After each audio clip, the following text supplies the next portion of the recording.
Hello, NK. Thanks, bud, for popping on. Been having a long chat with Pico. So obviously um, I've set Pico up as a moderator. So just in case if there's any trolling going on with any type of comments, he can sort of moderate it and do other bits. We've been having a long conversation, so it's probably helped because um, I've had Chris F also contact me. Obviously, was a bit concerned, and he said, he said it'd be a shame if you stopped streaming. He said, I really like your streams. And when I looked, I gained another three subscribers today, which was fantastic. This is why I love. This is why it's sort of like with the streaming side. It felt a shame on that front, but it's difficult because it's like you said, it's when you're suffering from things and that. I mean, I was laying down in my bed, so things were all swimming in my head trying to get round. So, and then Pico actually contacted me and he said I heard, and we had a bit of a chat. So, and we've not long got off the phone. So he's been really, really good, really supportive. So we've just set the last 20 minutes setting up a moderator through YouTube, and hopefully I've done it right. We followed this guide, and it looks like it's worked. So on that front, but he gave me this free gift because what's that? Garfor, how you doing, my friend? Thank you for joining. I'm glad you're on. You've been really supportive. I've had a right couple of days. I've had a right crappy day of people picking up my stream. Obviously, I must be annoying to some people.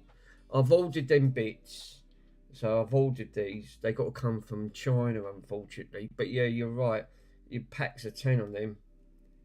Yeah.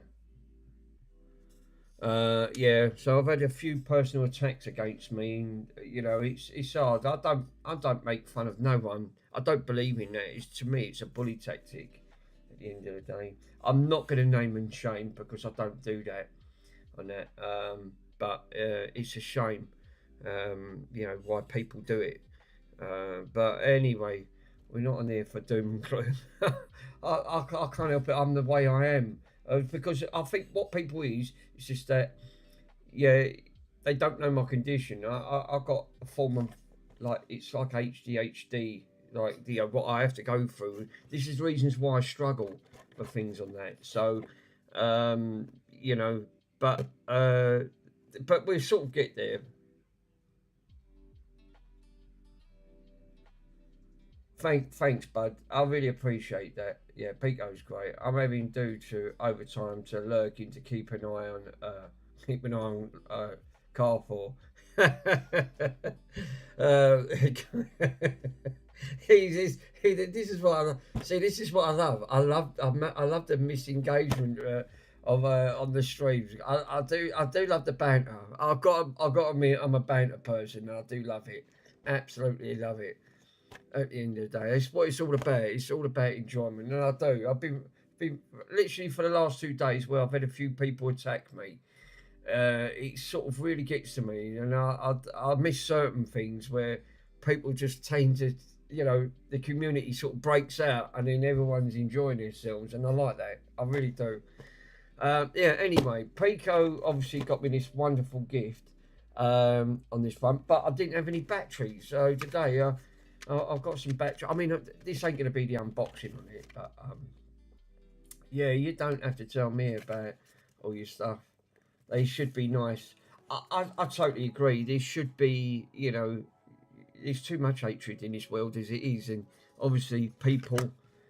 This is what I was saying about the other day when I said this to Pico. Pico was always, because he always joins my stream. What do you mean? Banter.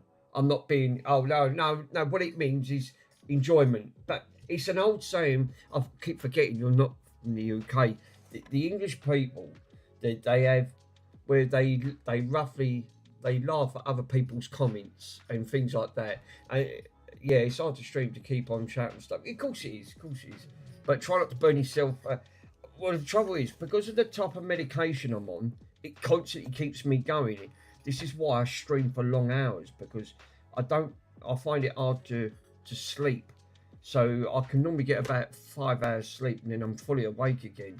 It's the type of medication they put me on. Then, if I didn't take it, I'd be, I'd be climbing the ceiling. So on that front, which I don't really want to do. I'm not. It's not that I'm Spider-Man. It's just that it's the type of thing to keep me condition under control. But it also has got a negative side, which obviously it affects me sleeping. So that's why I do long. That's why I engaged in long streams. But the banter means that obviously you're enjoying other people's company and also engagement. So you're picking bits up what other people are saying and you're bouncing it back. As the UK, that's what they call it. It's banter. If you Google it, it does tell you that's exactly what it means. Oh, someone wants my.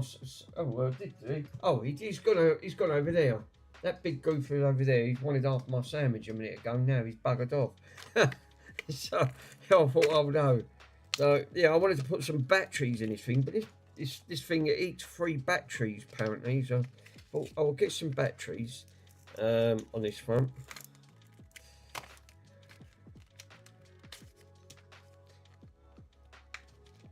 I've ordered defeat mail retreats. Yeah, definitely. Yeah. Exactly. Yeah.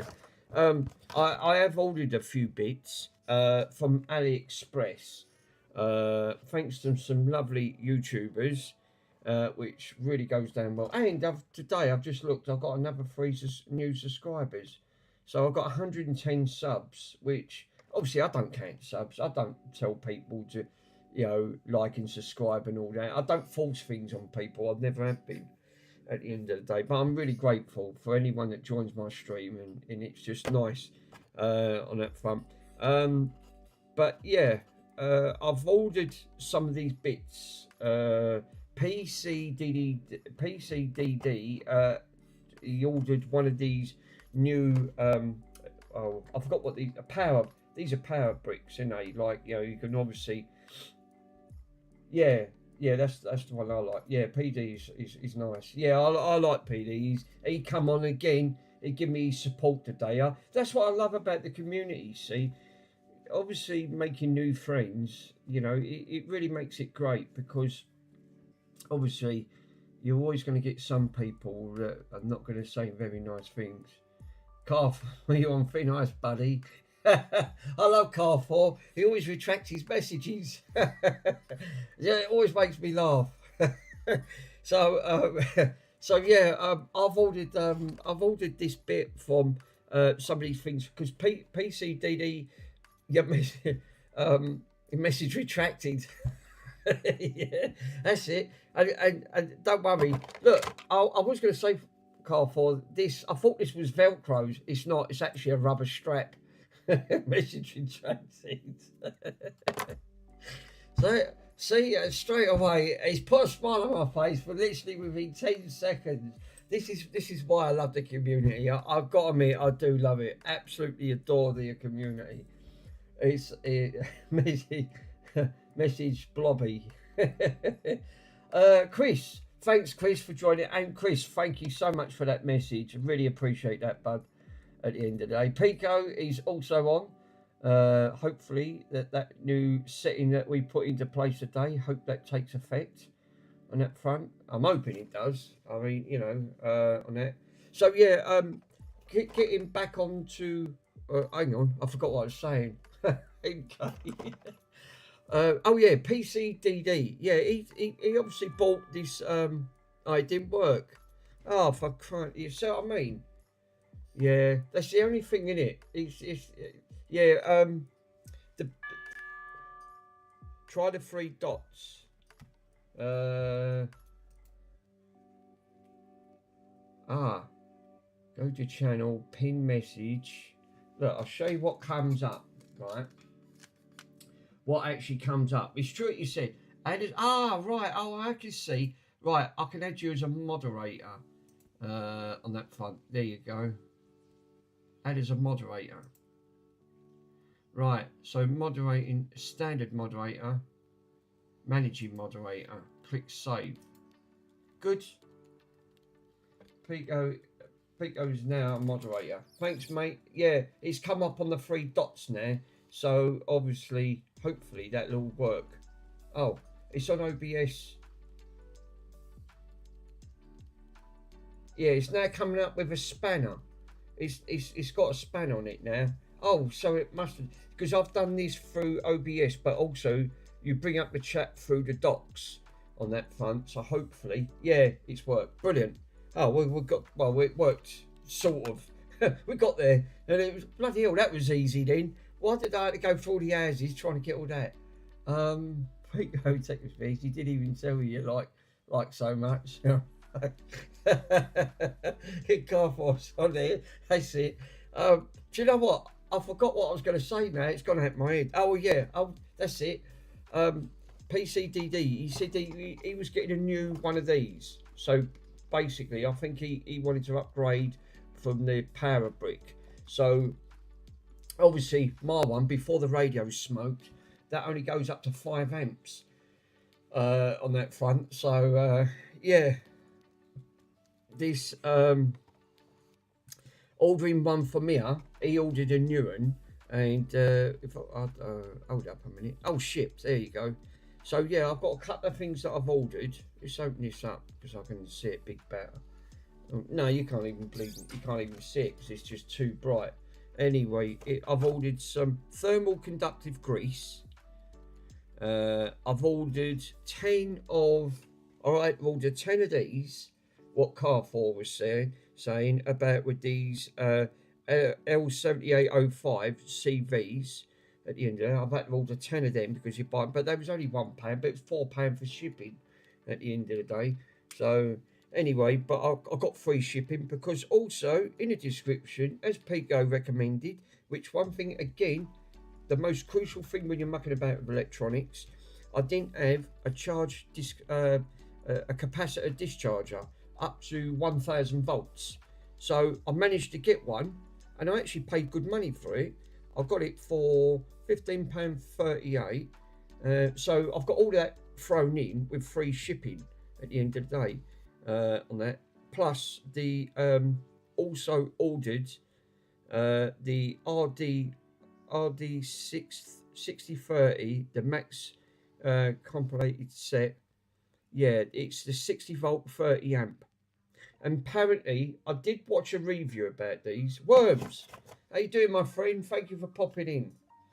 I'm so glad you decided to carry on streaming. Thanks, bud. Much appreciated. So yeah, Pete, I've had some really had some great great advice today for a couple of people on the community, and I really appreciate that because. I thought that I was going around upsetting someone. Well, a few people that obviously didn't like it. Oh, what's that? Something flagged up. Oh, right, okay.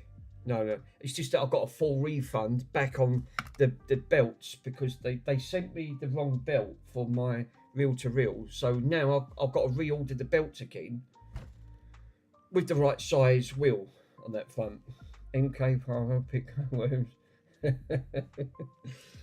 So yeah, so I've got to obviously reorder that. So I've got these wonderful bits that Pico sent over, which I wanted to do on that front, but obviously I didn't have any.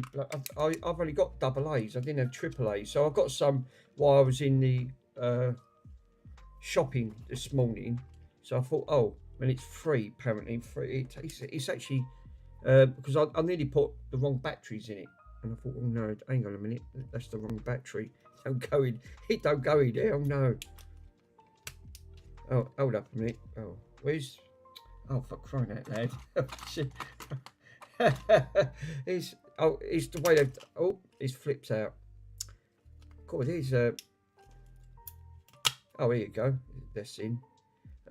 We got that one in there. And we got that one. So that should hopefully. Oh no, that's upside down. So hopefully now, yeah. Oh Jesus, that's really bright. I mean, that's actually quite bright. That's what I shouldn't. You should never. Rule number one: never look at a light straight into your eyeballs. It obviously like it'll dazzle you for about 30 seconds. I've just got flashbacks.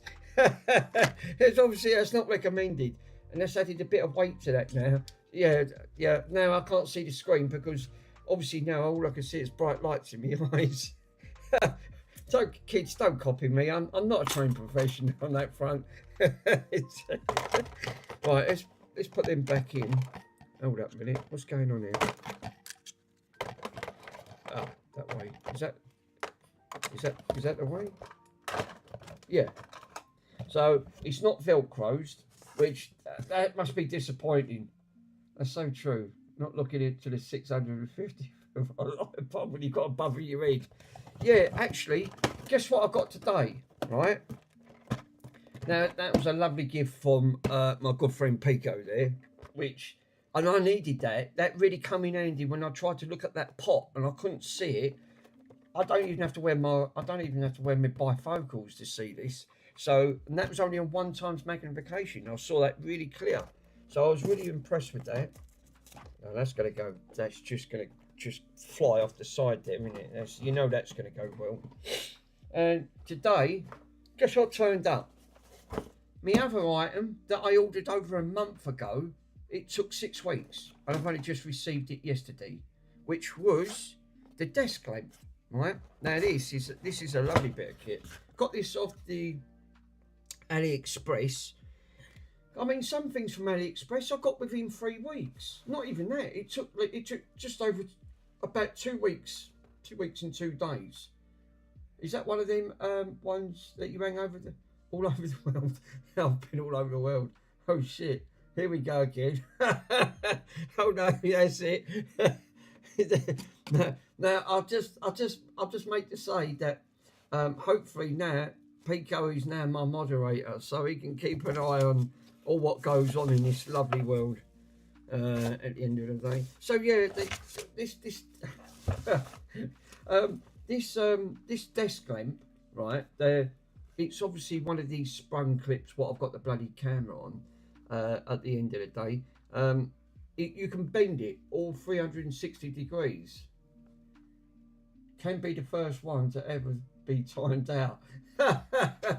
Oh no, that's it. That's it, MK. Oh no, that's not good. But yeah, apparently I've not booted this up yet. I only took it out of the package. So I thought, oh, and it's actually quite a nice one. This was, hold up, how much was it? Where's my phone? Can I call you mister? I've still got to set up the other bloody, oh no, I've lost my phone now. Oh no, it ain't, it's over here. All right. Careful what you say, whiz for NK. That's it. I did buy it. I'm pretty sure I bought this from AliExpress, because that's somebody's to pay. View all, and then it should be on there. What I got it. Was it on here? Or wasn't it? Hold up a minute. I'm getting confused. Oh no, was it Temu? It might be Temu, because I've got Temu and AliExpress. Oh no, what? Scrub. That's a good animation. I like that. What is that? It's like a picture of a little brush or something. That's cool. Messages, coupons, your orders. Ah, no, it was actually on Temu. Spam. Yeah, that's it. Spamming. Yeah, that's right, because I ordered this stuff as well. I ordered a cut of bits because this is, again, this is Loctite, like a form of Loctite, and it's in it. And believe it or not, worms, this is like a glue, but it's a very strong glue. Oh no, it is. It's like a form of. It's a threaded lock. It's called. Well, no, I'm not making it about it. Seriously, it is a glue, but it's a glue that you put on there. It's better than not glue. Yeah, but it tells you on there, don't breathe in the fumes, because it's got a caution on there. So obviously I've not opened this bottle yet, so it's a bit like should we give it this? Should we give it the sniff there? Oh yeah, that's got a potent smell. Yeah, I ain't used it yet, but that is strong. So it's Loctite, yeah, but it's threaded Loctite. You know when you put it onto bolts and things, it stops the bolts from coming loose. But so it's a little bit stronger than hot glue. So you leave this. This takes about 20 minutes.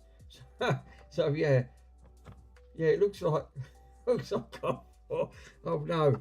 And then they sent me this, and I didn't know what this was. I thought, what have they given me? I didn't pay for this. At the end of the day, yeah. Then I realised, look what he says up close. He says makeup. I thought, hang on a minute, why have they given me makeup? I don't wear makeup. I'm not transgender. It's now varnish. Yeah, it's now varnish.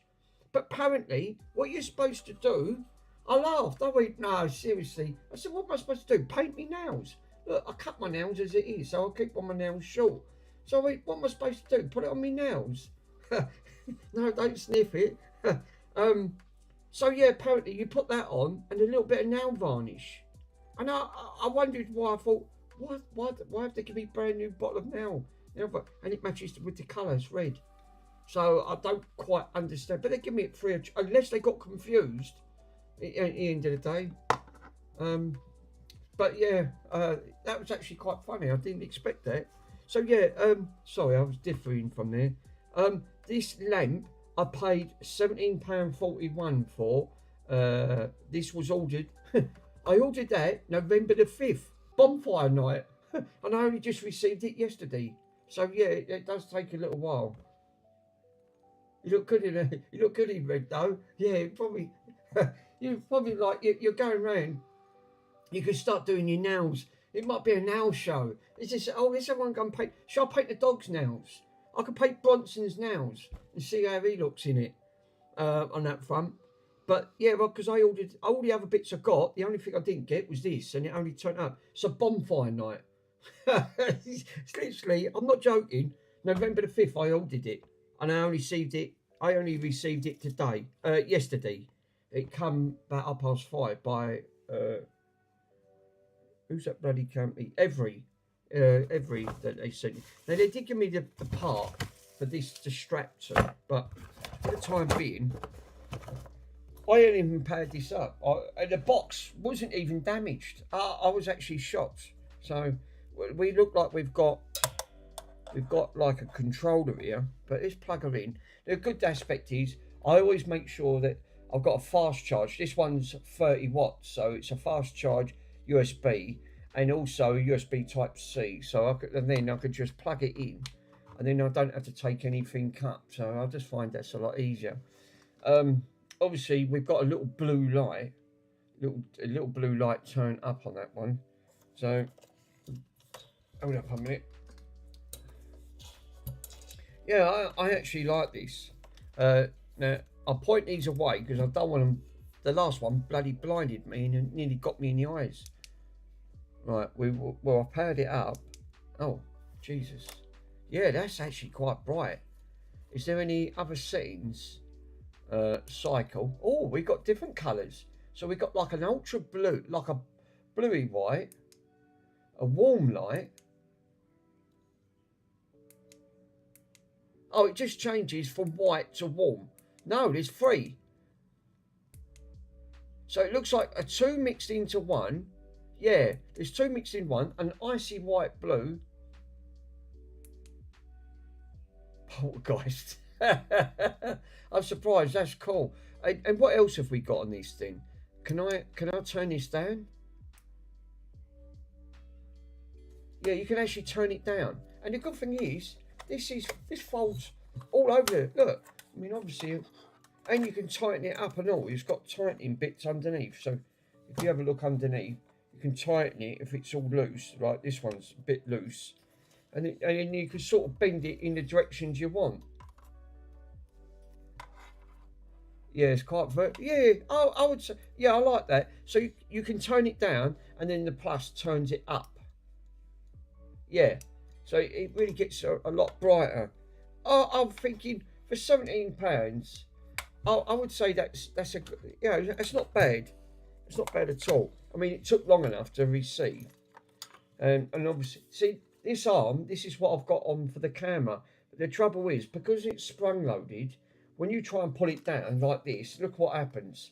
It springs up because the spring brings it. It's obviously it's only a two-arm system, and it's exactly the same one.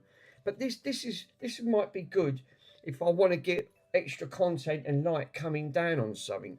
I just thought for the price, these were quite popular. And I did see it, and I went, yeah, I will order one. But yeah, it took long enough. I mean, the way I was watching it, it was going all over the continent. First of all, it was at Kazakhstan. Then it ended up in Poland. Then it was in Germany. I thought, oh my God, it's going all. It's being posted all over the place. That's a single version, that. Oh, right. So, yeah, what I wanted... Oh, for crying out loud. So, it's called a desk lamp. So, you know, but that's actually not bad. I mean, that would actually come quite, you know, handy. Because it's USB, they won't take much power. You could power them on them power bricks or the light that I've got that front. But, yeah, I would say... it's actually saying on there, energy rating F. The best energy rating is A at the end of the day. Yeah, so it's, you know, obviously it's not very power efficient by the sound of it. And the good thing is, because it don't come, it's just standard USB. So you can just plug it in on that front. It does make me laugh now. I wonder why. Oh no. Not like your sister. Oh no. What's going on here? I straight away I thought, oh no, is there going to be any problems? That's it.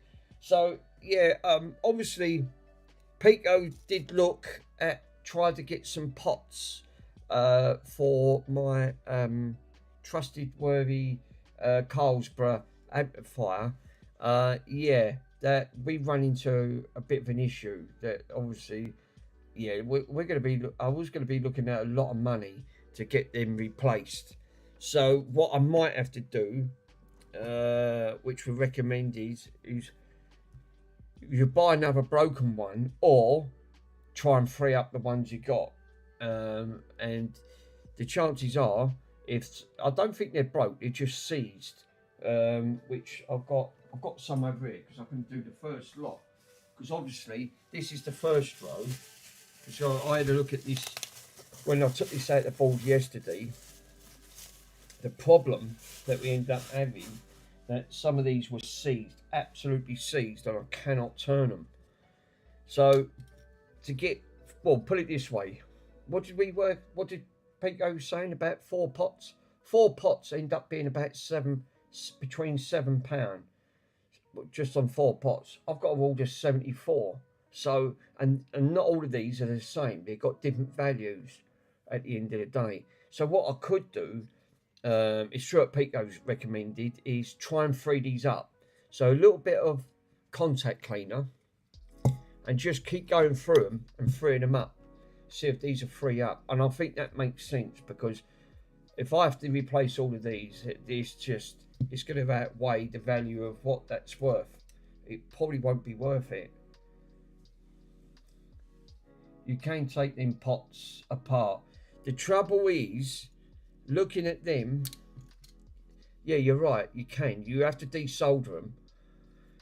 Obviously, the first 3 dots, it's not a problem. I can use the moo gun at the end of it to take it off.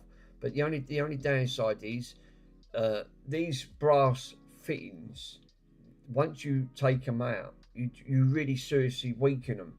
And in 9 out of 10, they end up snapping. And then now you can't put them back and the pot don't adjust properly. Probably what you're better off trying to do is getting an access point, just squirting a load of contact cleaner in and then keep turning it. I mean, I've got some deoxit there. That's another aspect. But obviously you need to get in there with deoxit. I probably would. I would spray. spray and pray. Yeah, that's a good guy. Yeah, spray and pray, and then hopefully, please, sir, does it gonna work? So yeah, spraying it first, and then hopefully that can because I've got there's a couple on here, look, and I'll show you. So this one turns, so I'm not having an issue there. That's a little bit stiff, little bit stiff, little bit, little bit stiff, little bit stiff, little bit stiff. Can't turn. Little bit stiff. So this one's seized up. So straight away on this one, this is the first bank of 8. So straight away we're gonna have an issue with this one. These do free up, but I've got to try and get in there, which is not going to help because there's no, I can't see an access point unless it's at the top. I might be able to get it to the top part there. And let me get me, let me grab my torch and I'll show you.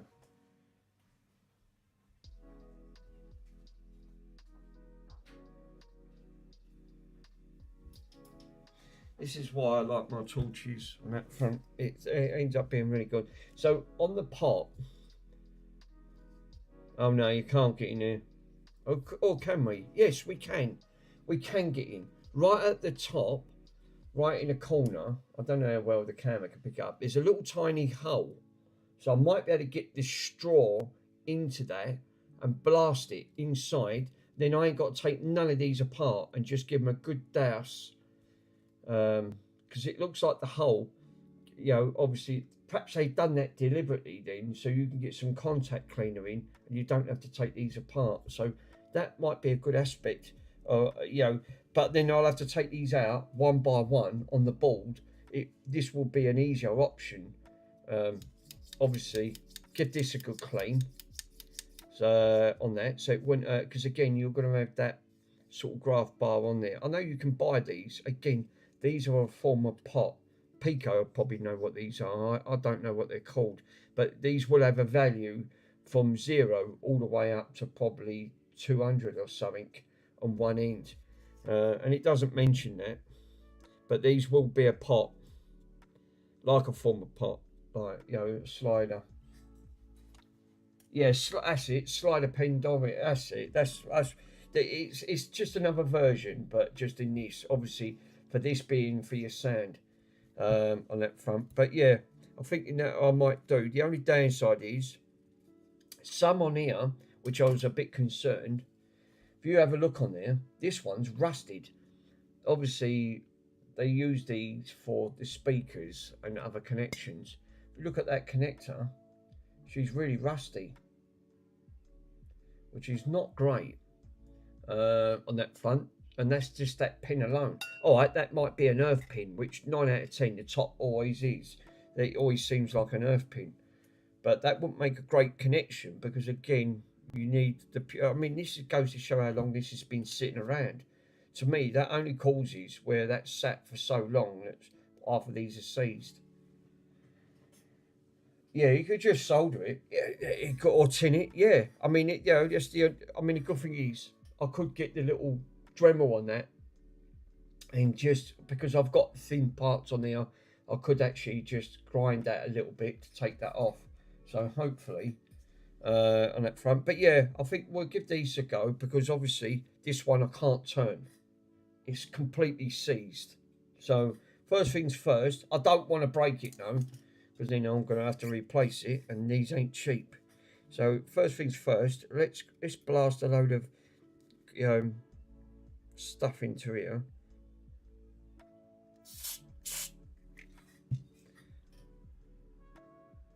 Oh, that is.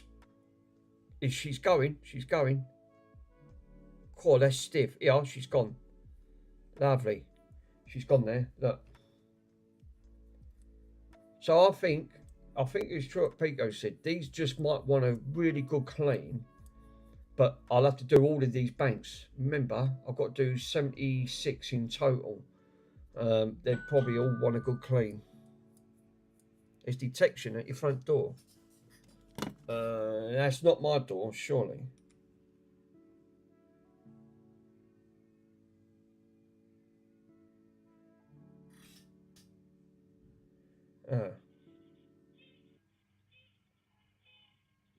No, that's all right. It's me. I set up a Ring doorbell for my mum, so I can keep an eye on hers as much as when we're out and about. No, it's all right. It's my cousin. Looks like he's got the work van in there. He's a lorry driver, so I've been out a few times with him on his lorry. It's been great and that fun.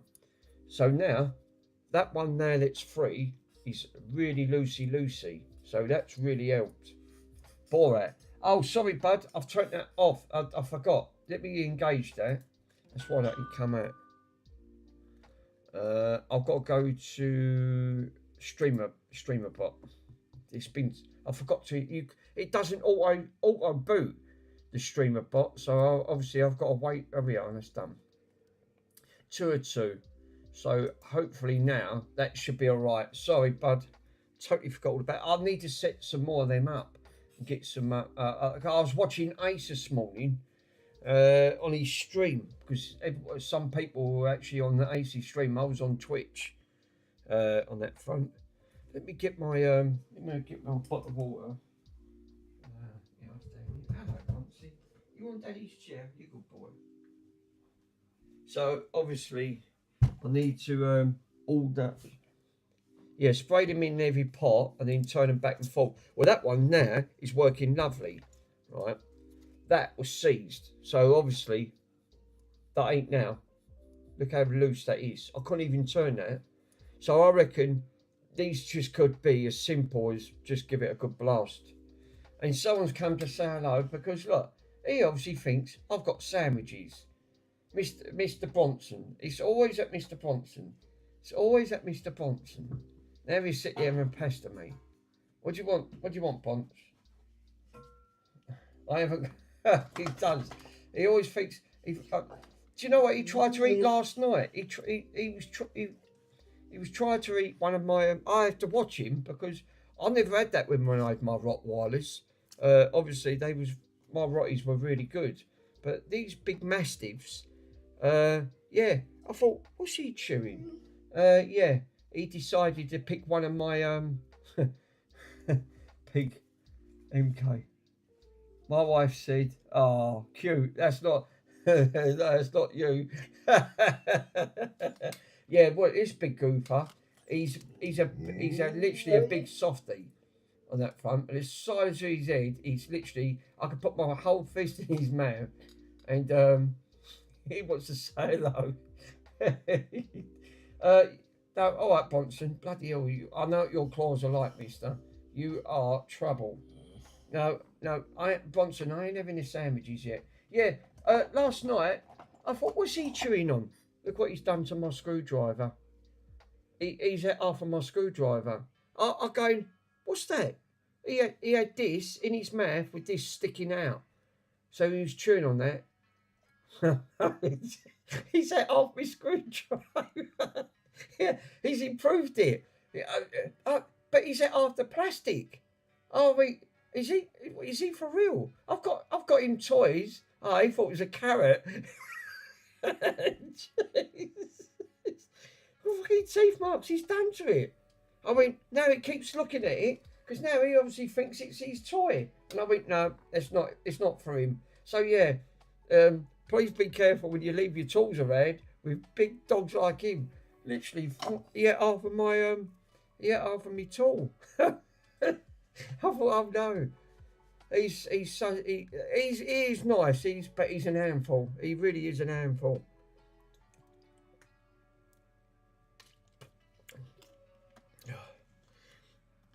Comparing, I weren't going to get another dog after my 2 Rotties, which they was really lovely, and I do miss them. But the bloke over the road actually breeds these dogs.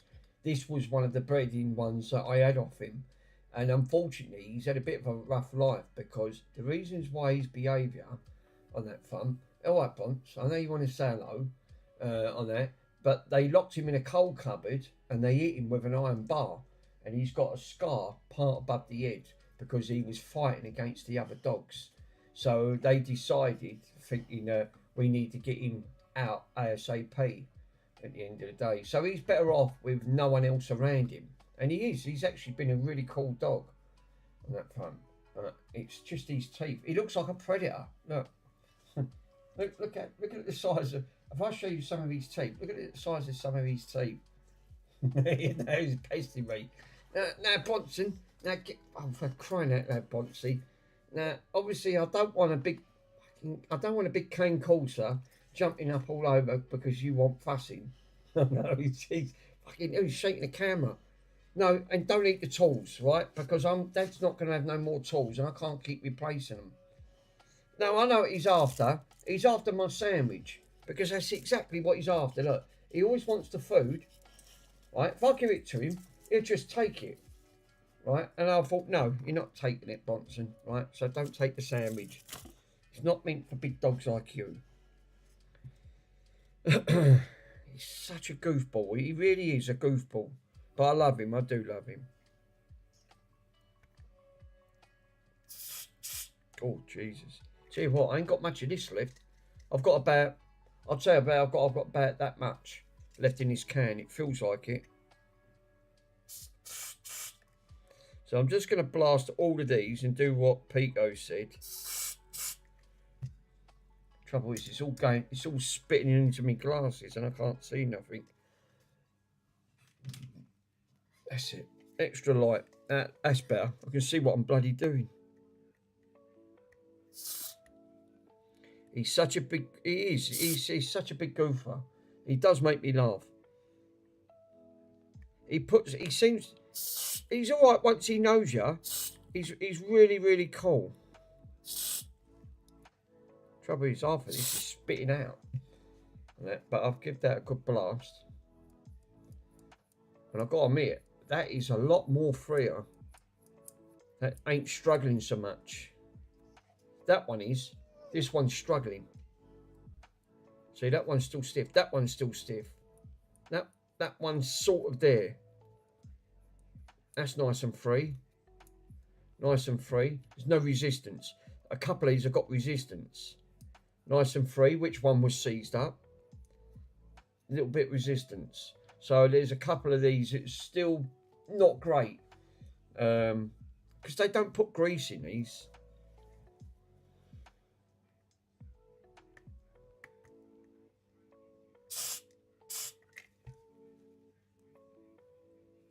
Now this is another one. You can see how slow it takes. And I'm trying my best to free it up. But it's got too much resistance on the thing. So I wonder if that's sort of... I wonder if I could actually get it. You can't get them down in there, can you? I don't think you can. Steady, you got 74 pods to do. Do you know what? Peter, I forgot. Yeah, you're right. You just have to keep working them back. So, oh God, my bloody arms are going to fall off. Obviously, I didn't expect. I mean, some of these, like you said, you've got 74 to do, and I've only got a little bit left in this can. But what I really wanted to do, I wanted to do that Atari. I wanted to take the, I don't know if I've actually got, I've got some standoffs. Where are they? Because what I wanted to do was, I bought 2 lots. Yeah, I think they're up here. They are up here. So what I bought these, right? Now, obviously, I've got all different, these are exactly the same ones. I bought 2 lots. The trouble is, I don't think that's enough.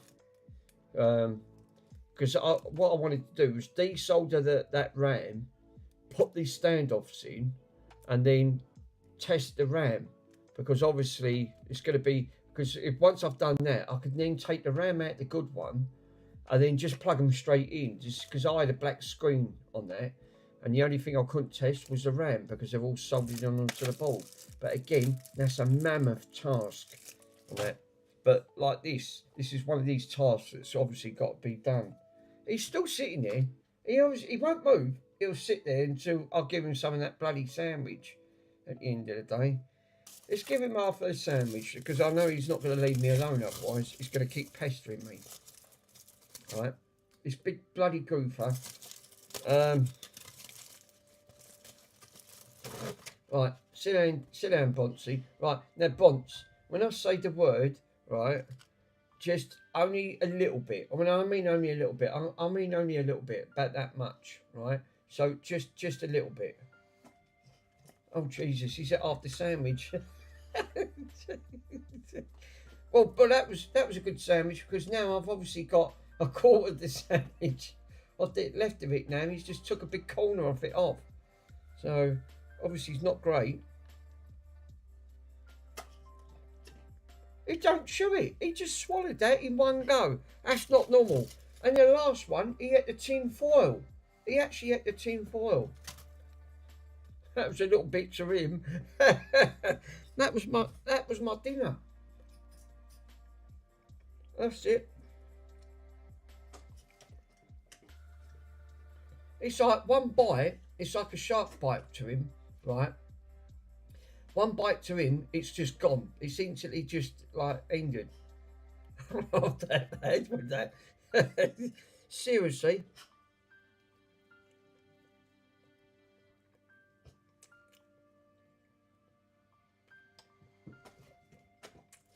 That's because I nearly had no finger.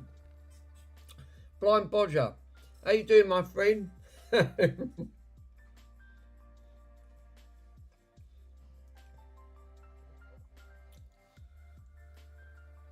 Hot cows. I didn't see Charles come in. Oh yeah. How you doing, my friend? Thanks for popping in. Yeah, obviously. Yeah, that's all right. I was just feeding. Oh, well, I did have half of my sandwich, but the dog decided he really wanted it. You're doing good there, thanks. Hope you're doing well. You're most welcome, my friend. So yeah. Oh, that's it. Bit's gone on the floor. The dog's at that. Don't worry.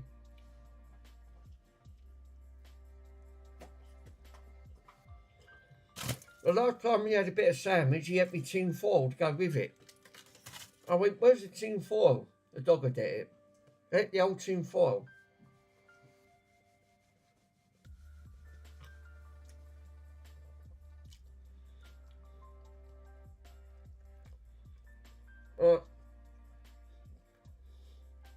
I'm going to give that quarter bit. Right, it's actually quite a big bit there.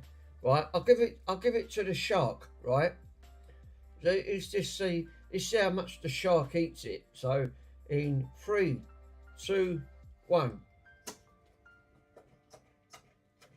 That's it. He didn't chew it. He just swallowed it. It's gone. Armageddon. Well, that meant nothing to him. Yeah, you thought that was bad enough, right? So oh God, I dropped it. No, don't eat it. Right, look what he done last night. It's true what Pico said. He might have thought this was a carrot. He's set half of me screwdriver. I mean, he decided just to chew on it. This bit was sticking out of his mouth. Pico said, oh, he might have thought it was a carrot. It looks like a carrot. Boy, it must have been. He was chewing on it. I thought, what's he eating? I didn't give him nothing.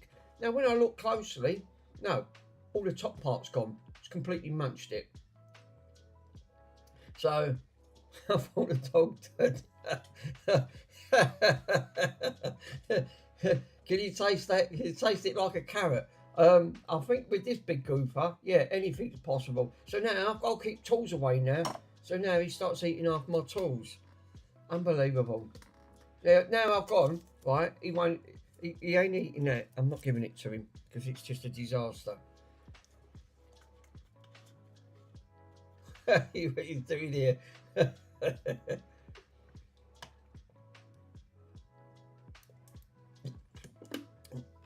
MK, I was going to ask you, when are you streaming again? Have you got something else to fix?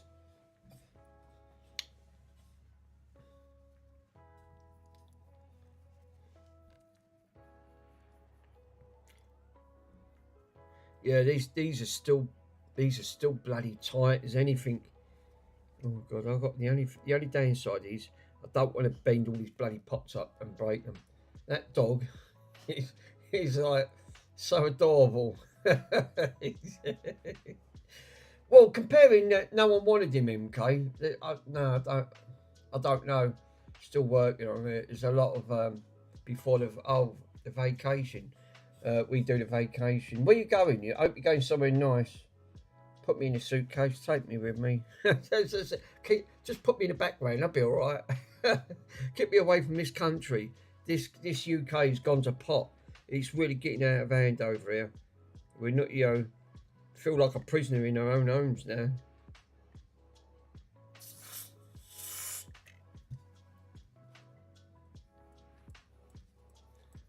I'm going to sleep. It's my vacation plan. That's it. Yeah, well, that's it. You enjoy yourself on that fun. But that's it. I'm going to put my feet up, not do nothing. All right? I ain't got a care in the world. And that's what it's all about. It's my holiday. I miss my holidays. I had. No, that's. Do you know what, Pico? That's not. Don't seem to be freeing up. I mean, these are lovely and free. That one is, that one, and that one. It's just a couple down here. That one, no, this one's all right, sort of, but no, and this one's fine. Some, I think, yeah, it is. It's that big. What it is, it's that big beast over there with all the pots on. It's got 74 pots. Obviously, that's out of this. So, Microsoft Blind. How you doing, my friend? Thank you for popping on.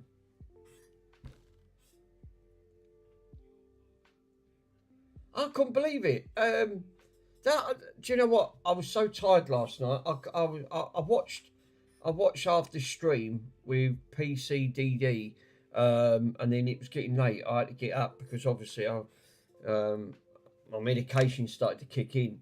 So I got to bed and I wanted to watch it, but I didn't know Joey Does Tech popped on his stream. Oh, I thought, bloody hell, that would have been cool. He must have been really privileged to have him when in a stream. Joey don't normally go on other people's streams. He very rarely, Joey. He's a massive YouTuber now.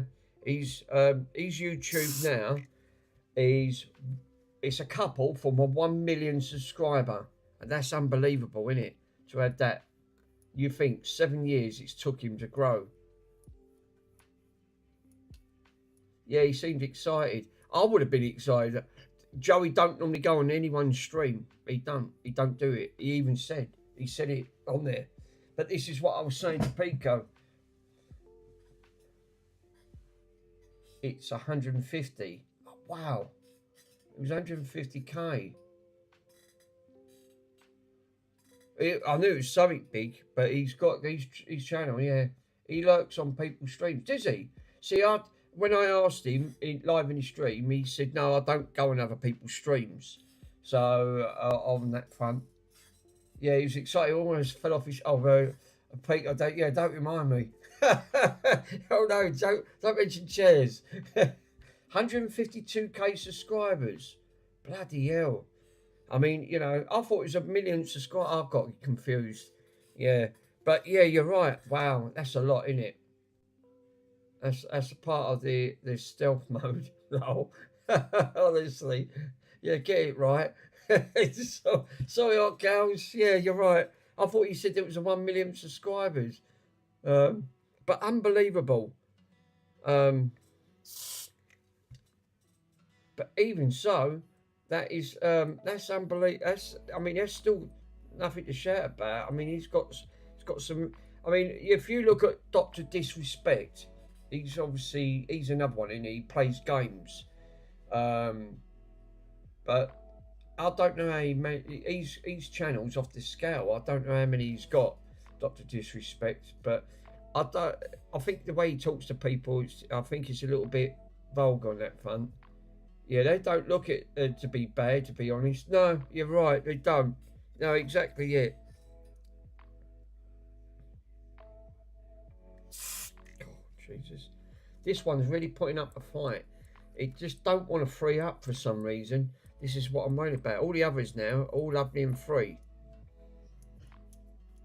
So I've done one channel, at least.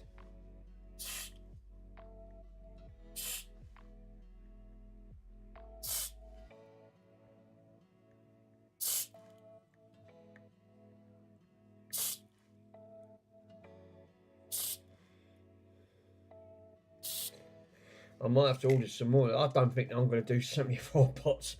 That's getting less. That's getting a lot less than what I thought. But I need to free these up. At least if I get one channel working, that ain't so bad. Because I can just use channel 1 on that front. That one's still, it's not great. It's freed it a tiny little bit, but it just, and this one and this one is the 2 pots there.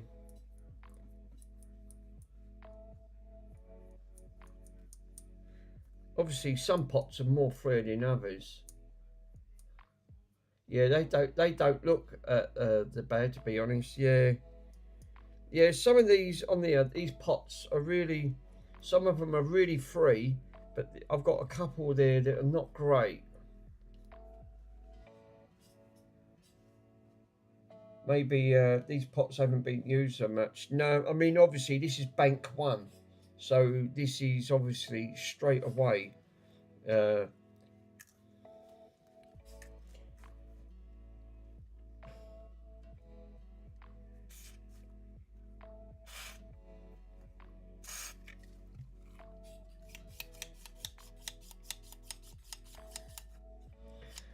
I bet the whole top of the plastic knob is probably turned better, I think, when it frees up on this. That once it soaks in. Yeah, I think you're right. I think you're exactly right. Yeah, you put that in. I mean, at least now I've freed up that one, and that one was really free. Look how loose she is now. This one again, but what they've done, Pico, look, they put, like, it looks like they took it off the board. They wrapped it around the top part. They wrapped it around the top part of the pot. So they must, it looks like it's been soldered directly to the board itself. I don't understand why they've done that. There must have been a reason on that front. Where's my pliers? Oh yeah. Yeah, they look like they wrapped that, deliberately wrapped around it.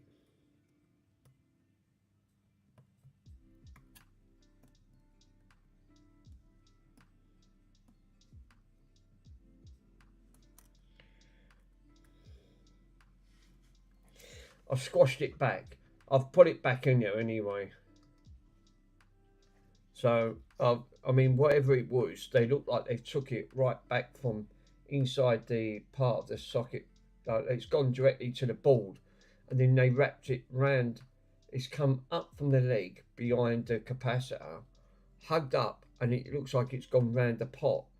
So it must have been a reason as why they've done that. Near enough, it's good enough. Trust me, I'm an engineer.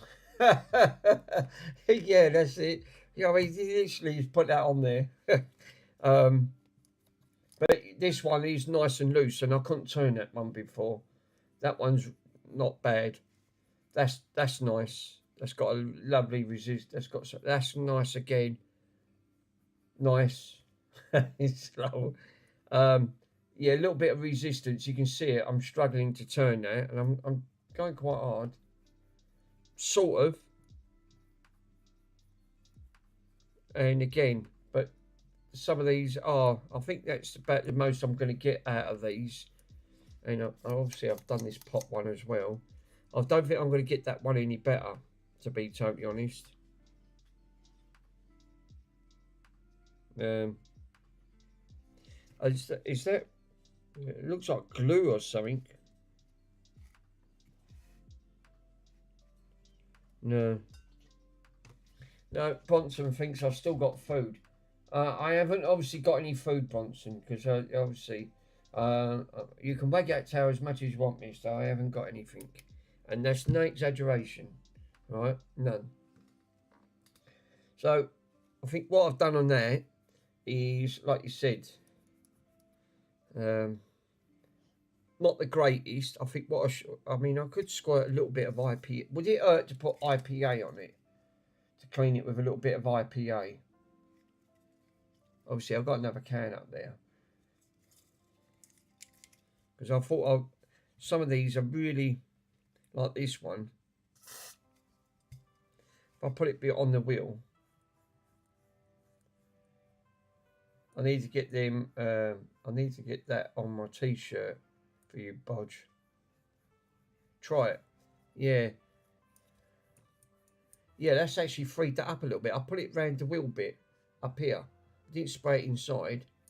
And look, that's actually helped that a little bit with a little bit of IPA. Let's do that again. Which one is it? This one.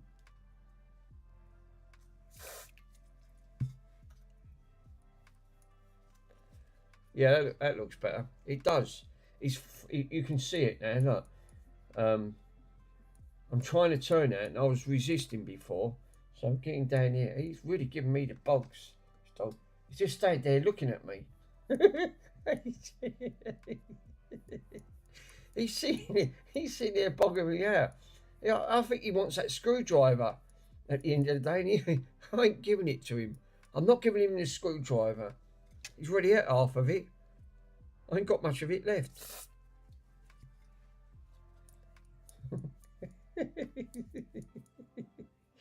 He's such a those eyes. He's sitting there. He's thinking, no, that's it. He's thinking, well, have you got anything? No. He's going to sit there. He don't want his toys. What do you want? I ain't got nothing, Bumps. Nothing. He just stands there and bogs me out. He just says, oh no, what do you want? Yeah, they're begging for something on there to stroll, but not knowing of what they're begging for. Yeah, that's just the trouble. How do you understand a dog when it tries to tell you, he's trying to tell you something, but we obviously don't understand what they're trying to say, except for when they want to go for the WLK, which I can't say that word at the end of it. Also, like everything else, you know. And then the next minute, the only thing they only come up to you is when they want the food. I used to get fish and chips. I used to get extra jumbo sausage and give it to me dog. If I give it to him, I'd lose my fingers. I mean, obviously, he thinks my tools look like carrots. So, I used to do that. What? Fish and chips. I'll tell you what, that's helped. What I've done, I've put it on I didn't put it inside. I've actually put it on the shaft. Look now. Instant. No resistance. That's got a little bit of resistance. This one, resistance. Watch. Tiny little bit. It's near enough there. So what I need to do is just go around blasting all of these.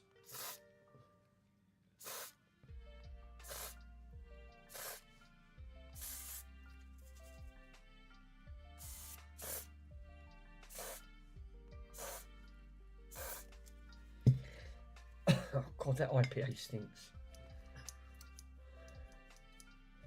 Yeah, that really helps. That's really freed that up now.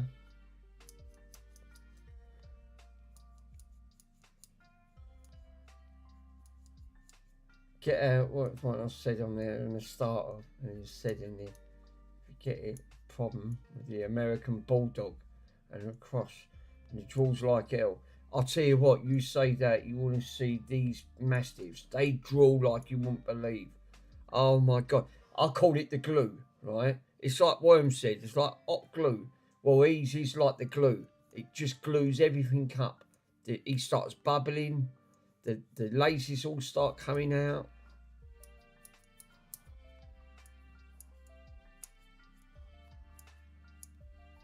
Spray it with all the IPA, and once it's free, spray it with a bit of cleaner. Do you know what? That's not a bad idea. The only thing is, that stuff IPA starts affecting your hands. So I think what I'm going to do is put some gloves on, because it started to, I noticed that's probably why they recommend it, because this is solvent. You know, keep it away from your fingers. They said shake their heads. Shake their heads. I haven't got nothing. Let's go and get a pair of gloves. Thompson, I haven't got nothing. I can't give you nothing. I've got nothing. You can have some biscuits. I'll give you some biscuits. Yeah.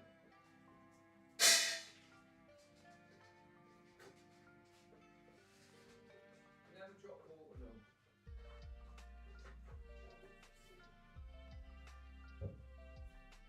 Where's my gloves? I haven't got nothing, Dick. So that's a question. I still ain't done me Nintendo Switch yet.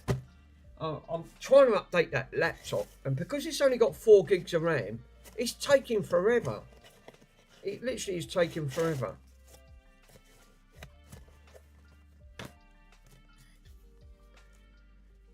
Surgical gloves.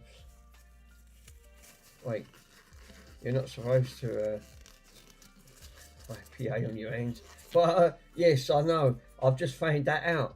It started to affect all my fingers. That's probably why I'm going to wear gloves. It's worse than you're trying to drill and put your shoes on and go out, and go out on. That's true. So I think that's a sensible move, right? Beating that. Put the old gloves on. He's still sitting there. He obviously still thinks I've got bloody food somewhere. End of the day.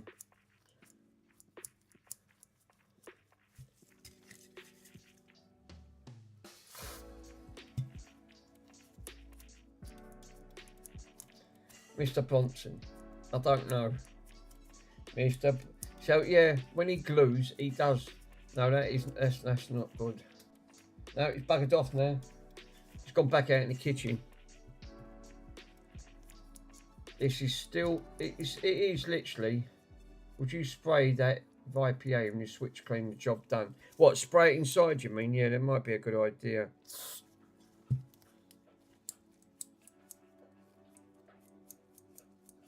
Because IPA is a form of cleaner, isn't it?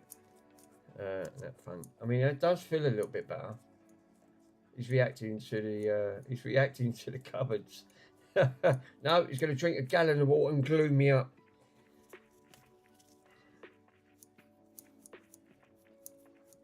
I don't think I'm going to get these 100%.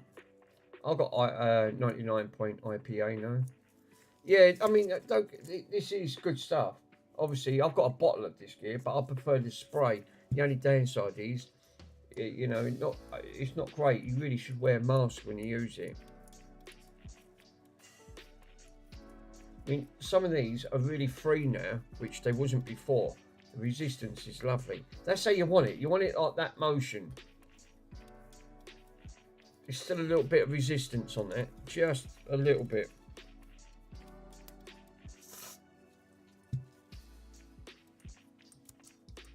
You're going to need WD for yourself. Literally, yeah. I'll tell you what, NK, you're right. You definitely are going to need it. Yeah, look, that's getting a little bit looser now. So, obviously, on that. And this was the third one that was causing me grief. And look. So, it's true. I think it's true what Pico said. Just keep working it.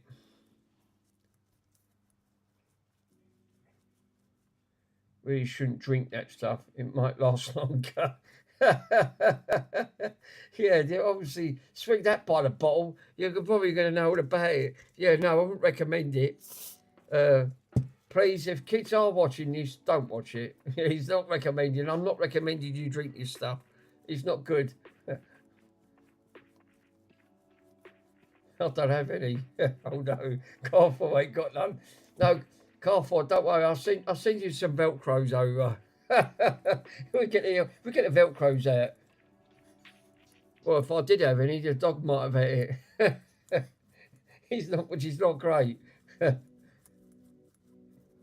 It's bad enough when Worm said he was actually getting the glue and the actual, you know, getting the solvents out. And I think, oh no, quick. It's not good.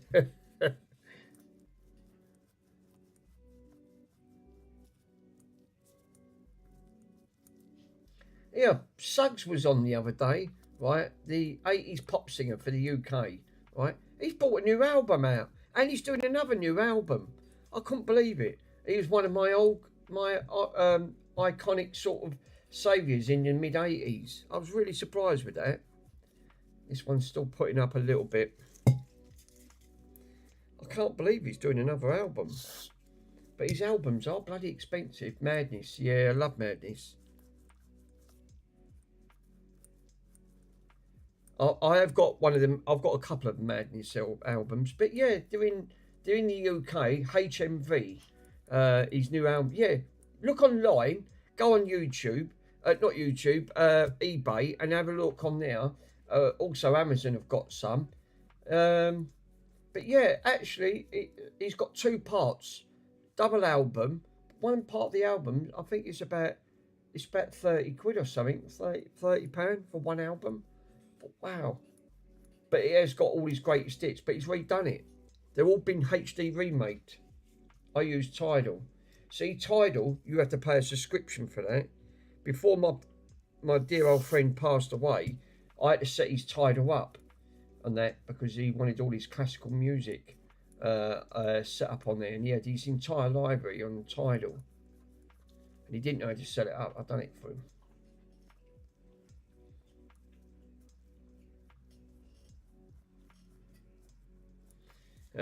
But yeah, Tidal, you can actually use that on a couple of things on Tidal. You can wirelessly stream it. I used to pay about £1 a month for Tidal. Wow. £1 a month. Not now. I don't know how much it is now. I think it's a lot more than £1 a month. That must have been on a trial or something.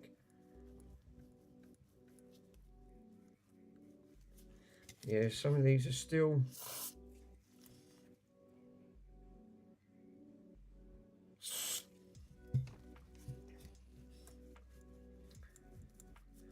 No, that's what we pay now. What, £1 a month? Wow. It's not a trial. Bloody hell. That's good. You got a bargain there, blind bodger, I tell you. Pay £1 a month for that.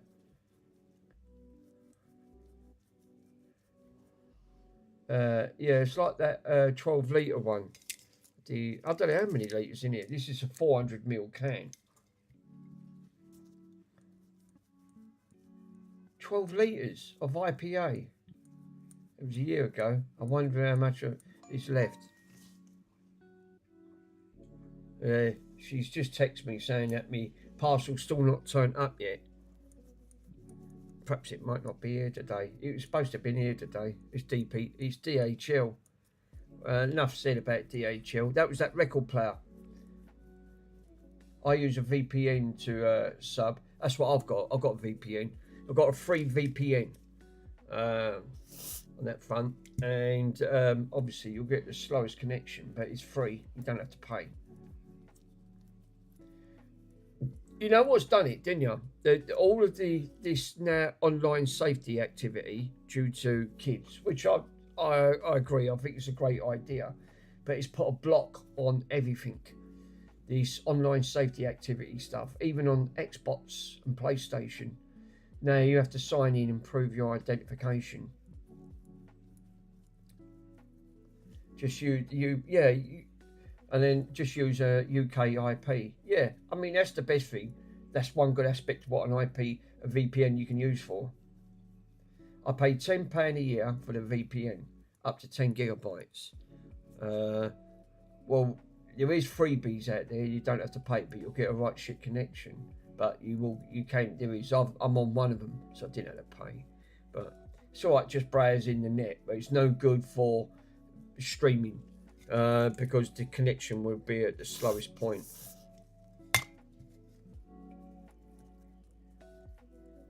But that's good. £10 a year for your VPN. That's really, really good. Up to 10 gigabytes. So to stream for gaming and things like that, they recommend anywhere about 20 and above.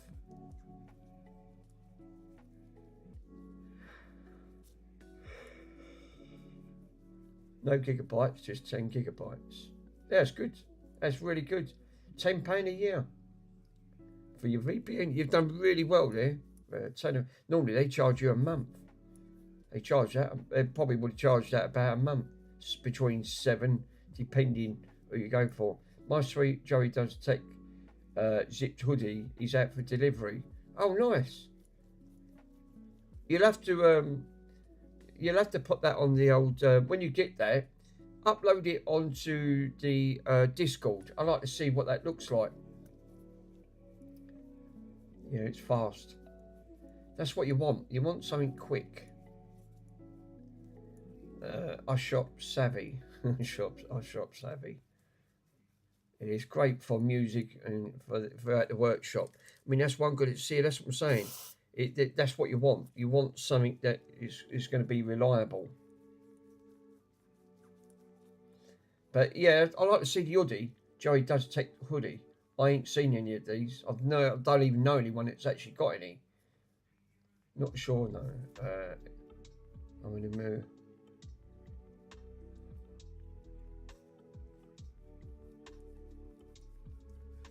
Marks, was that MS by my minus? Yeah, these are still putting up a fight. I mean, I'm really working these in. This is just one. I still got to pick my purple one from the charity mind stream. Nice.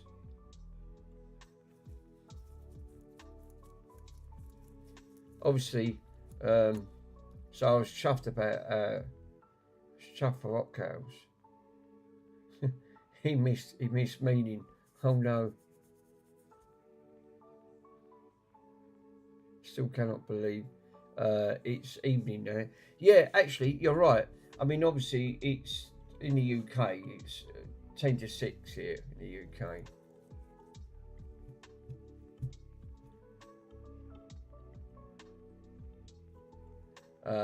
I was one of the ones in Joey Does Tech stream. Nice. I have 3 Janet Manson t-shirts and the hoodie. Oh, have you? Wow. Yeah, I didn't get any because I thought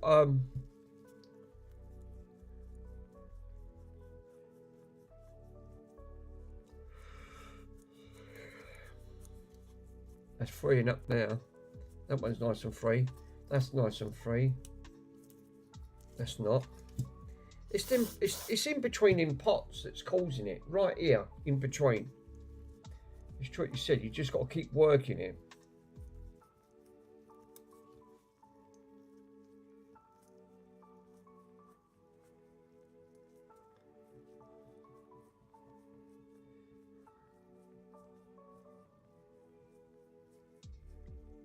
A bit of catching up to do to get in. You know, it's core slug to get though. Coming along, it is. It's time. The only thing is, no NK is it's these pots. I think where this is sat in storage, and probably been up in here, right? Yeah, my body's t-shirts. It's that's actually a good idea. I think that's what's done it. Where this has been in storage for so long, I think this is a prime example of where these pots are just completely. They'll be right back. Time to go to ICA. A mini store in Sweden. Be right back. I've never been over Sweden. It's supposed to be nice over there now. I think that's the furthest I've ever been. It's when I drove to that, when I was halfway in Germany. I do like Germany now. I'd love to go back to Germany. Hey.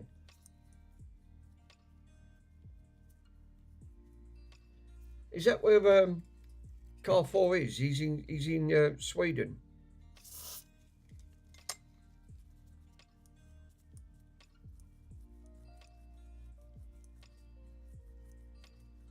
Yep.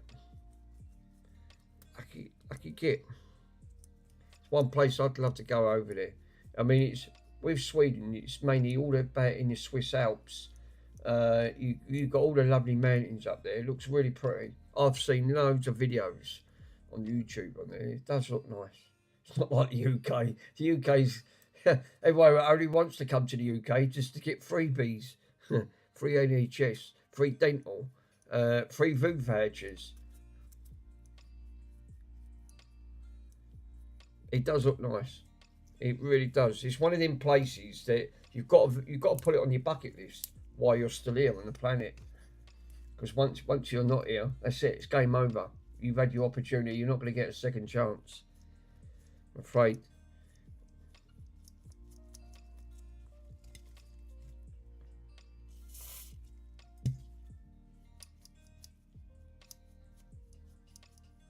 I might have.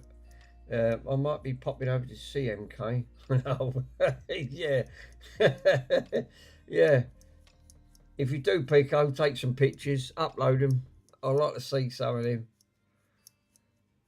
It's about as close as you're ever going to get by seeing someone else's photos when you go abroad. It's like my sister, when she moved to Australia 17 years ago. Now my other sister's gone over there. She's just coming up to nearly 3 years. She was over there once, then come back, and now she's back over there again. And I've got to admit, it's at the minute that it's in their summer over there, and yeah, it does sort of talk about rub it in.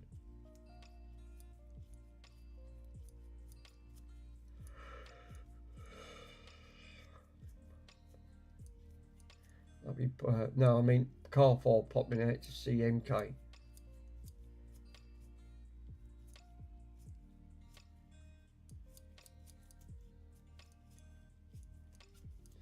Because they have their houses right out in the middle of a field. It looks really nice. I'll take care of him.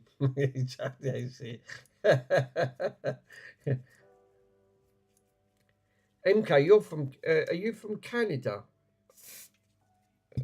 I forgot which one who's from Canada. Oh, no.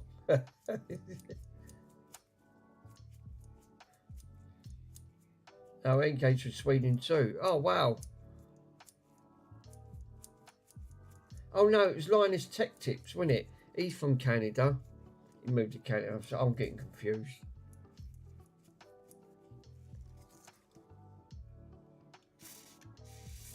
What about Rusty Russ? Korslug is from... Korslug's... Ah, right, that's Korslug.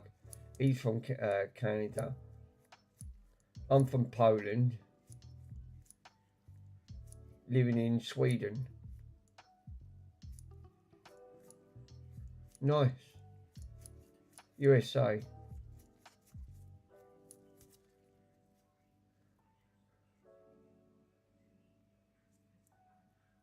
I don't do graffiti quizzes. No. Actually relax. So where's what's his name? Who's the one that does all the amplifiers? Where's he from? He's obviously not in the UK. Is he in the UK?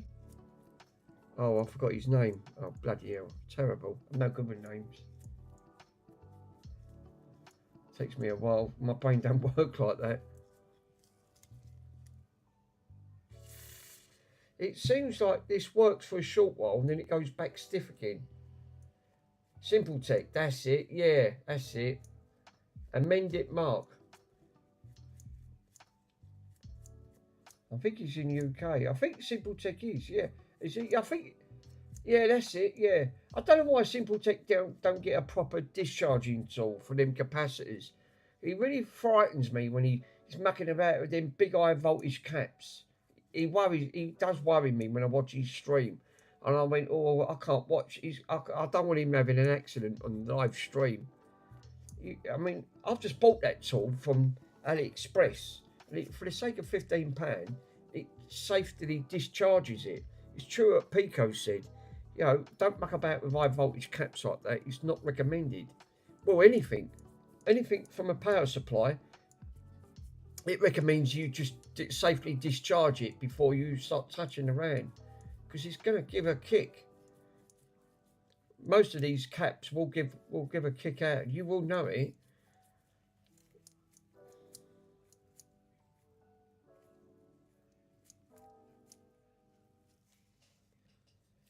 Mendip Mark's in the UK. Yeah, he is in the. I don't know whereabouts in the UK now. Yeah, Mendip Mark's. Mendip Mark and Simple Tech. I don't know. I think they're in the UK. Mendip Mark's in the UK. It's true. Chris says on that front. But obviously, he was still, like I said, he was still mucking about with that high voltage cap with a bloody silly little resistor and cut the bits of wire, and he kept tapping the wire. I'll tell you what, this is really putting up a resistance. These pots are absolutely... I can see now, I've been working on this for a good 20 days.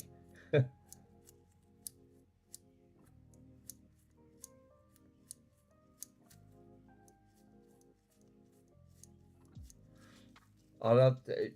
Do you know what? When you get the chance, watch that.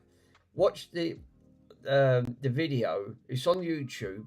It's a South African channel, right? And it mentions about the guy with the pasta.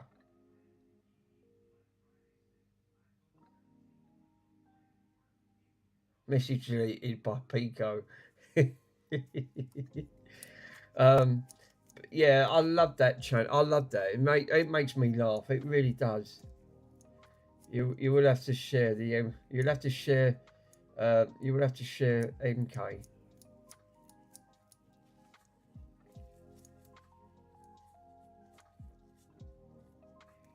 That's the one. That's the one. Why are you gay? Did you watch it? I sat there. I laughed so much. The pasta comes in, and they don't like the pasta, but the pasta cracks me up. It was such a funny interview, the South African interview. I thought, and it was genuine, 100% genuine. No, me never. Watch it. Absolutely, you can understand why. It was all about the transgender community on that front, and and I'm pretty sure the pastor. He obviously it's a big thing in South Africa because they don't believe in that. At the end of the day, I mean, there's all jokes aside, but it was actually quite a serious thing because there's been a lot of like murders out there with transgender people. Because they're part of their religion and their beliefs, they class that as witchcraft, and which they don't do on that. And obviously, it's not like it is in the UK, but in South Africa, it's a completely ball game. It's a different ball game altogether. To me, it's all against a part of their religion. They shouldn't really be no trust. There's only one gender, so you've got one gender, and the other one's the other one gender. So you've got your male and your female, and that's what that interview's about. But it was really funny. The interview progressed because as it was going along, he wanted to get to the bottom. Why did he become? It was a bloke wanted to become a woman, and then they wanted to know the reasons why he transgendered and went across. And then the pastor come in, started reading bits of the Bible, and then that was it. It all started to get out of hand, and they wouldn't listen. But it's one of the really funniest interviews that I've ever sat down and watched. I don't think I'm going to get these pots. They're gone. The 1 minute. One minute these go nice and free, and then they go stiff again once the IPA dries up. So obviously the unless I put some deoxit on. Where's my deoxit? I don't get a lot of this deoxit because this stuff's bloody super expensive. This had to come from America, obviously, because they don't sell it over here. They don't sell this in the UK. This is purely USA only on this front. Yeah, I have clips on that. I know you have. That's what makes me laugh. I've got part of the clip. I've got to set it up. I love it. I absolutely love it. Obviously, this deoxit. See, it says on there, made in the USA. So it's made in a good old trusted USA. So obviously, UK don't make this stuff. This is why import fees. I think I paid about £10, just over £10 for the deoxit, and then I decided to class. Yeah, I totally agree.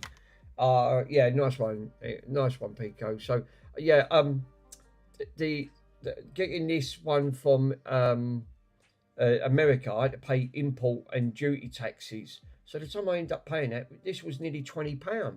It was bloody ridiculous.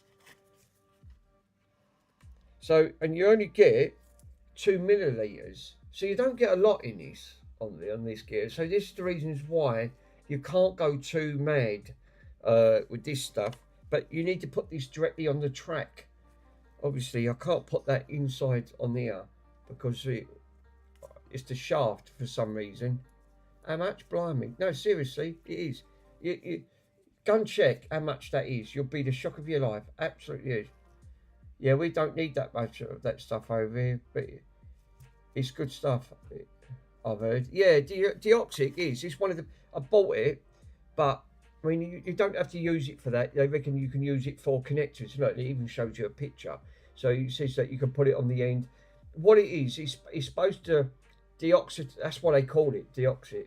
It's supposed to take that oxidation and give it a coating.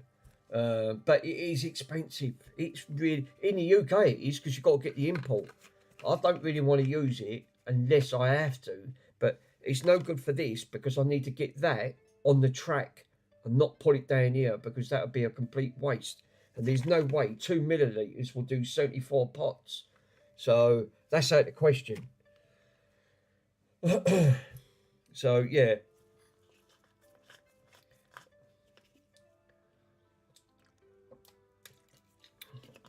I don't think I'm going to get these pots any better than what I've got them. I've been working on this one for quite a long time now. That's free. Free enough. It's a little bit stiff. Little bit better. IPA seems to dry up very quickly. I think that's about as much as I'm going to get it. That one and that one.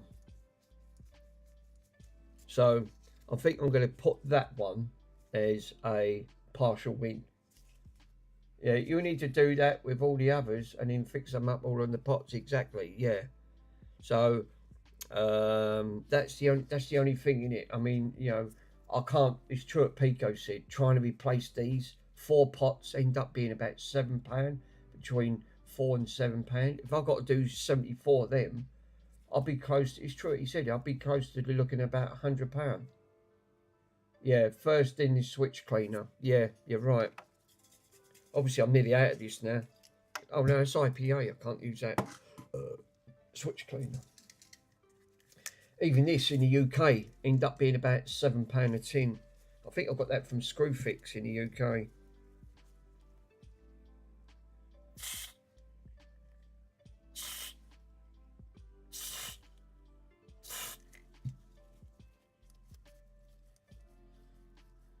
That's why I said IPA then switch cleaner. Yeah, I think you're right there, bud.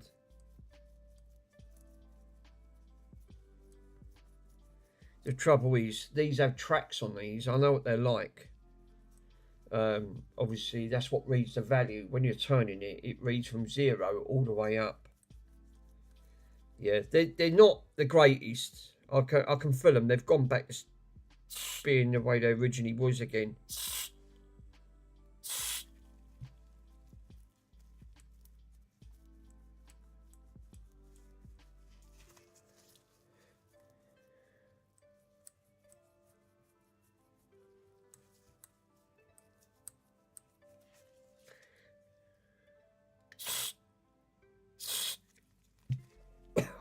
Not nice stuff to breathe in. Is that music not too loud? Because I got told that was too loud last time. Got told, well, actually it went beyond that. I got told to turn it off.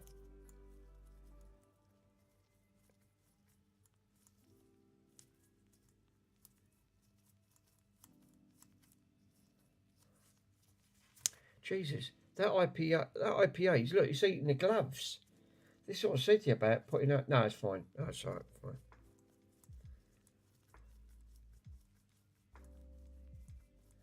Andy, how you doing, my friend?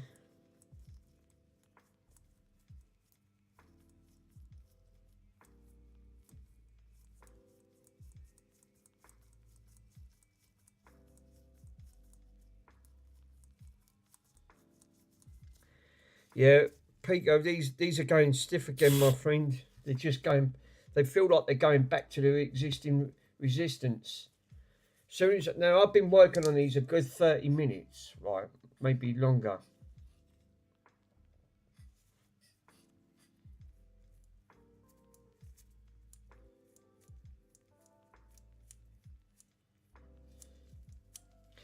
Look, Pico, look, this one's going back again. Look, and the reasons why I'm saying, look, it's sort of getting stiff again. So this is the only thing with that stuff.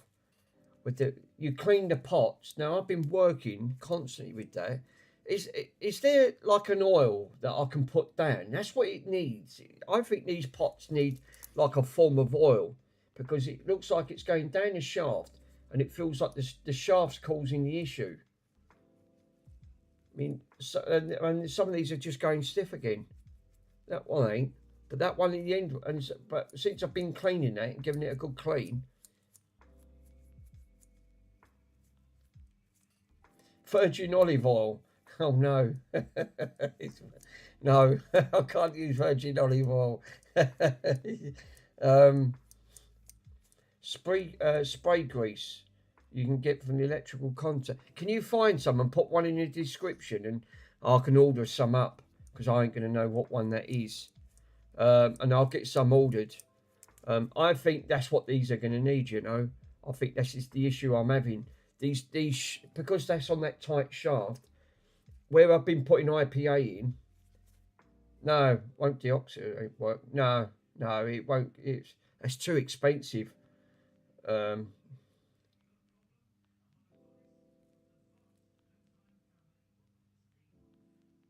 yeah, that's what you need. Yeah, it's like 76. It's like he's had like 76 others left. I've only been working on one, and these are still putting up a resistance. Yeah, I ain't even started on the others. I've still got nearly 70 odd to go, I'm afraid to say. And this is the first lot. And I can't change. If I try and replace them, I'm going to be looking at a lot of money. It's not worth it. I've just got to try and work these loose. But these are really, they are putting up a resistance. I think it's true what Pico said. I'm going to need something like a lithium grease, electrical grease to put down here. It's the shaft. It feels like the shaft is. I've gone really. It was nice and loose when I put IPA, then contact cleaner. Now they're all drying up. It's doing it again. The resistance is coming straight back. In the Discord. Thanks, bruv. You'll do that.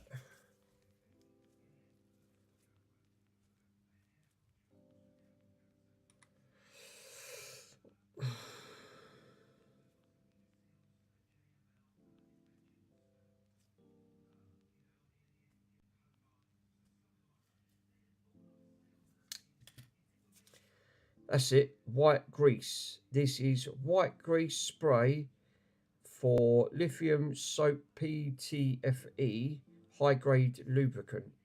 That's what you need. That sounds like the stuff.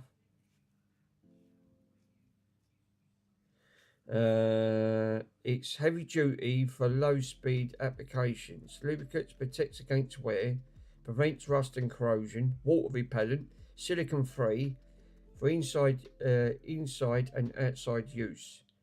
Alcohol can be used, if any, at any angle, 360. Turning moving parts of metal and plastic offers an effective spray and penetrates like an oil. So that's what I need. Yeah, that sounds like it. It's got a 3 years unopened use by date, cool and dry. Cool. Uh, Surfaces must be cleaned, degreased, and dry. Shake the can well used. Spray a distance between 20 and 25 centimeters. So it's a constant liquid. That's it. It sounds like the one to me. Right. Thank you, my friend.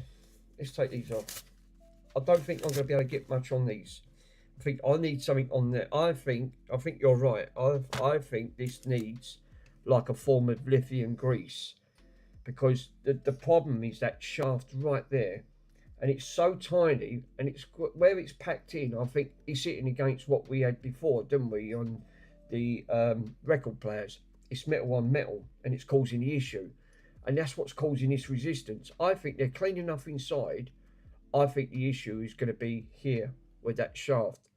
So what I need to do is just get that lithium grease, spray it, and keep working it until it's like this, and then gradually go through them. I mean, some of these, look, they're actually working all right. But then if I leave this 24 hours, come back, I bet these will all be stiff again. But yeah, at least this one's freed up. It was seized solid. But again, this one's gone back to its old roots. So I think, yeah, you're right. I think I need to get some of that older. King in the castle. Have a chair, I have a chair. All right. Oh, go do this, go do this. Yeah, the electrical dielectric grease works. It's in the PM. Yeah, I think you're right. I think I can't. There's no point me doing the others on this. Obviously, I'm gonna be in the same boat.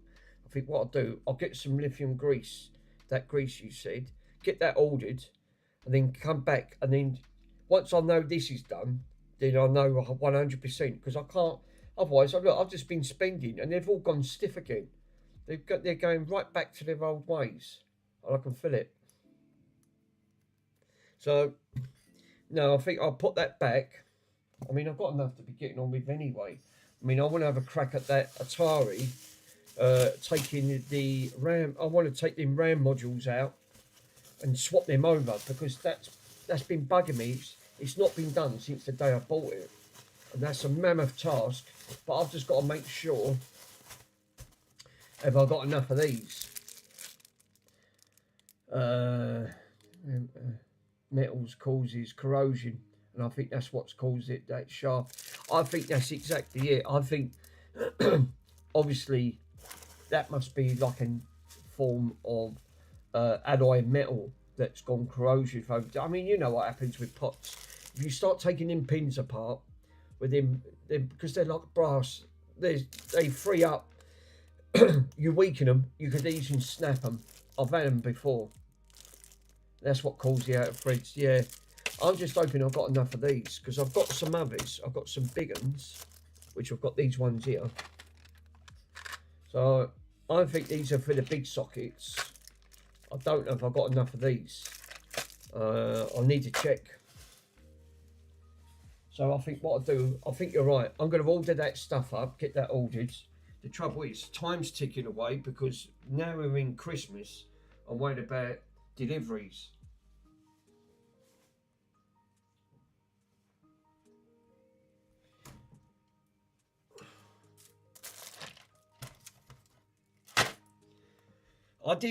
This was another task that I really didn't want to do, but I've got a problem with this one. This one's got a metal shield. How the heck there's got to be a way I'll take this metal shield off, because otherwise how do I get all to the chips? The trouble is, all these chips, now these ones are all soldered in, so I haven't got to worry about that. The only other way is I could try to, is there a way, so it's not these ones I don't need to do, because these ones are already done. Is there a way of checking the mood gun? No, I won't need to do it on this, because these ones are all done. Look. Oh. So if you look at these ones have all got standoffs, all of them. But the RAM, this one's got the black screen. I'm pretty sure it's these. The only downside is my other one that was working, they're actually built in on the board. But that was the one I was going to do, desolder them and put these on. And then what I could do is then take out the working RAM, sling it in here, because these ones have all got the standoffs. Or you just got the chance. Yeah. Or just change the RAM. The only downside is I can't find the RAM. Done with work on that gotcha gun. It's good luck. And thanks for the stream. Thanks MK. Thanks for popping in, my friend. Have a great time. Thank you so much. Really appreciate it. Swap one out at a time. The only downside is my other RAM module.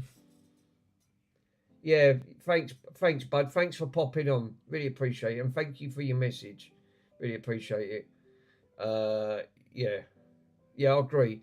I mean, what I could do, what I was going to do, is take the working one, the RAM soldered onto the working board, and then what I was going to do is then swap the RAM over.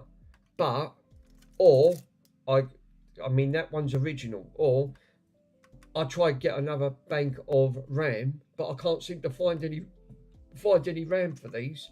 I wonder if you can see, if you have a look to see if there's any RAM available. I had a look online, I couldn't find any, because all I've got to do is just swap them over a good working good working RAM, and just because these are already socketed, I ain't got to worry about sockets. The other one ain't socketed; it's actually soldered. But is there a way, for the time being? I'm pretty sure there must be a data line on these chips to test with an oscilloscope, which I've got. My little oscilloscope. Is there a way of testing which one is the? Is that a 10? Yeah, this is the 1040 STFM. The only downside is I'm pretty sure. Oh, he's back. MK's just gone. He's going.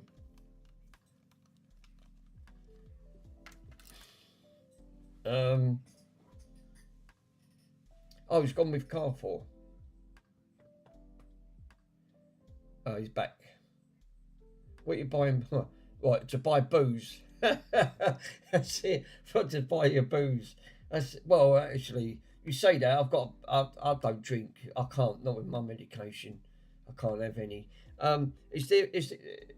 Pico? Is there a way of testing the RAM on this when this is switched on? Do these have? I think these have a data line on the chip. I think it's pin 14. If I remember correctly, when I used to work on the BBC Micro, one of them was a data line on the RAM to actually talk, and I'm pretty sure on the BBC Micro it's pin 9, but I'm pretty sure the Ataris, especially the STs, it's on. I don't know if it's on pin. I think it's on 12 or 14. I can't buy booze at the grocery store. No, we're only about 3.5 is the highest there. Oh no! Oh, no. Oh jeez. Well, we'd have to take quite a lot of that to actually get you drunk. What booze is left? Oh no, there's beer. That's it, Carl. There's bloody hell. Is that the strongest that they only have out there? Bloody hell, that's not strong at all, is it? 3.5. Wow. Is that really why they don't want people walking around like drunk and going all over the place?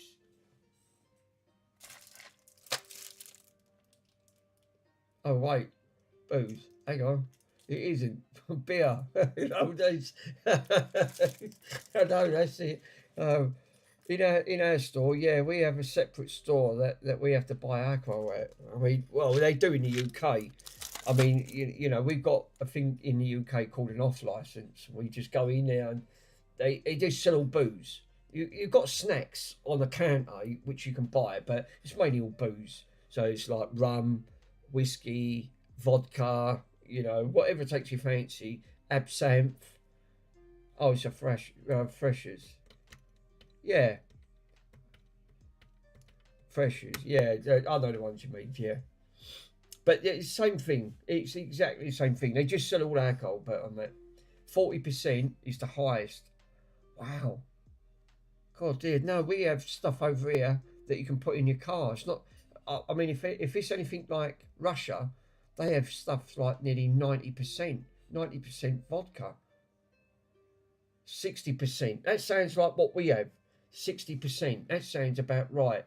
About a 60% what we have in the UK. Russia's got the highest rating when it comes to their drinks. I think Russia is about 90%. Yeah. So it's the point where you say you the IPA. Yeah, actually it's true, because what is IPA is 99%. That's why they call it. It's 90%. Yeah, 90. I think Russia does. I think Russia's got the highest percentage in alcohol in anywhere else. I've never, and that in South Africa, I'm pretty sure South Africa's got really high percentage. They mix it with other ingredients at the end of the day. But yeah, I'm not sure about India. I'm not sure, but I know there is a few countries that do run really high alcohol content. Well, if actually it's so high, you can actually use it as fuel for your car. And Russia's one of them, especially their vodka. I watched. Is it Car 99? It's a Russia team that they always put bits together and do things with Skodas and Ladas. But they cut them up and mod them. It's lurking. I've got to run for a bit. No worries, Blind Bodger. Thank you, my friend. It's lurking. Got to run for a bit. No worries. Thank you for popping on. So yeah, I think latest, but yeah, I think you're right. I think they do. They have definitely got that sort of aspect. That's it, Garage 54. Thank you, Carl, for that's the one. I've subscribed to his channel. I love watching his stuff. He does absolutely. I do love watching his. He does all bits modifications to his cars.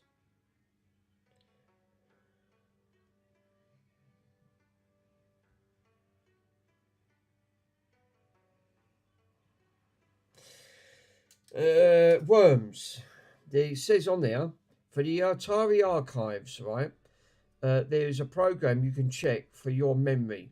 Oh wait, or does it? Does it not boot? No, it doesn't boot. I've got a completely black screen.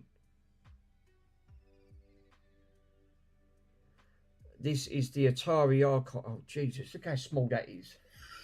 Jeez. Thanks, Worms. The only thing is, even with my glasses, right? If I open it up, I still can't see it. That is really. I mean, I could probably can. The good aspect is I can blow it up, so it's not a problem. I'll just have to go across it. I'm hoping to check because this has got the black screen, and they're notorious for going bad. Again, a bit like a typical Atari of the Atari 2600. Use the oscilloscope. It's definitely possible, but it does require a solid, outstanding or digital logic. The 6800 CPU and the bus cycle is I can't pronounce that word. I'm sorry. It's architecture and the 1040 ST memory controller, and that's what I'm saying. I don't know if it's pin 9 or I don't know if it's 9 or 10 or 14. These should read. I'm pretty sure. Yeah, it sounds easier to jump and swap the memory out. The only downside is the other one that I've got fully working, the 1040 down now. They're not socketed. They're soldered to the board. So that's what I was going to say. I've got to count. That's what I was going to count on there. Have I got enough? Because if that's the case, I could then just unplug the RAM because this is completely black. I'll boot this up. I've just got a black screen. Sometimes I might get a coloured, distorted screen and then it go black again. So obviously I tested the shifter. I have to write notes and everything. I've put on there. I've tried a new shifter chip, right, on that one. It's still the same. So I've even tested it and put a remind me notice. The shifter chip on there. There's the CPU. So we obviously I haven't tested the CPU because again it's socketed on that front. That's the only thing with these. Sounds easier just to swap them out. Unplug the RAM from the one that you don't have, yeah, and put it back in. You've got to test it with the operation with the CPU in cycle. I think that's it. I think you're right. This has got to be powered up, and then because you've got to put voltage, because these again have 5 volts. These will be like a bit like the BBC Micro. Some of these will have -5 on these, and about 3 volts, 3 to 5 volts. They'd be very low voltage to run a CPU. Some might pull to 12, depending on the larger chip. That's why they do get a little bit warm. Very rare. The operation as it cycles around, it'll just be replacing them. Yeah, I mean, that's what I was going to count, because what I was going to do was, I mean, there is one good aspect. What I could do, right, is test one of the chips on the working one, right, with an oscilloscope. There is a way of testing this without desoldering that first. Take a bit like when I've done the record player, put them side by side, get the oscilloscope, right, which I've got one here, right, ground it out. There's plenty of ground points on there, which is not an issue. Probe one, right, with the working one, just go along to see if they're all clocking the same, right? And then do the same thing when I've got like this one here. Put the power supply in, turn it on, even though there'd be no display, but there'd be power running through it, and then test, take measurements of that one to then test to see if, and then you should be able to, it should give you a roughly ballpark of some of these. Yeah, what Squishy said. Yeah, those RAM chips, they look like they've been replaced before. I think they have, because like I said, I haven't. This was part of a board that was slung in a box with all the bits, which I've still got and I ain't done yet. Which is that box down there. It's a big plastic box. It's got all bits in. This was at the bottom of the board, wrapped up. So obviously it was an Atari ST, no keyboard, nothing. So it just had a black screen when I powered it up, but the chips were there. Yeah, they never had sockets. No, I don't think they did. I think you're right, Chris. I think these never had sockets. These were socketed. So whoever's had it, these obviously they must have changed it at some point. I mean, what Worms is sent on here, how to test the RAM. I'm thinking, but that's obviously if this was working.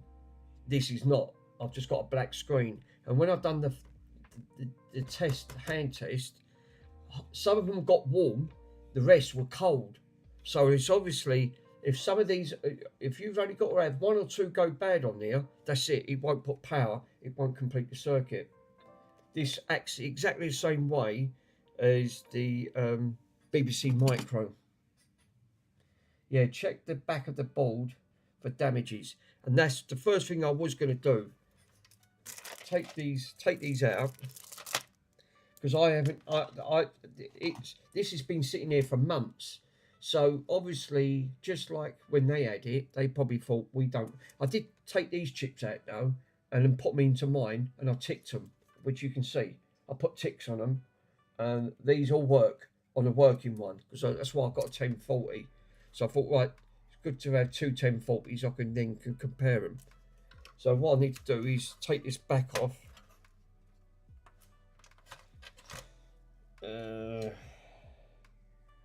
Can we get the back off? I've never took the back off one of these. I've got to be careful here. Yeah, it should be. It shouldn't be too difficult. I think they just pop off. I think you like you said. Thank you, my friend. I'll have a look in that in a minute. Yeah, you're right. I think these just pry apart.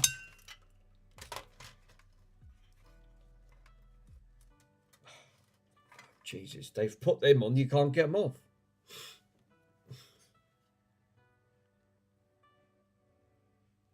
All right, mate. No worries. Thank you. Yeah. Good old Pico. Always does his magic. I think you're. I think that's right. I think what I'm going to do, take this off. I'll do what Chris said. I'm going to have a look at the back of this.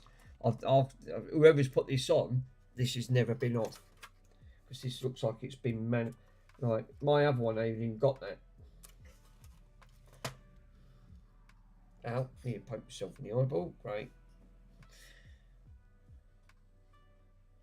8-bit.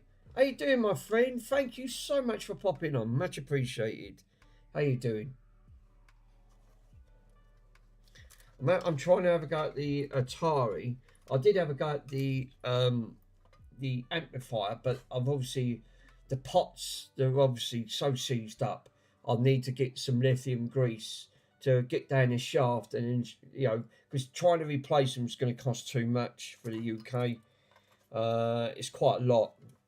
Pico looked into it, and it ended up being very expensive. When I looked, I think he's right.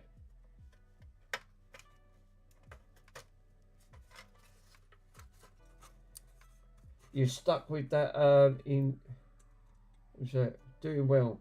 Stuck in traffic, but let me join you in. So I hope you do. I hope you're well. Thank you, bud. Much appreciated. I hate being stuck in traffic. That's the only thing. Yeah, especially when you're trying to come home from work or something like that. It's really frustrating. Yeah, she's off. So we've got a nice. Obviously, you know what it was, Chris? It was these lugs. They bent these lugs over, and I was just careful. Just there's a couple of them lugs right on the top, and I think they just hug it in, and then basically the back of the board comes out.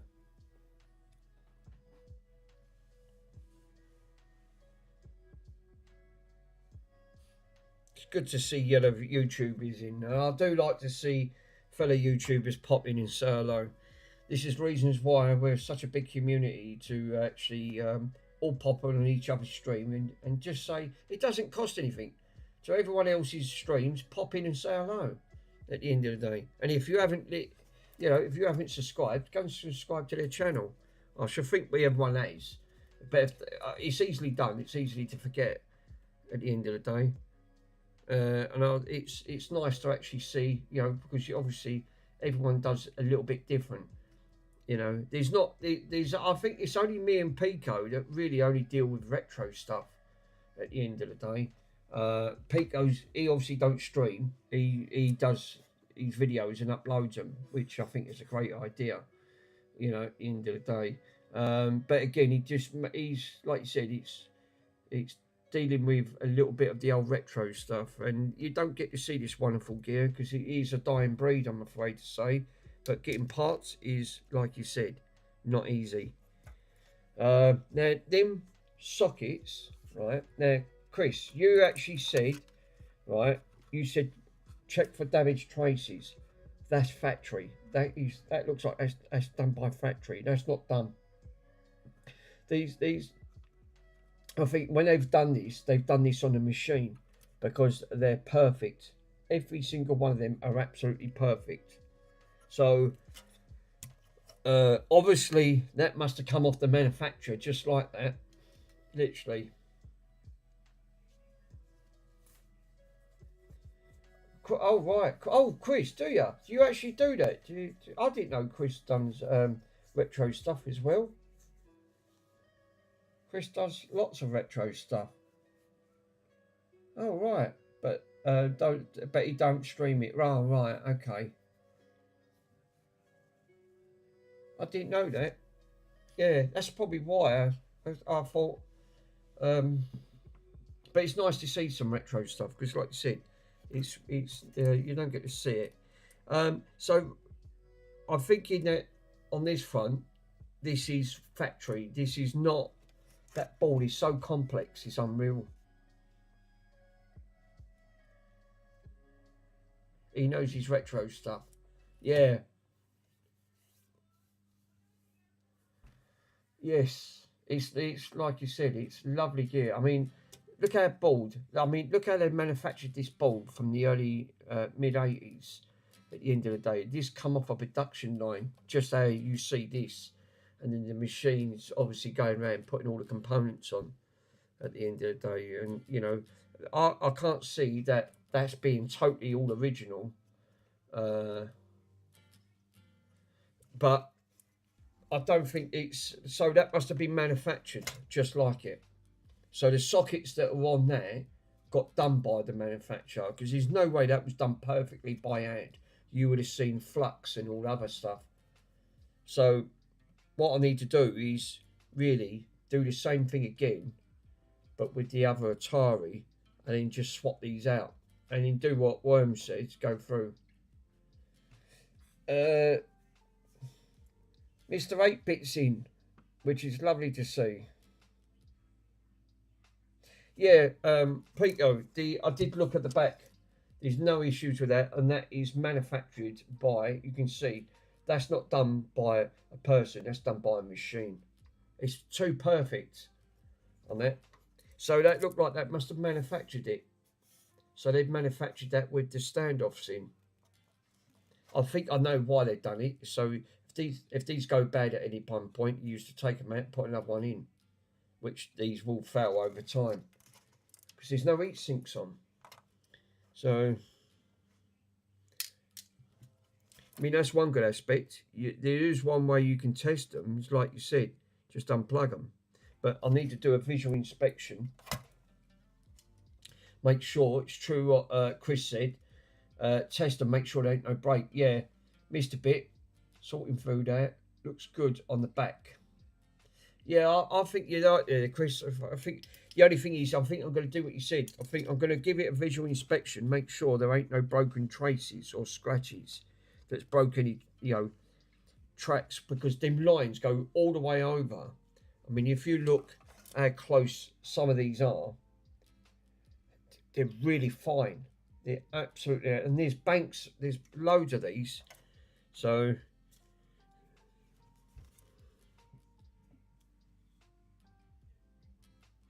yeah, it has been scratched at some bit, but obviously it ain't broke the traces.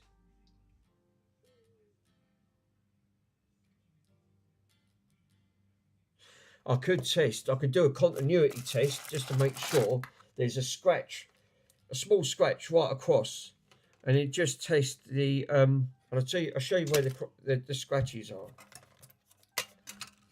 So right underneath here, right, if I point it out, you guys can see.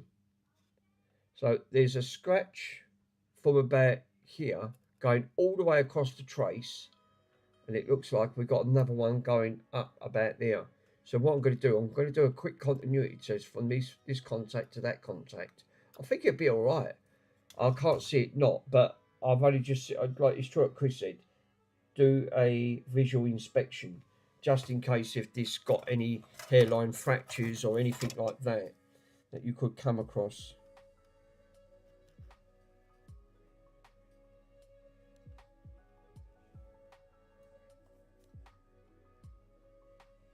Again, I've just found something with the eye which is a bit concerning. Right above, where is it? Right above here. So let me bring the camera down. I can show you guys what I mean. Right where this line is, right?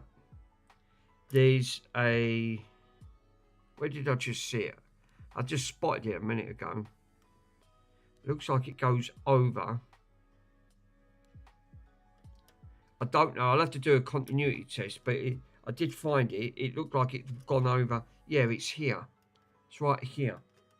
Right. And it's really like a very fine. It looks like a very faint scratch, but it looks like a crack.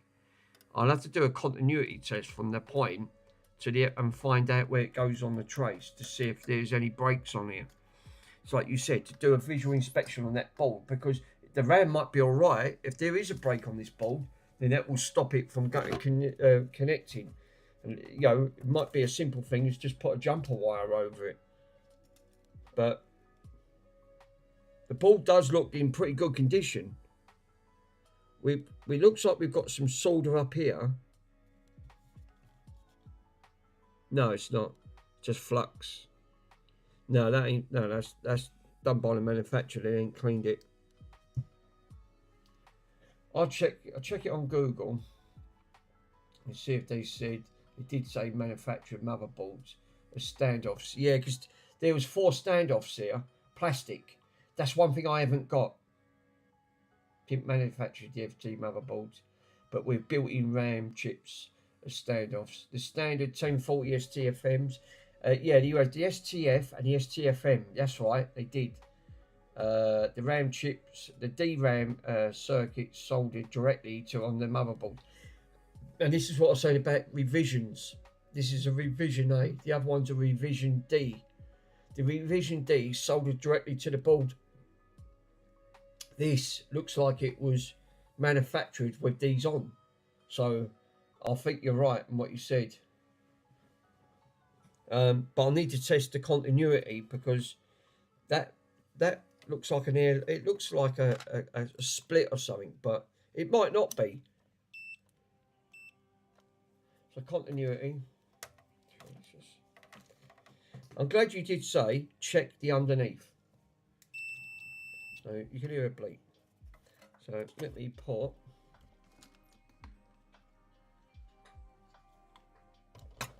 First things first, let's take my glasses off because they're distance, they're not short. So I need to take one from there. Yeah, it does. So that's making continuity there. Take that one and take that one. Yeah, that's fine. Absolutely fine. So it's just a light scratch. Whoever's put that on just slightly scratched it. But from point A to point B, so that absolutely fine. And again, right up from this point, fine. That one down to here, fine. Fine. So that's just a scratch, so that's nothing to worry about then. So now let's go back to the other point, and I'll check that line, because you can't see it on there. I think that's fine, personally. I think that is. It looks like a crack, but it's not. I think that's a scratch again, a very hairline scratch. But it goes right across 4 tracks, right up in the bottom part, which it looks like it goes right up onto these sections here, where you got the 4 lines.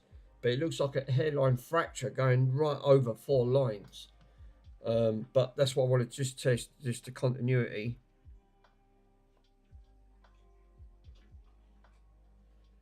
So I need to test that one from there. So where's that line go? So obviously I'll take that line from there.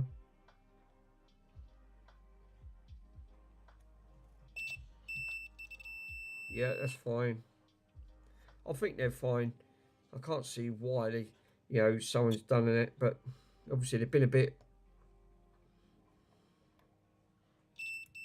That's fine.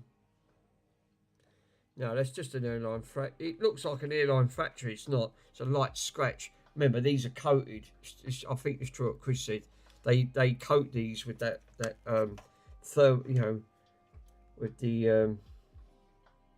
with that green coating. They dip them. But I can't see to be. There's no other. Looking on that board, I can't see anything else on there that's visual to the eye. The standoff's different. I've got no standoffs on these, but there's no other sides that everything's manufactured. It seems to be all good. Screws all soldered in. I just think that the only problem this has got, and I bet I'm right in saying that the only issue it's got is the RAM module. So I can put that back on that now. I won't need to. So I can put this back. Obviously, there must have been reasons why they've done that, because they've got like a coating. Now my other one hasn't got that.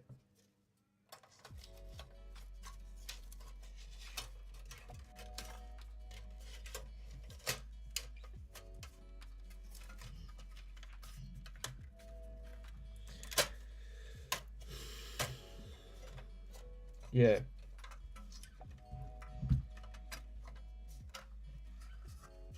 So that way I can put that back, and that just shields the underneath.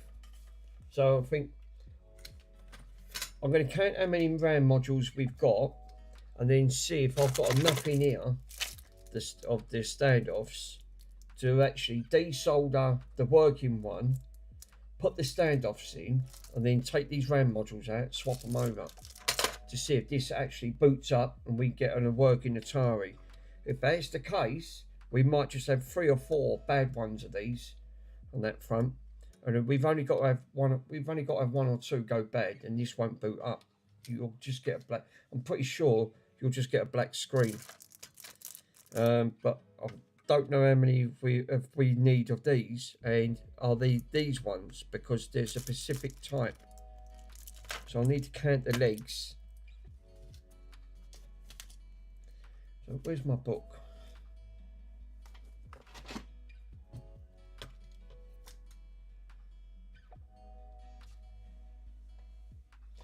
Yeah, it's not like just like 0.5 to 1 meg upgrade either. So that's why they socket them. That's why the chips were doing that. I think that's what you were saying.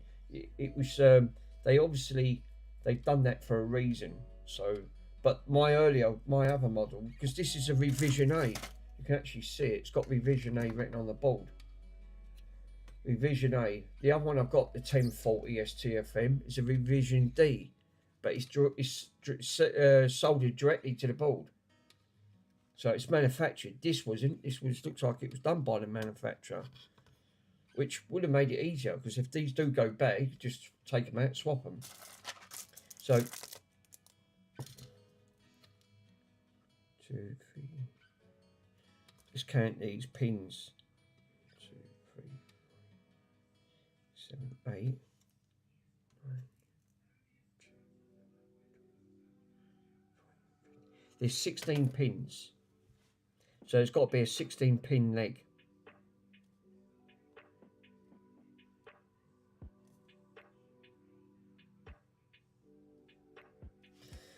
Which is, that's just on one. So I've got to desolder 16 pins just to do one. Great, it's a great Atari. It's a great idea, the Atari. Yeah, I think it was. I think it was an underestimated thing. Remember, you've got on these, like you said, you had MIDI ports. Even the Amiga didn't even have a MIDI port. I think what it did, I think it had one at the back, but the Atari had two. You had your in and your output at the end of the day. Also, you had your module RAM. You could actually put like a thing on that. Yeah, test the 8 pin, test pin 8 and 16 with the multimeter to see if it's in to see if you get the bad one. I think you're right. So I think what I need to do is, first things first, there's 16 pin legs, so I need to count. And how many have we got? We got 1, 2, 3, 4, 5, 6, 7,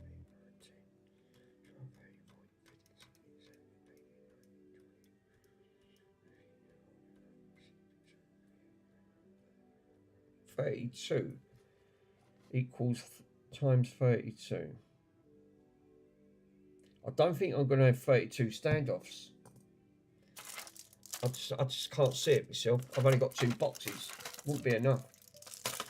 There's no way. So I've got to find a 16 pig leg. So even if I did, I still couldn't take them off. Desolder the other ones and put them on. Because I need, obviously, I need 32 in total, and they've got to be 16 pins.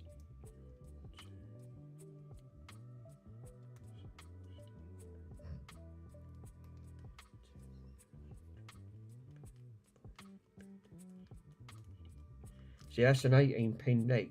So it's not them ones. So it's got to be these. So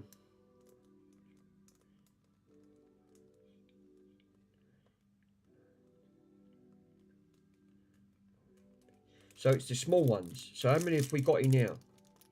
So I've got, without opening them up, so I need 32 in total. It looks like there's 3, there's 6.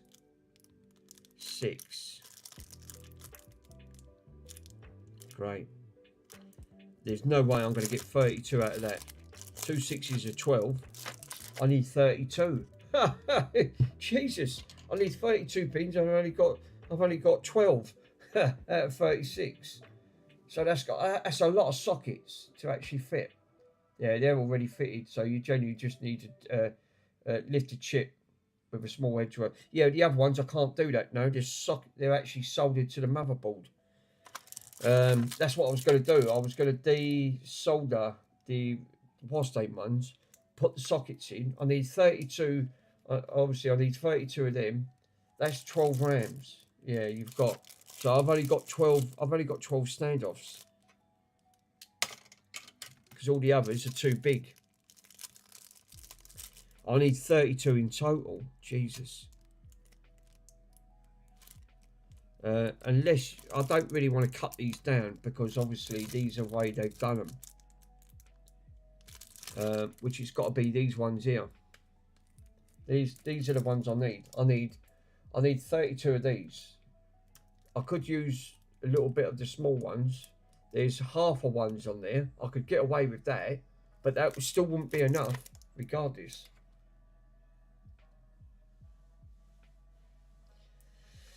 All right, the sockets on the other board. Yes, I'm afraid, yeah. You need the sockets on the other board as well. Yeah, that's what Worm said. Yes, so... yeah, the only other way I'm going to do it is... the only way I'm going to solve this problem... I could...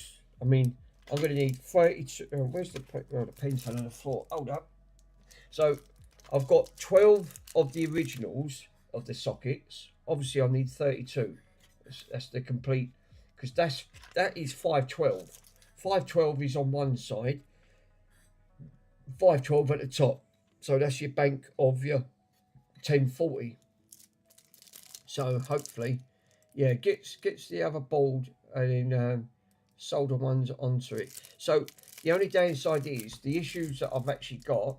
Can solder the rest of the data later. I suppose then I could. What, take the what you're basically saying is take the RAM out just to test it, and then get the sockets and put them on later. Yeah, I could do that. That's a possibility. Obviously, that's a working board, and you just swap the one chip at a time that you need. Yeah, there's a possibility. I mean, obviously, I'm going to need. I've wrote them down. I need a 16 pin. I need 16 pin leg, but I need 32 of them. So I think you might be right. So what I'll do, I'll take this back.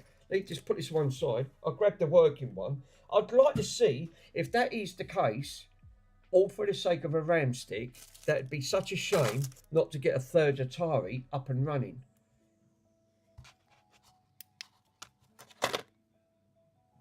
Let's grab that other Atari. I did put her back together because I was going to do it.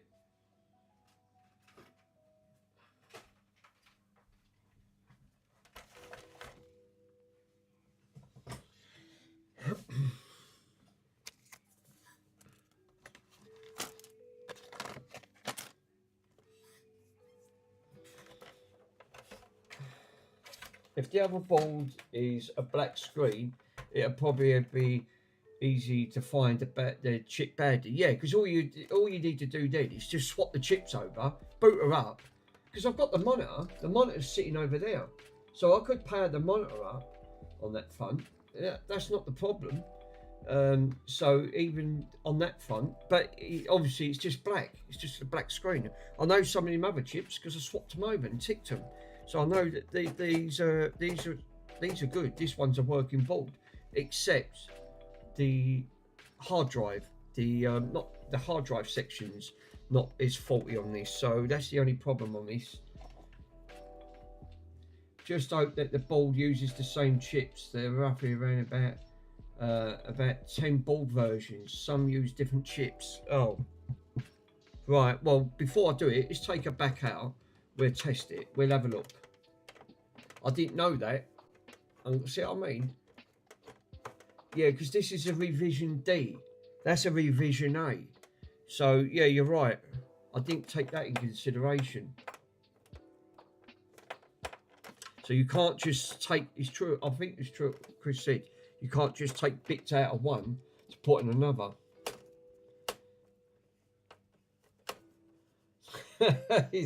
I'd rather take his word for it because, like I said, you're right. I mean, obviously you think that you could, because you've got two Ataris identical, don't mean that the parts are the same. It's like you said, there is different revisions. Sorry. Yeah.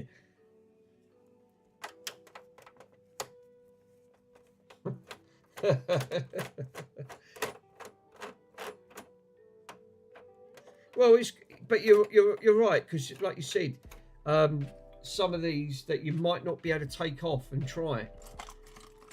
And what you don't really want to do is also, Chris, is that you don't want to damage a working chipset if there's a fault else on the board, because now you've got two damaged chips where before you only had one.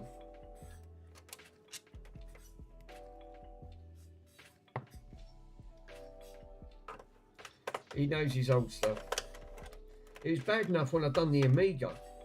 That keyboard was a nightmare to do, because they try and take them keyboards apart. Oh my god, I had nothing but problems.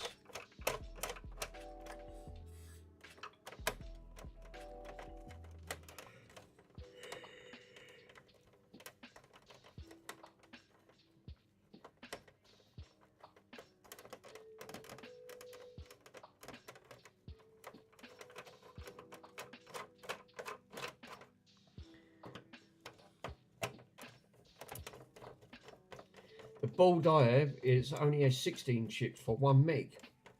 Yeah, see, I didn't take that in consideration. So the higher the capacity, yes. So again, that which makes sense, doesn't it? Because like you said, there's obviously 512 on the 1040s. You're obviously they're gonna be in banks, but depending how many in a bank, because like you said, because the higher the chip capacity, you can't just swap them over. But one good aspect, we can test this, plug this in, because this is fully working, except that this had a faulty drive.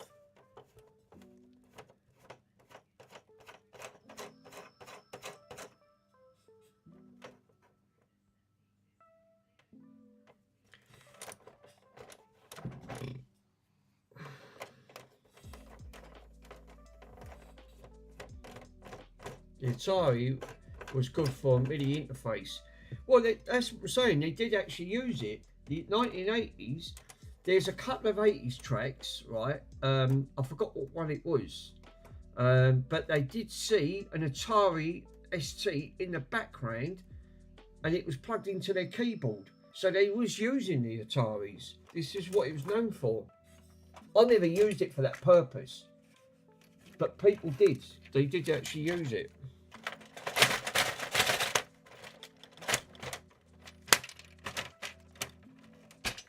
Right, we've got screws. We've got a couple. Put them over there. Well, that's something rolling around inside. That don't sound healthy. Obviously, I've got to take that one out, which I can't get to.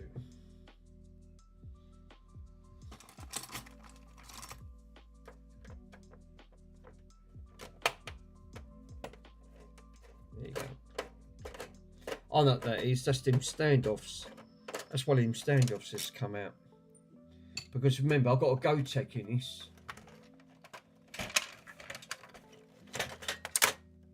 I bet that's what it is, the GoTech. Because remember, I took if I remember correctly, we tried to have a look at the Atari original floppy drive. We had no power, and then we managed to get power to it, but it still wouldn't read from the disc. Yeah, look, it was. Oh no, it was Worms' hot glue. Worms, the hot glue didn't stick. Look, the hot glue come away. Look, the hot glue went completely. It's just come away from the board completely. It went hard, but it obviously. Here's your hot glue. You said get the hot glue out. Look, I hot glued it. So the hot glue didn't hold, my friend, I'm afraid to say. That's it. That's what was rattling around inside. And again, I had to extend this because obviously the arm was too short to reach that wire. Because again, different versions.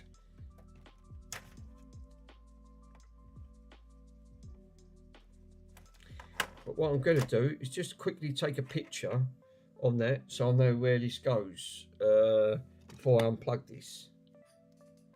Because I put this in and this has to go a certain way. Cool. Then I've only got to go back to the picture and have a look at it. Yeah, because obviously I took this Gotek out of the other one. The 512 works lovely, which I serviced. It had a bad sticky eject button, and then sorted the eject button out, which was fine. It's been perfect since. And then I thought, oh okay. I thought, well, okay, put the 512 back, and then put that in it. JB weld it next time. Yeah. Possibly the only downside is I won't get it out. I won't be able to take the casing out if I have a problem with the board if I JB weld it. That's actually quite funny. Actually, well, no, quick. And they a weird interface. No. Do you know what I didn't understand? Right, and I think it was an underrated computer at the time. I could never understand the way they kept the styling. If you compare this to Amiga, the Amiga is very basic, but then it's 3 times the power of what this Atari was. That's why the Amiga won. And they did put a speech chip in, which really helped with the gaming industry, because the Amiga, when this come on board, everyone grabbed an Atari ST because they used to do all their own work. And then when the Amiga come out, which was about a year after this, it went ballistic. Everyone wanted to scrap their Atari STs and grab the Amiga. If anything, the Amiga was so popular, it was constantly out of stock. They never had it in. Now, if I remember correctly, this was a bugger to get out because I have screws in this. Because you've got the casing, you have to take the whole... Oh no, look, another standoff's come out. So these standoffs are a bit of a hit and miss. That one's clipped in. But yeah, everyone wanted the everyone wanted the Amiga. They didn't want the Atari.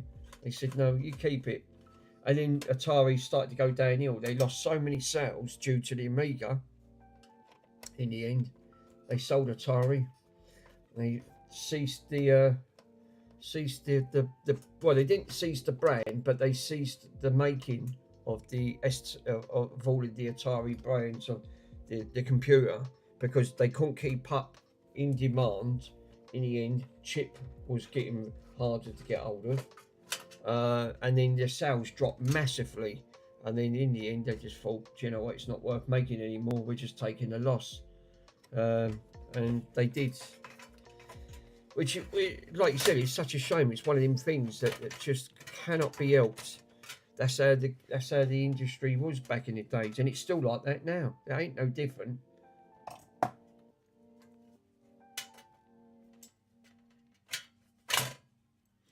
That's the thing, that I ain't switched this on, so I know that this is discharged anyway. So I'm fine handling this. Don't have any issues. But I'm going to unplug her because I'm not going to get... I don't fancy that. This is the one... This is the power supply that was completely dead.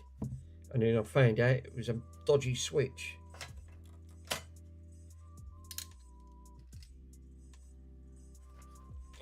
Now this is the one I did take the rest of the chips out and swapped over. Except that I couldn't do the RAM modules because they're soldered.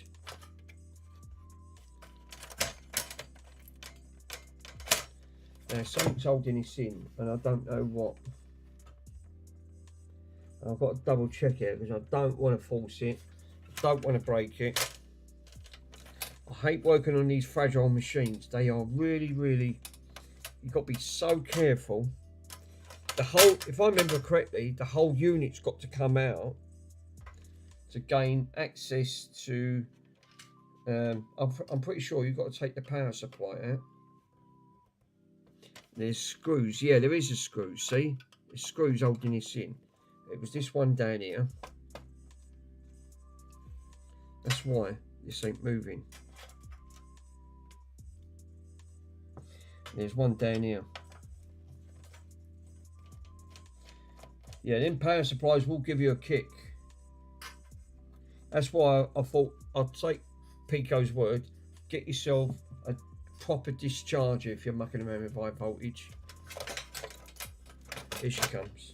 So you've got to take this out first. So you've got to take it all out with the other one, right? and then that's it, and then the whole board comes out, and then you can take the top part of the casing off, and the power supply drops on the floor. Yeah, of course, that makes sense.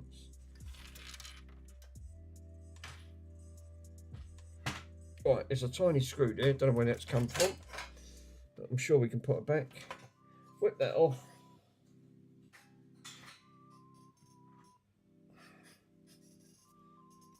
Right, so as Chris said, the banks obviously depending side by side.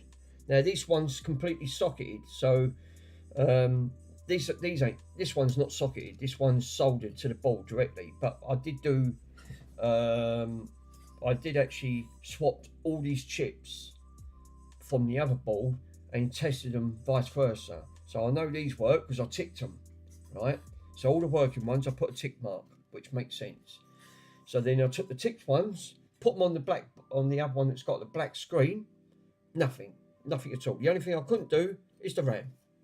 It's the only thing I couldn't do because these ones are all socketed. There's 32 on here, but it's true what Chris said. You know, obviously got to count the legs, make sure the legs are the same. Because what memory does this? Right. What memory chips you got? Right. Let me double check, and I can tell you exactly of the ones I've got on here. So. First things first, the other one's got, what is it, 16 pin layout. Let me count the pin layout to see if the pin layout's the same. Which, 1, 2, 3, 4, 8.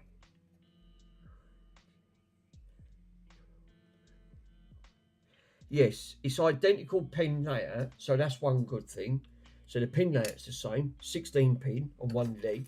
Now, the only downside is, I'm there to need is have a count between this one and this one here and have a look to see what type.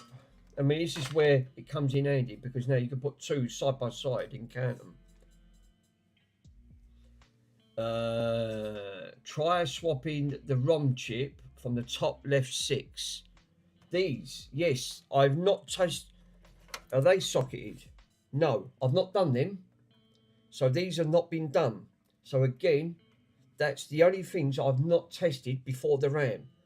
Again, they're socketed, these are socketed, so that should do it. Yeah, I think you're right. So I think what I need to do is put the power supply, and I'm going to have to watch it because that's going to be hot on this power supply. Put voltage in, take these out one by one, swap them over, and then set up to see if we get any image displayed on the screen. Because I tested the shifter chip. The shifter chip works because this one's ticked, and I've done this one. This one's done as well. This is the one I've just took out the working one, and again the shifter chip is because you've got the glue chip and the Gary chip. Yeah, this one's ticked as well. I put a tick mark on this one. So the shifter chip is again work. That's to do with video. The only one that I can't change, again, it's been socketed, but it's been soldered to one side of the leg, is this long CPU one here. But I did feel it, it was getting warm, just like all the other chips. I didn't test these, that's the only thing I did. Swap all them 6 at once and then see if there's different ROM versions. Yes, so hopefully. So basically, I know what you're saying. Take these ones out. Take these ones out, swap them over, see if this one boots up. If it is, you know all these chips work. And that does make sense because this is the full working one. At once, yeah, I think you're right. So I need to create some room. I can't find obviously the monitor. I can use that monitor to see if this powers it up because them monitors, I'm going to have to make some room on this desk. So obviously that monitor is going to severely, I've got to clear all this. So I've got to clear all this out because that monitor really takes all the room up on there. And then I can then just do what you said, swap all them chips out. That's the only side that I've not swapped out yet. So I didn't get time to swap out. If they still works, then 100%, then it's got to be these remaining going, because everything else is all ticked off. So it's just this side, and all these I haven't tested.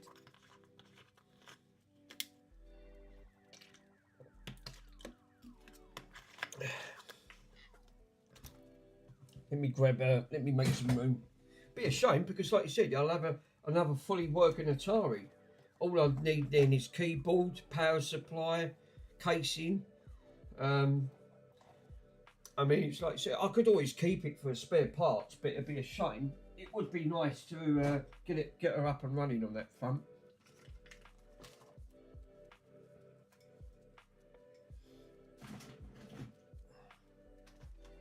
So obviously, I've got to try and make a clearing on here.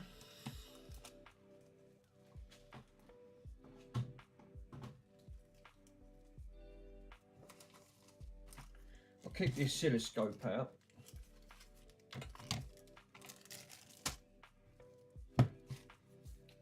God, look what that IPA's done. Then, you know what you're saying about the IPA? Look what it does, look. IPA literally was just spraying it. That all goes on your hands. That's just reasons why they say wear gloves. It stains all your fingers, literally.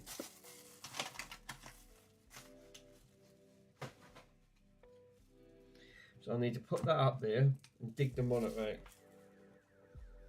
Right, let's put this in the rubbish.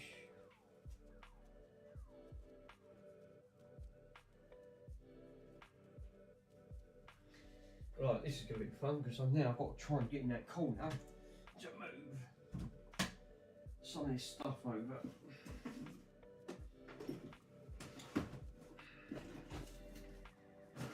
Oh, it ain't too bad. We can get on that one. No.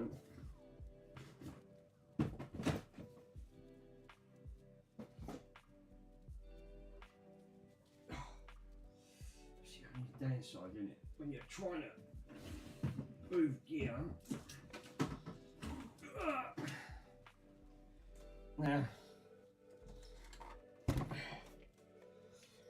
Now, obviously, with the old Atari monitors,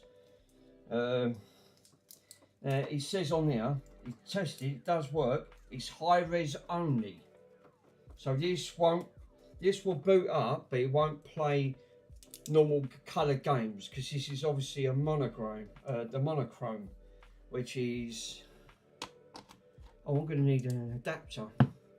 Shit, yeah, because otherwise it's not going to work. You're going to take both sockets. Oh no, that's right, I can unplug the other socket, it's not being used at the end of the day, so that's not a problem. So I won't plug her in yet, but I think you're right. Yeah, I've put on there, if you try to play colour games on it, it won't work. The ST game only works in the ST games only work in low medium res only. Won't work. So this is a higher res monitor. So this is what gives you your full 1040 on that. Won't work in low res on that. You just get a blank. This comes up like a blank screen. Bit weird the way they've done it. And they did do. This was the SM 124, and then they done another model of this. Because again, someone threw this monitor out, thought it wasn't working, and it was working. It's just that it's a high res monitor only. I had to Google it to find out, and yeah, I was correct. It was fully high res mode only. So what I need to do is take a picture. What I'm going to do on this one, I'm going to take a picture of all the RAM and where these go, because obviously I don't want to muddle all these up and put all these in the wrong order, because I've got to take both lots off.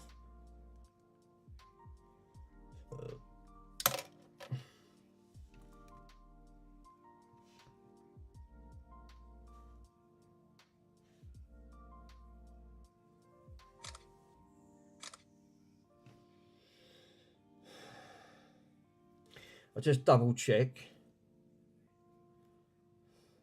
Why do phones always auto rotate and you can't? It bloody annoys me, that does.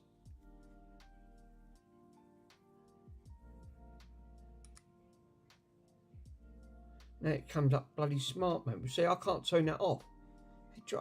Absolutely. Is there a way of turning that feature off? I think it's like auto rotation, but it says it's locked. But it looks like that is correct the way I've got it. So I've got the wires showing on there and which chip that literally goes on, because obviously we've got an A3 5M 6B. Right, okay. And then what I do, is that the same one?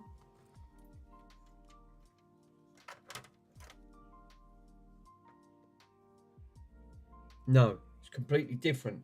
These numbers, Chris, these numbers are different on there. Will that matter? Can you read the chips? Yeah. Are they trying to be... They're trying to be clever. Yeah, the chips are all reading different.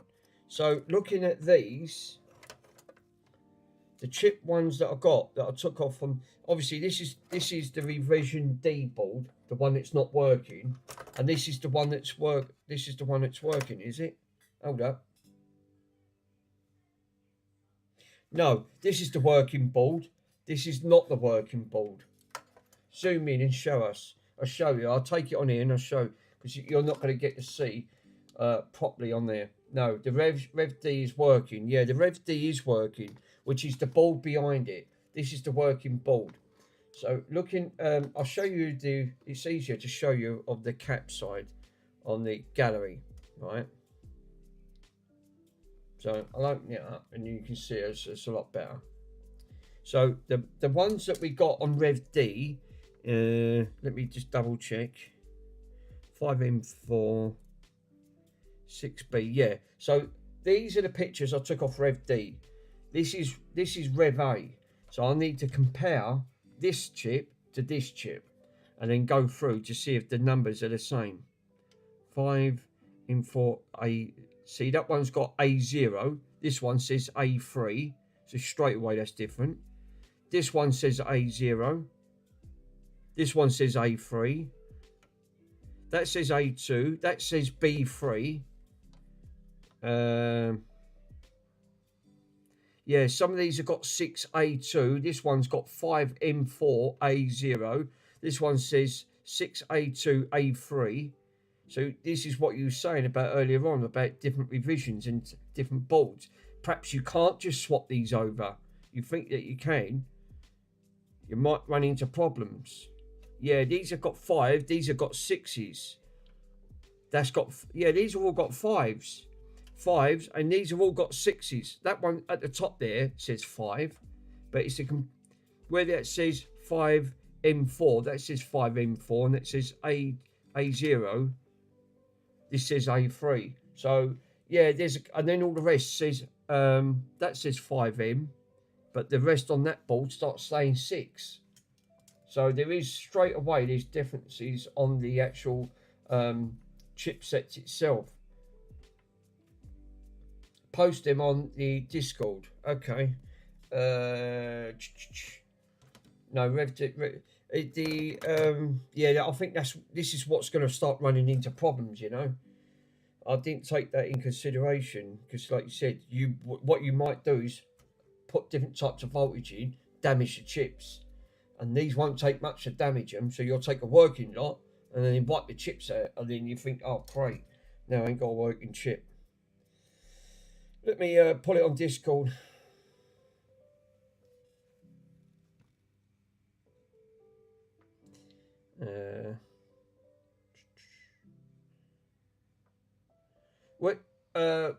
Worms, what one do I post it on? There's so many posts on here, it's unbelievable. That's Grass Puddle.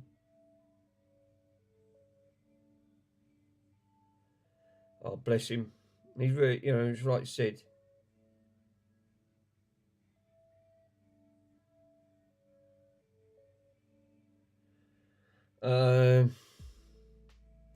Pico. To test around with a multimeter. Who's the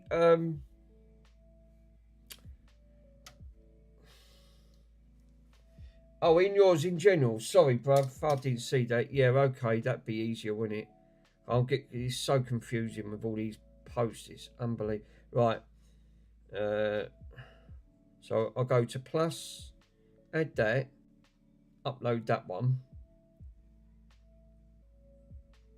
Yeah, that's uploaded. 3.23 meg on that front. Now, if I take this one, so if I go to, is there a camera? Yeah, there is actually. And then I can then view.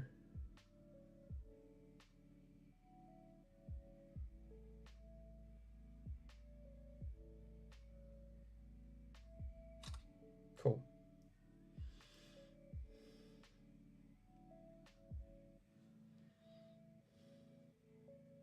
No. See, I keep getting this. It'll come up and then it says your files exceeded its file limit. It drives me up the wall. It's the only thing with it because I can't lower the resolution. This is a 250 megapixel bloody camera. And how the bloody hell do you lower the pixels? This is the works phone. I tried doing it. I couldn't do it. Whichever is the truth he knows. Yeah, if it's bigger than 2 meg, then there'd be a files limit. It's in the camera settings. Let's go into the camera settings. Obviously, this is the works phone. This thing does 8K. It's ludicrous. It's obviously so advanced. It's unreal. I've got to go into the settings. I don't know. I can't even find the bloody settings. See, 200 megapixels it's set at.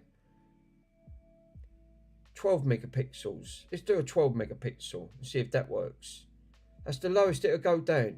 Otherwise, it jumps all the way up to 200 and then it's got 250. And obviously, I can't only go down to 12 megapixels. So I'll do it again.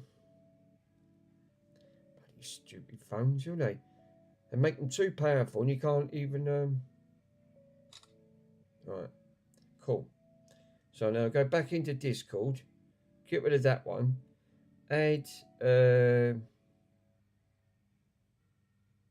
No, hold up. I got to click on plus. Got to click on that one and upload it. There you go. That one works. So I put it on 12 megapixels. So that's 2 by 2 on both sides on that front. Yeah, yeah. This is the bloody Galaxy Fold 7 on that front. It's a contract for the work.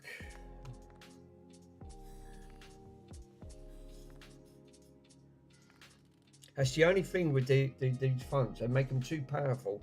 And Samsung's only just come out. They're making they're making an upgrade from obviously this being a 2025 phone.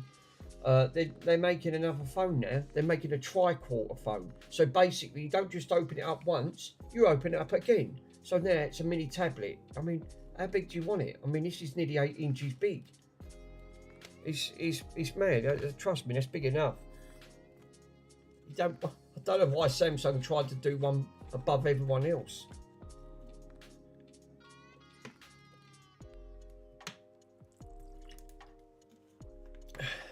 The chip looks like it's the same of the PR256, right? Which is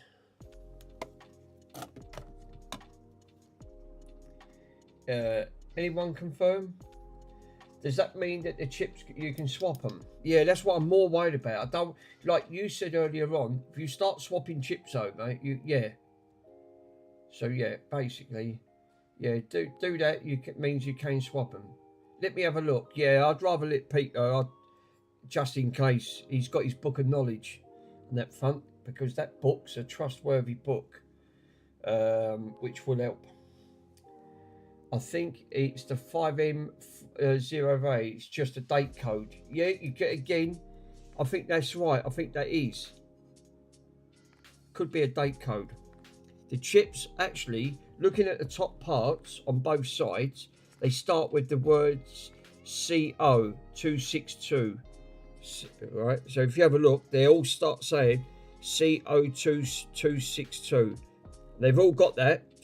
That one's got 261. That one's got 262. 262, 261. 261. I think they're alright. I think these could be. These could be like a manufacturer's date that could be going on them.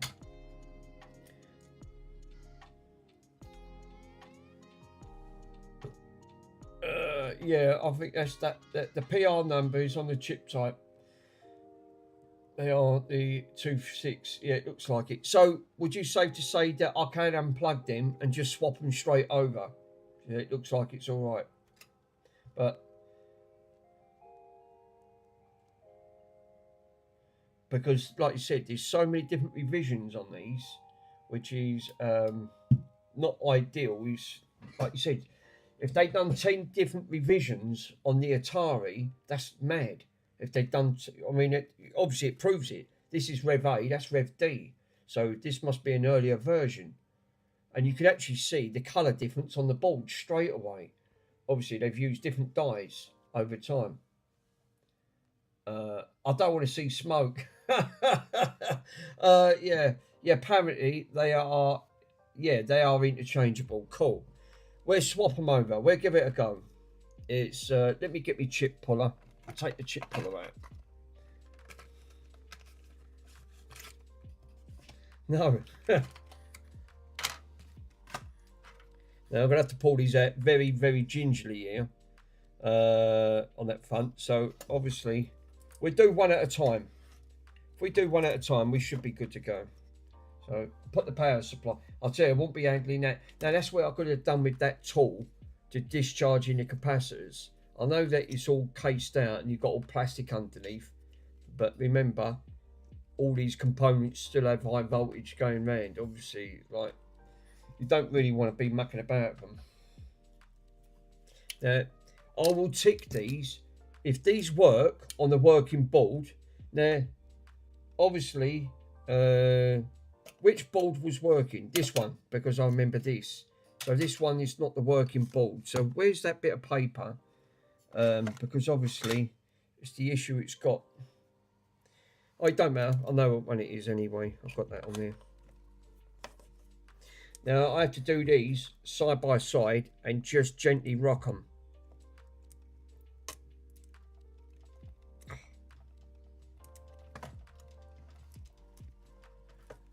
I hate taking these chips out. They are the world's worst for taking these chips out. They really socket these. No, she's not going. I'm not gonna pull her too much because I don't want to damage it. If that ain't going, that should have gone.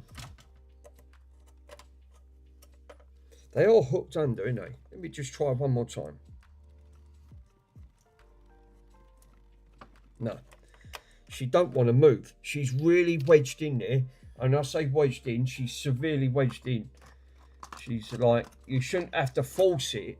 I put a little bit of force on it, and I don't want to snap the chip, and then, you know, we're back to square one again with no chip working. Spray some lubricant on the pins. What should I use? Contact cleaner or IPA? They're really wedged in. These have never ever been out. Never. I know they've got to be sitting down tight, but bloody hell. Seriously. I'll put some contact cleaner in.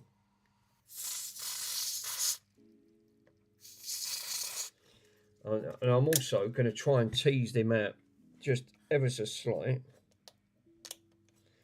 from both sides, and then loosen them out like that. Now use the chip puller. Yeah, either. There you go. That's why I like these chip pullers, because they pull them out and then they don't break the pins, and the pins ain't broke. So I think what I'll do what I've just done there.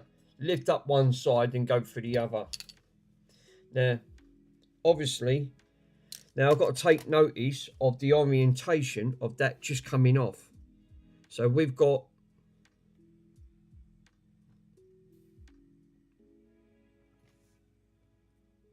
now we should have a notch on these, shouldn't we? Yeah. So the writing, so I've got to take notice of the writing. It's all got to be going down one side. So we should have, because they normally put like little notches on, because they've got like these type of notches. You've got one up there and one down the bottom. They look like they're all pointing down. Now this one, except for that one there, that one's completely different. It's got a little cutout, which these ones ain't. They just got notches. So I just assume it just comes out like that. Yeah, don't mix them up. No, I'm going to do one at a time. I think otherwise it's going to get really confusing very quickly. So I think the sensible move is just a slow, painful way, but it's a safer way of take one out, do one at a time, swap them over. Put the working one into the Wastane one and then go from there. So same thing. So again, orientation, the writing has to be going down. Just remember that, guys, because I haven't got a great memory. So the writing has to be going down. Yeah, these chips, these are well wedged in. Jesus. They are seriously wedged in. They're really in tight. Dot from the top. And I don't like taking them chips out because, like you said, it can easily damage the legs. So, right, swap this one over, put this one in. Now, the one that I put in, what I'm going to do is put a tick on it because I know that that is the working one.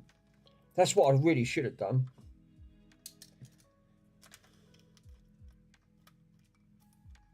Now, I've got to put that in, guide that in. Where's my torch?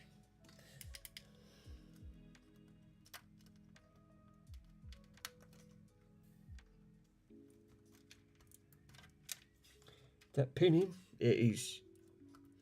I hate working with Ataris, I really do, because the BBC Micros, the Amigas, the obviously the Spectrums, the Amstrads, they all got the same problem.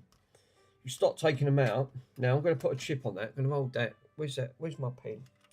Let's get my gold pen out and just literally put a tick on that one, saying that this one was good. Right? Then I know that that chip is good, and then we can test it. I'll leave this one out. I won't put this one back just yet. Right? So we're doing the next. Oh no, I do need to put this back in, don't I? You're right, because otherwise, how are you going to test it? You can't. Obviously, this is not the working board. This is the working board. So we need to confirm if this is actually working. So you're right, I've got to put this back in. And then leave it unticked. So boot it up, and if she boots up, then you know them chips are okay. Right, cool. Second one.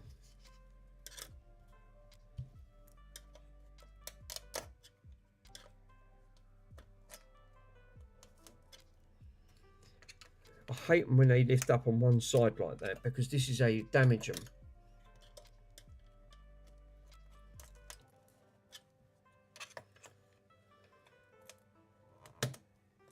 Yeah, no, it's fine. Absolutely fine. Cool.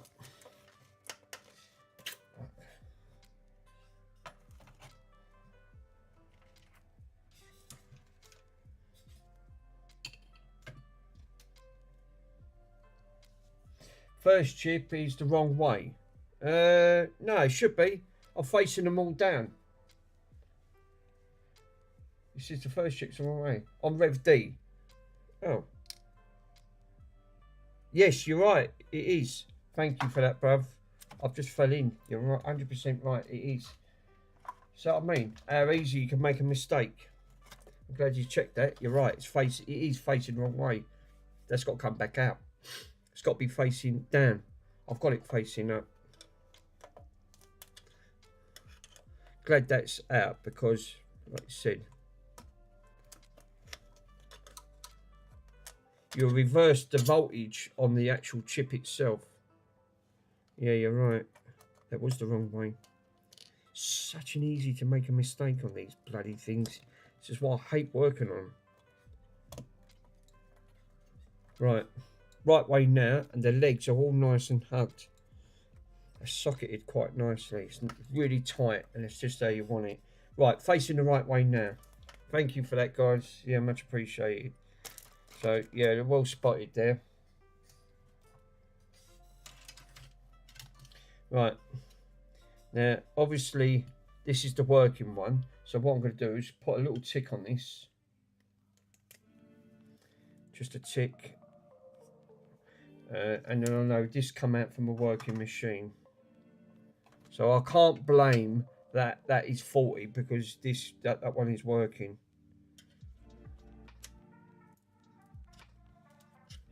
It's actually easier with this little tester screwdriver.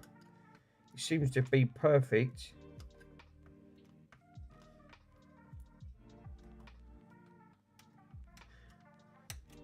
I mean, when they put these in the sockets, then they put them in. I mean, they seriously do put them in. Right, take the working one out. Now this time, get the correct orientation, so it's going down.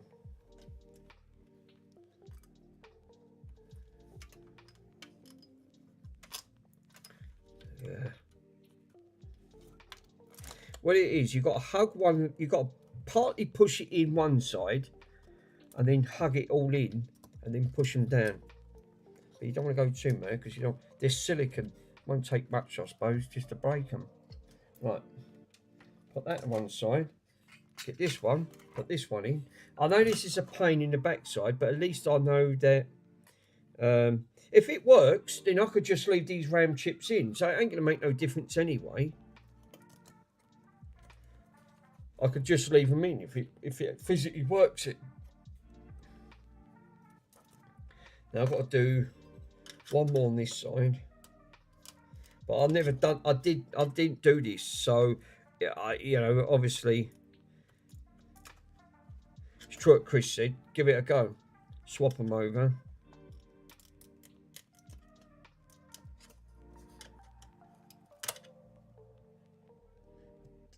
So far, so good. Legs. This is the last on the top part of the banking system, Discord. Let me read your message, bruv. I can't see it. Yeah, be right back if you're doing that. Yeah, all right, bruv. No worries. Right, now there is only a difference.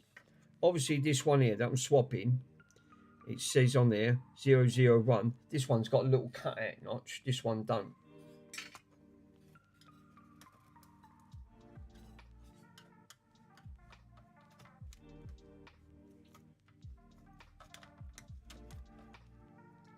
Cool. So I'm going to put a tick on this one.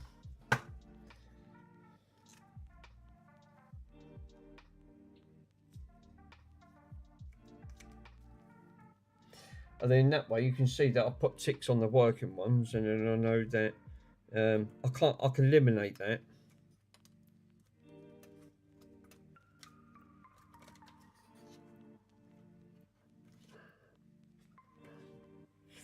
Right, put that back. Bring this one over. And it's a pain, isn't it? Because yeah, obviously you've got to make sure these all go in the correct way, in the correct orientation. Cool. No bent legs. Lovely. Where's the screwdrivers underneath?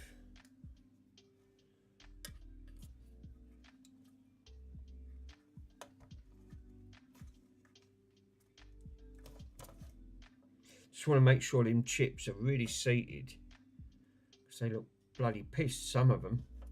I think it's the sockets. The sockets make it look drunk.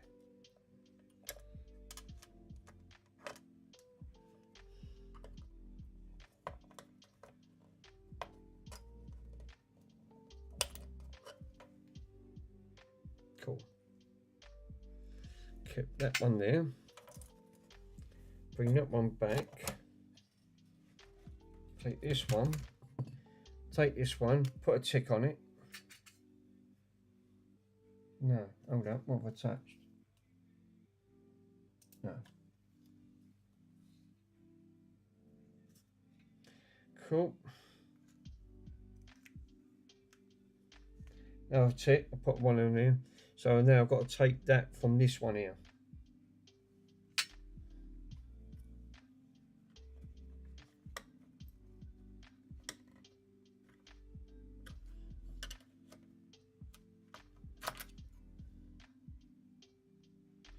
Yeah, cool. Swap that one over. Put that one on that side. And then we can give her a boot up. See if we got any power back to this. Cool. Swap that one back over. Bring this one back. Bring this one back into play. Make sure she's the correct orientation. She is. Cool.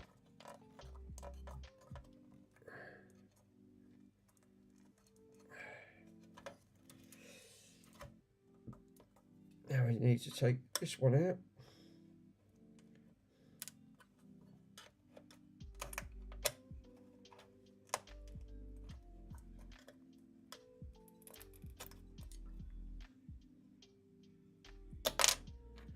Yeah, it'll be alright. No bent legs, cool. Oh, sorry guys. What else?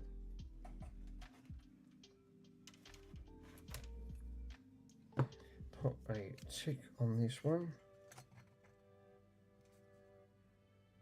Okay. Yeah, I did take that. Make sure these are around the correct orientation. Cool.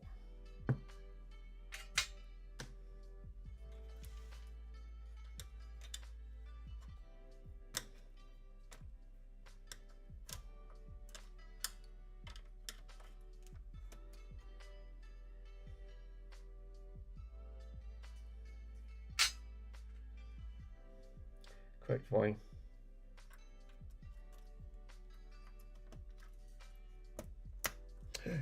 No, she's got to come out. Shit. Legs jumps out. Bloody leg jumps out. Yeah, she's in now. It's the only thing with him. Them bloody legs. You got to watch them. Bend them legs up. It's game over. No, it's alright. It's fine.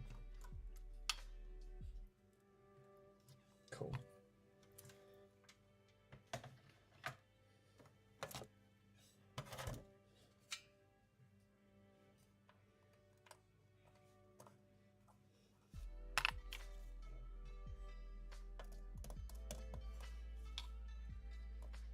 One more to do.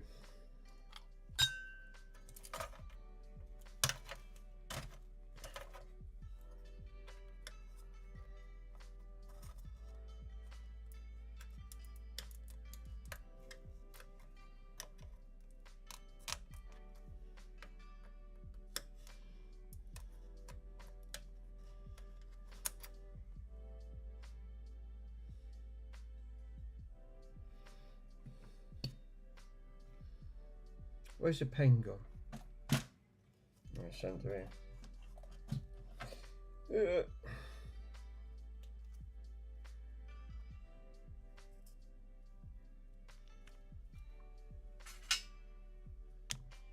Right. That pin looks like on that leg's partly drops out. Here, look at some of these. These don't look in the best of health, you know. They don't look grubby. These pin layouts. This is why it must be notorious to try and get a signal on these pin legs. And these are really bad, and I can't show you because it's bloody annoying with this camera. But look at this. Some of these pin legs, they don't look grubby. They look like they've been partly pitted, where they've been sitting here for so long. That front, but it must have made contact because otherwise I wouldn't have got a picture.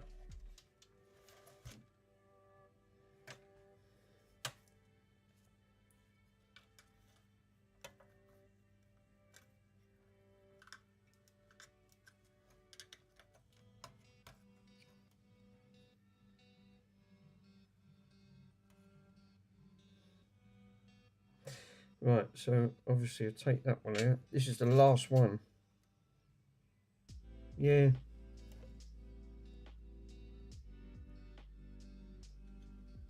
Some look some of them look right grubby. They look like could do with a really good scrub and something like that, with a little drop of IPA and like a little brush or something, and just give it a gentle gentle right. So that one's in, right? So we've done, that's all of the working ones, right, in the bad one. Now this is all the bad ones in the working one. Now obviously I've tested all them because I've put ticks on, so the only thing I haven't done is this one here. So now what we need to do then is move this one to one side.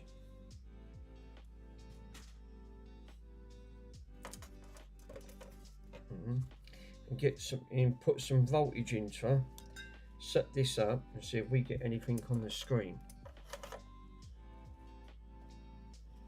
I want to move all metal parts away because this is where it can get dangerous very quickly.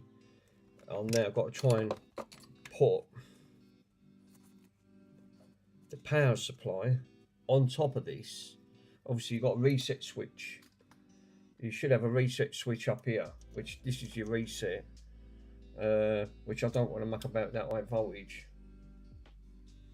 Try the working one first. I am. So these are all the bad chips. That one that wasn't, well, he says it weren't bad chips, but tried it from the bad one. That these are now. These are the ones I've not tried, and put them in back into the working one on there to see if that actually. If it doesn't, then you know, like you said, because you could eliminate it. That would be another part of the elimination over. So right, I'm just moving stuff out of the way. I don't want to get anything on this bloody connector, including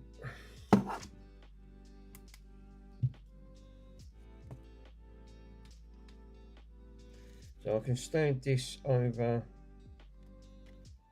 I'll have to stand this over the chip.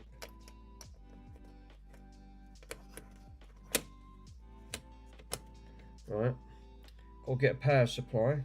Now obviously this is for the disk drive. I can bring this in. This is going to be for the monitor. Monitor's over here, isn't it? Yeah. This is the monitor one. So monitor, we've got a reset switch here. We've got a power switch on that one.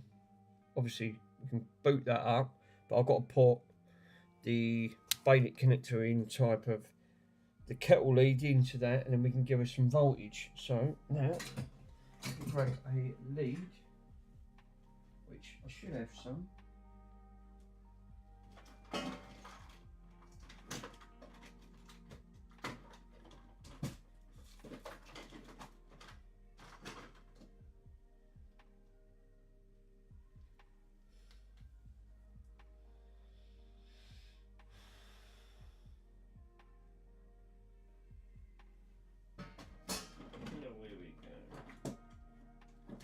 Now we've got a source of power lead out. Give me a minute, guys. I've got to find one. I've got ones for the Xbox, but they've only got the Xbox ones. Have only got the 2-pin. You know, this is designed for a 3-pin layout on the terminal. Otherwise, it won't get earthed out. If there's a grader short, it'll go directly to the board, and it'll take something else out in the process, which I don't really want. So I'd rather get the correct lead.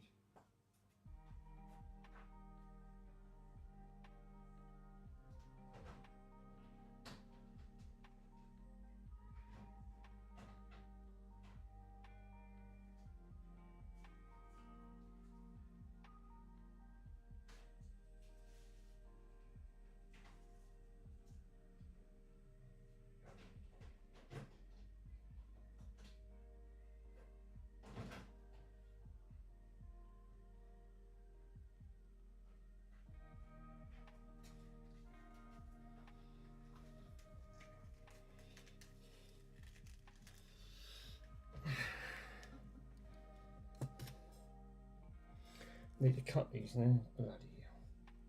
It's always when you need to cut something, because I tied all my cables up when I don't use them, and then put them all in a box which says mixed cables.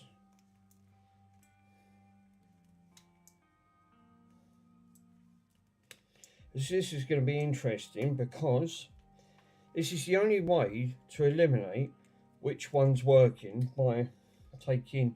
But it's true. It's true what you said. You can't just take these. Sometimes you can't just swap these out because you don't think about. Because sometimes chips that do have. It's true what you said. You do have different voltages into the chip. Now this one's got the 3-pin. Now the other had a 2-pin. So otherwise it won't get grounded out, which I was a bit dubious about. So first things first, we got a green light on the monitor. Right, now I'm going to switch this on. Let's see. We're live. Let's see if there's anything that comes up on that monitor.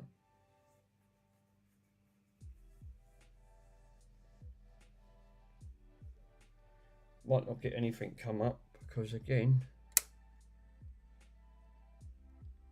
that is switched on, isn't it?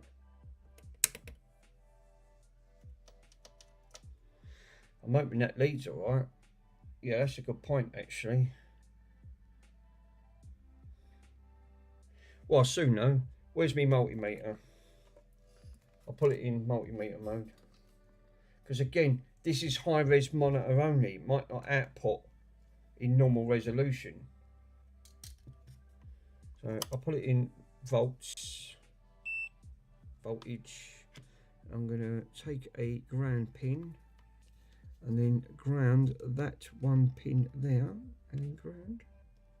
We've got 242. She's live. So yeah, fine. So yeah, she is working. But we've got no display. No.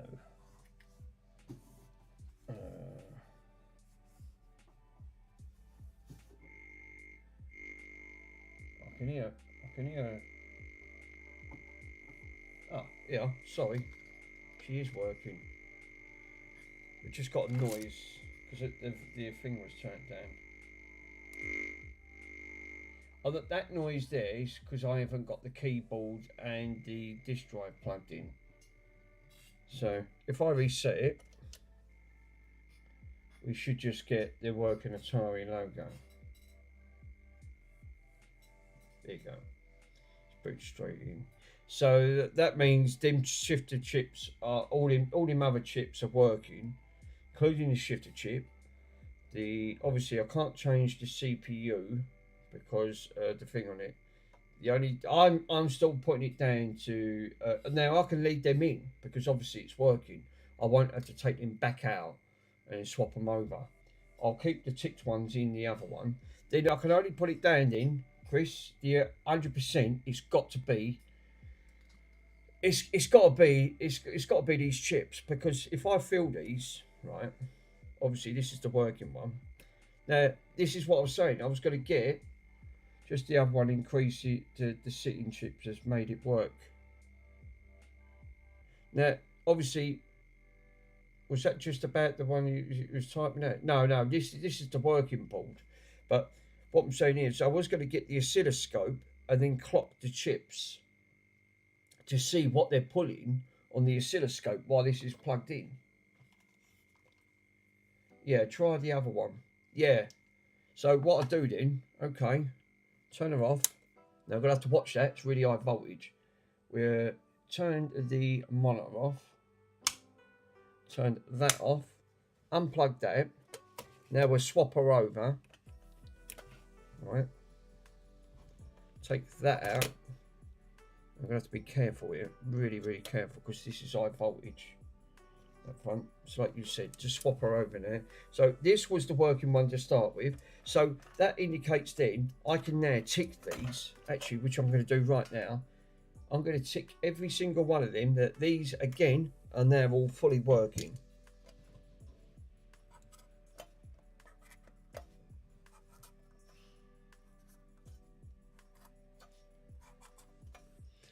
So now that lot's been tested.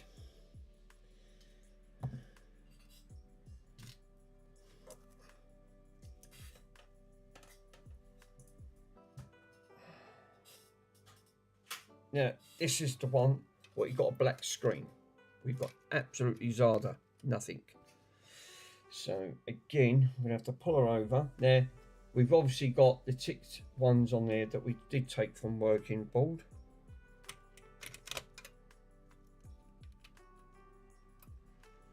Power supply plugged in. Now, I'm going to need to plug in the monitor. I think the issue is going to be them RAM sticks. I've got a really bad feeling it's them RAMs. It's just gone bad. Because we just got a black screen on this. Absolutely. But like you said, it could have been a seating issue. Might have been. It's a possibility. Because the seats obviously do go bad when you're taking chips out. And if things ain't making a connection properly. Be careful there, because I forgot this is the pin for the keyboard. Don't want to end up bugging this up. So again, same thing applies, right? So I'm going to power this up. Have we got anything?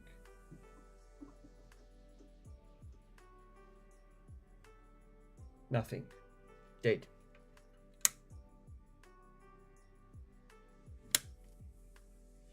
We've got Zada. Absolutely nothing. So, message retracted. All we got is a black screen. Now, when I tested this, these start getting warm. So I know there's voltage coming in. That CPU, this is the CPU one on here. But if I click on the reset, nothing. Vanish.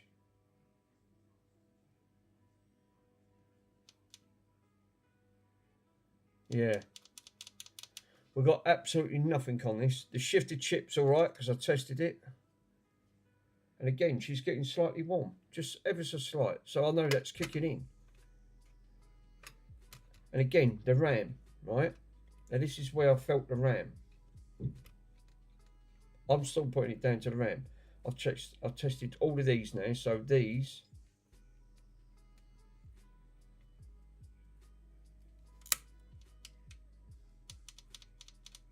Nothing.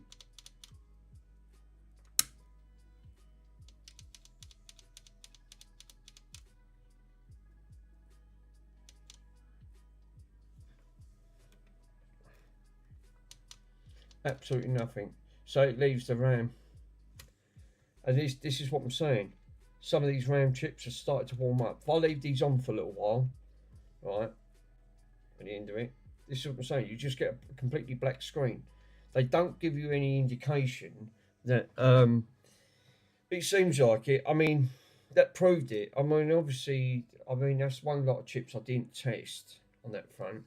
But obviously, now I put power to that. It only leaves it down to this bank here. And, you know, if, like you said, if one of these have gone bad at one point, what happens if you take out half a bank? Actually, that's a good point, Chris. Yeah, Chris, that's a good point. What if I took out 512 and just leave it down to 512? Would that cause an issue? Obviously, this is being a 1040. Would you still get a display? Have you checked the CPU? No, because this one is soldered in. The other one's socketed. Again, different models, but I can feel it. I mean, obviously now I've done the entire bank except for the CPU. This is the CPU one right here. I've tested the glue chip and the Gary chip, right? The glue and the Gary, fine. I took them out because I swapped them over. No issues. Like all these, I've took all these out and tested them. So it could be a bad CPU, yeah, or the RAM. The only thing I can't test is the RAM. But this RAM, some of it's getting warm, but some of it's stone cold. It could be. I mean, it's a point of, I know what you're saying, it's a point of elimination. But I've got no display. Could I be right if I took, what happens if I took the top row or the bottom row out? Would it still post with 512? Because these are socketed, I could take one bank out. I've never done it.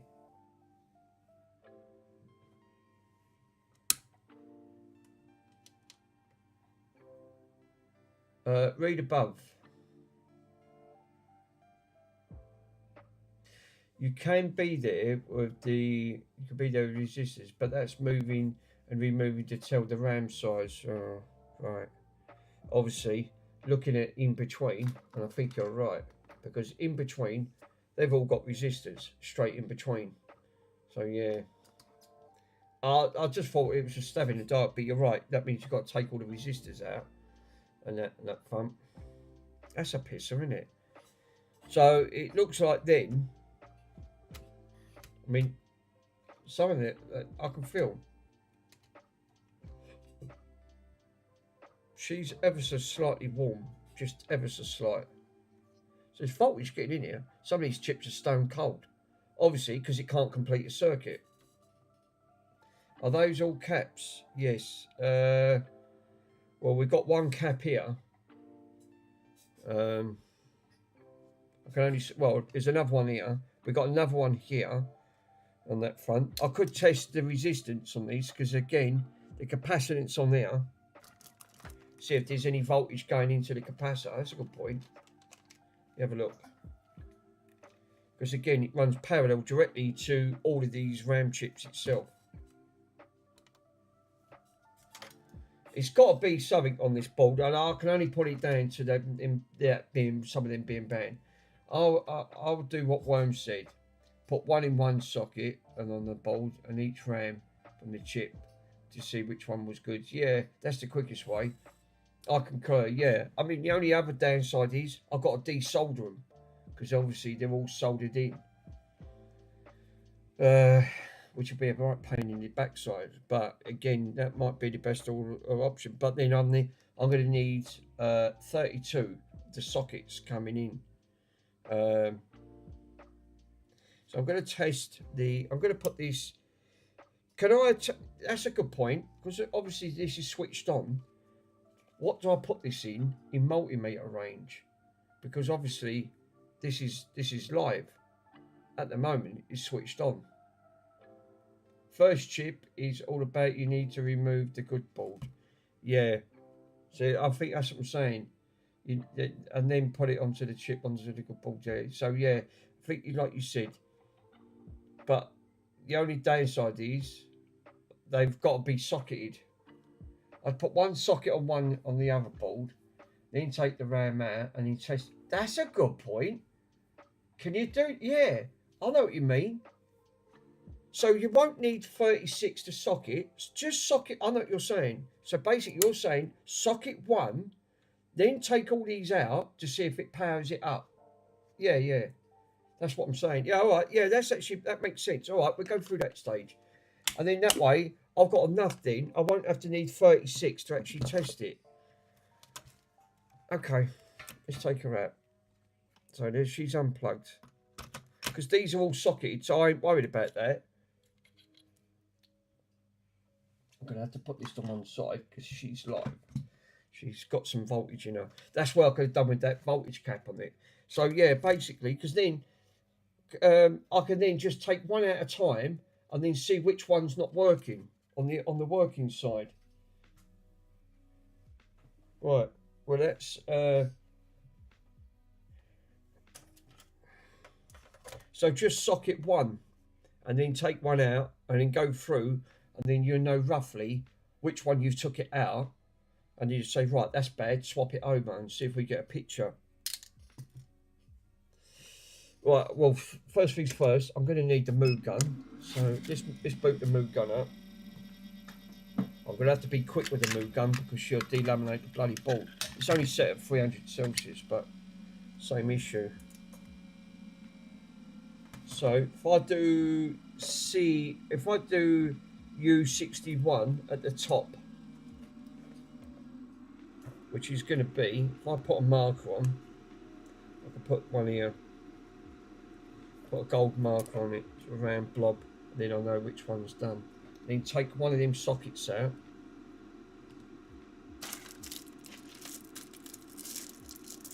That makes sense. Yeah, that way.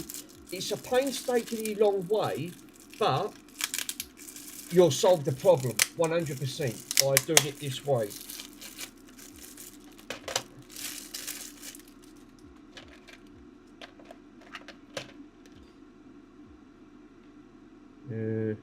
I need a 6-pin.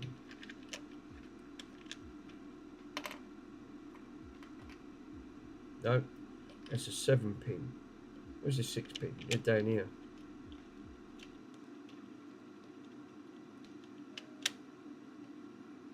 Yeah, it is. That's a 6.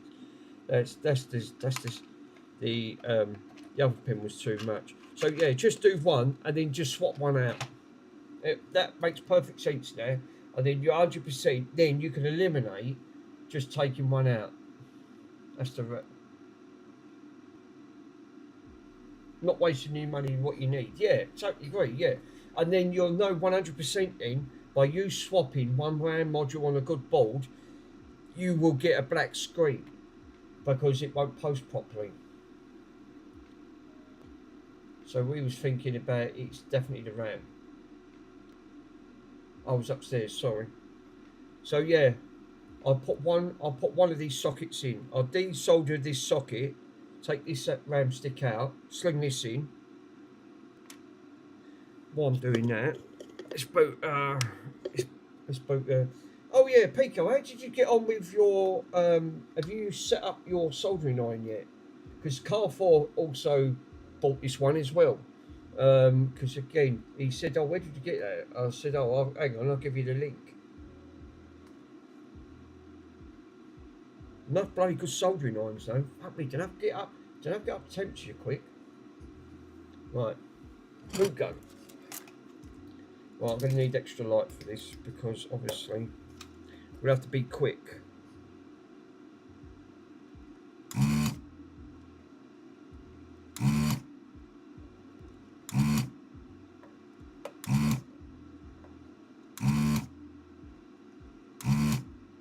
These ain't coming out.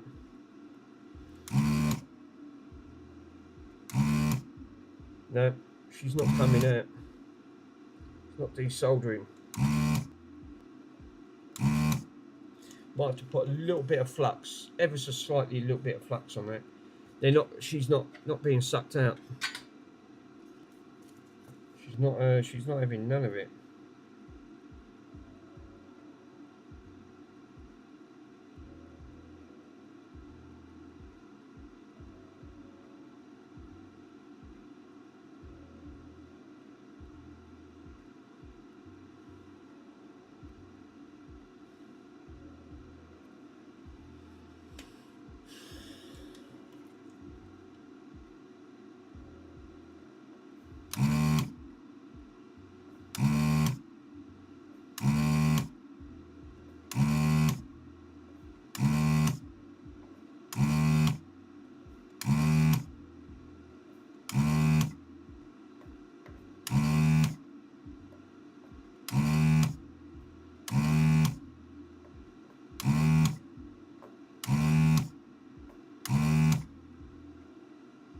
No, she ain't having none of it, guys. She's not coming out. The nozzle's too big. It can't hug all the way down. Turn her off. What I might have to do then, I don't want to use solder, so what shall I try and do? A little bit of hot air, but this board is incredibly thin. I know what happens with hot air. Not great. I might have to use solder wick and then desolder it that way. Yeah, that's the ram's running the wrong way anyway. But that's what I'm saying. But yeah, the moo gun. It does, doesn't it, grass pile? It sounds like the old moo on that front. So what I might actually do is actually use a little bit of the old solder wick and desolder out. Can you imagine doing 32 of these? Oh my god. I'd be there for the month of Sundays, seriously. So the moo gun doesn't do it because it's too big. The nozzle's too big.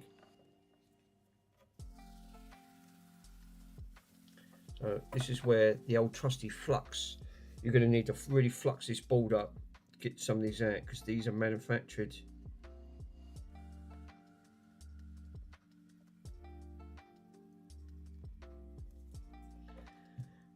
Fucking hell, that's just doing one. I won't fancy doing 30.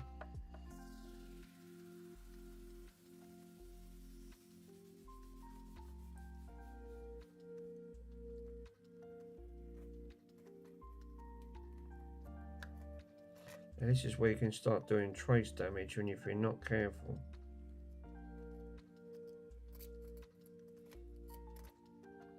That one's out. Good.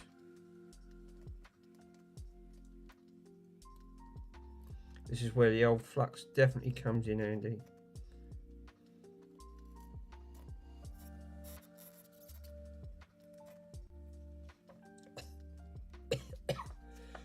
Right, let me put this. I'm breathing in the fumes. That ain't helping, is it? One's out. The flux has helped. 100%. It's definitely helped. So careful not to do trace damage on here. Fucking... It's like trying to do micro soldering. It's really not easy. That one's out. Cool. So what I try and do is put it below the leg and then just flood it with flux and then just let that solder in behind the leg and then she comes out. She does, she works lovely. I found a great technique to do that, guys. So that seems to work really well without taking any traces off. It's a painstaking way, but it's a safer way if you're not confident in doing it. I'm trying to look for my scissors because once this starts gets in the way, so I have to try and hunt.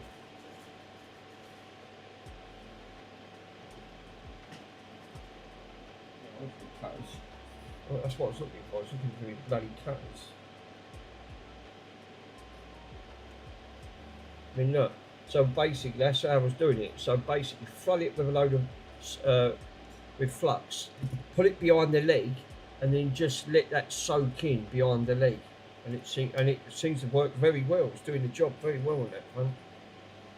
Yeah, the flux gets the flow. Yeah, it does, 100%. I've just noticed that. That works nice.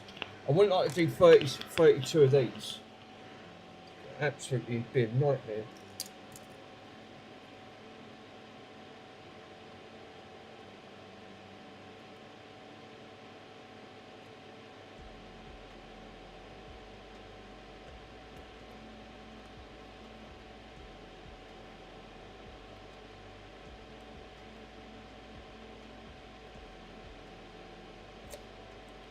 Nice.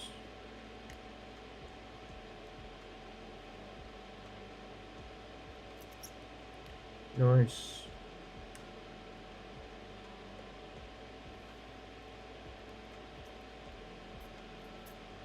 Nice.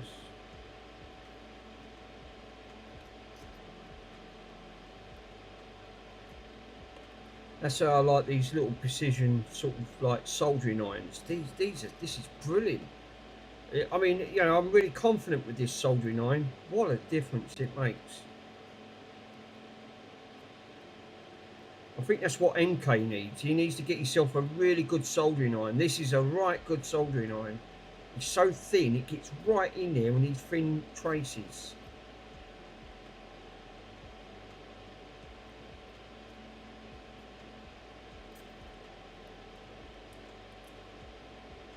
I know I've flooded this with flux, but I can clean it after with IPA, so I'm not really bothered.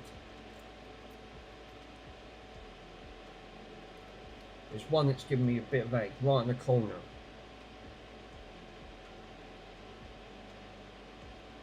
So again, going with the flux.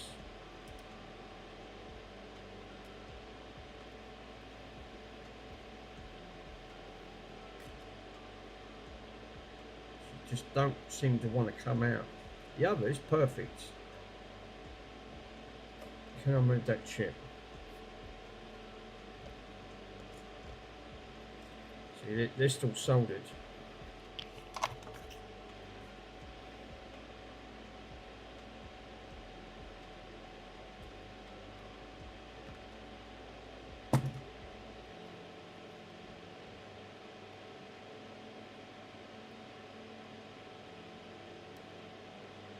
Just need to go around and clean some of these legs up. Just going to dump it with, not go too mad, but sort of like go in. Hang on guys, I'll read your message in a minute.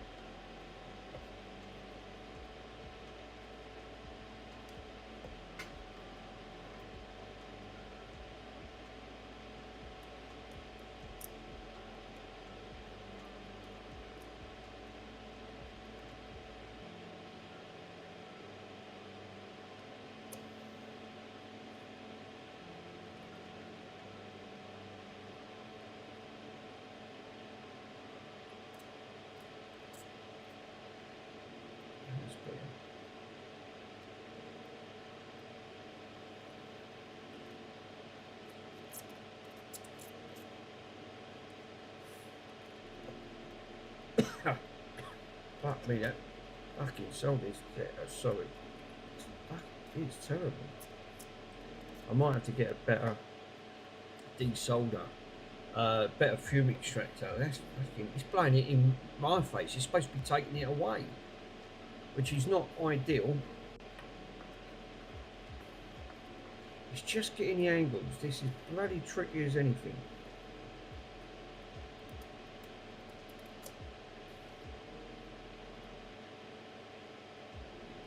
I'll tell you what, I would have done it without that flux. No way.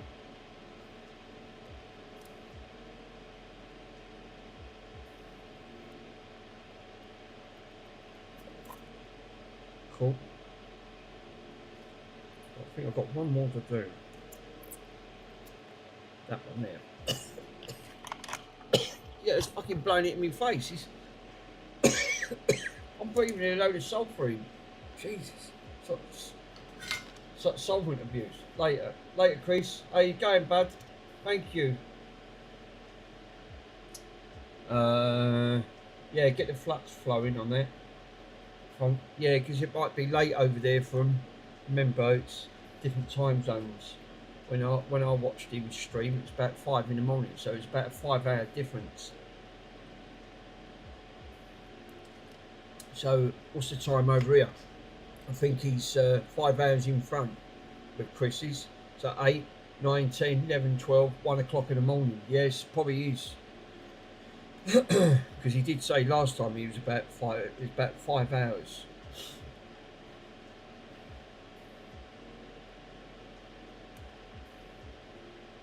Tell you what, that's a bugger. I know I had to do that 32 times to try and take one out. I've got to try and get that chip out. Teaser out. Oh no, it's at the top one.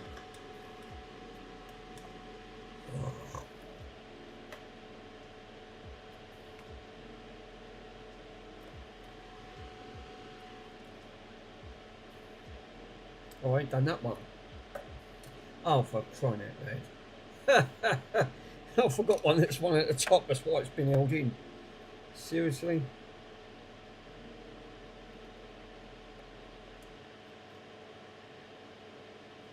Let's get some flux on it. That flux really does help to get things flowing. So I'm trying to put it underneath with the hug the leg and then just drag the soldering iron. And then what it does, by you just pulling it slightly along, it just drags the rest of the solder out. Clears the leg. Like that.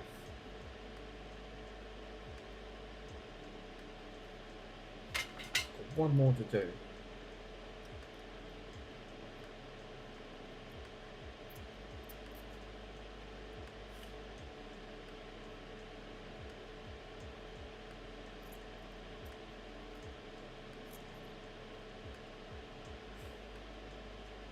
I think that's done it. Just double check.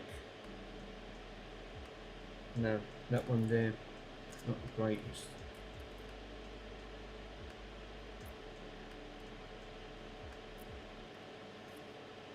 That is now. And I've got to do the bottom one.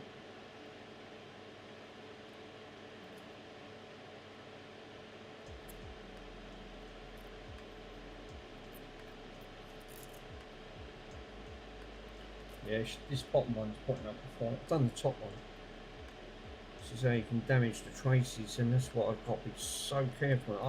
This is why these balls are a frigging nightmare to try and do.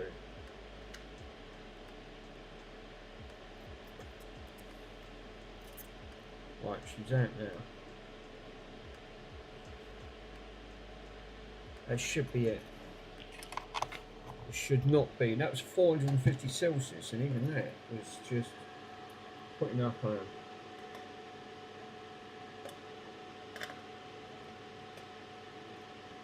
What I might have to do is just blast a little bit of hot air on there. Right. I might have to. I've got no option. Even though I've desoldered that at all. Right. I'll put that at... I'm going to take this down to about 360. And I'm going to put that 80% airflow.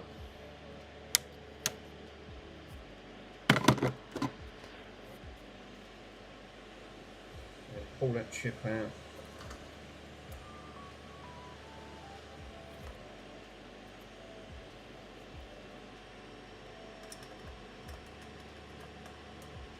This is just to get one chip in. Wow.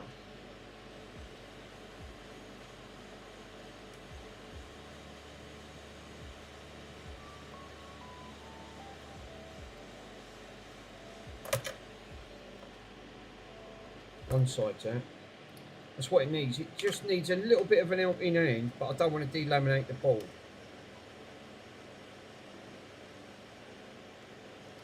Thin nozzle.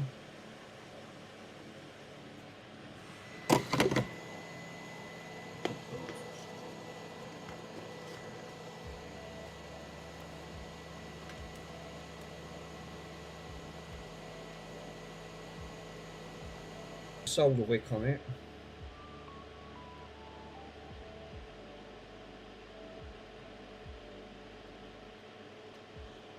So that did help by doing that, by all means. Cut this off, desolder. This is just to put one standoff in. Can you imagine doing that 32 times on it? Jesus. No, not the easiest.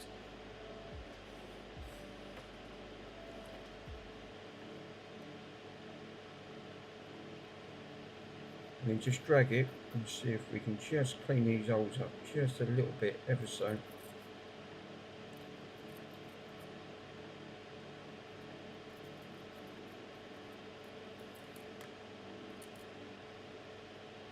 I think we'll be alright.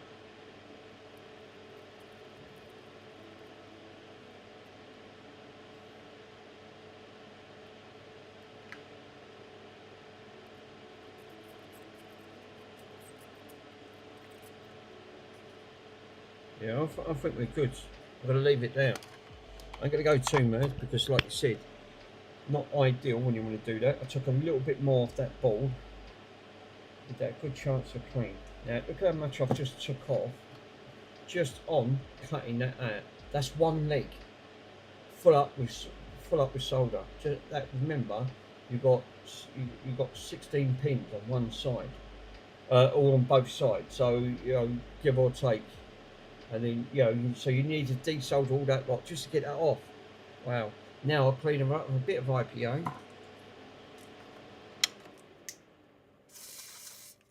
Give her a good old scrub. Where's me screwdriver? Where's me brush?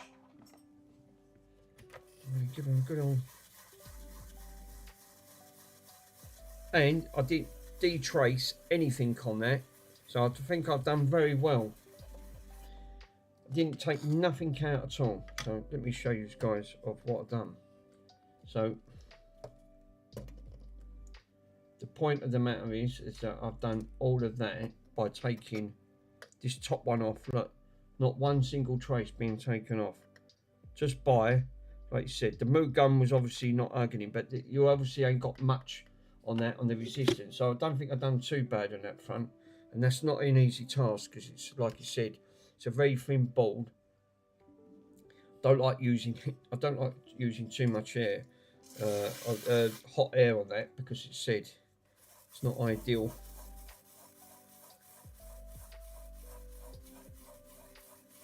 It's like Rusty Russ when he was putting that ram on. Bloody difficult. One wrong mistake, that's it, it's game over. I'll take my melamine.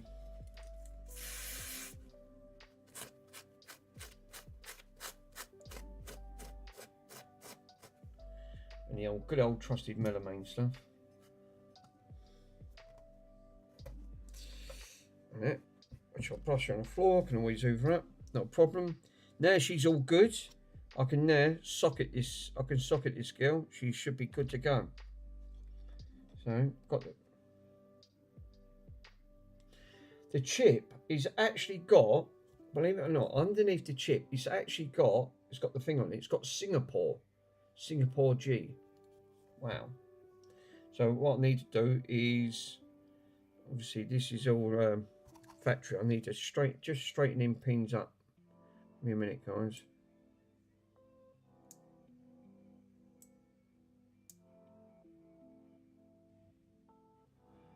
That weren't bad, you know. My first attempt trying to get that out, I'm actually quite proud of myself on that front.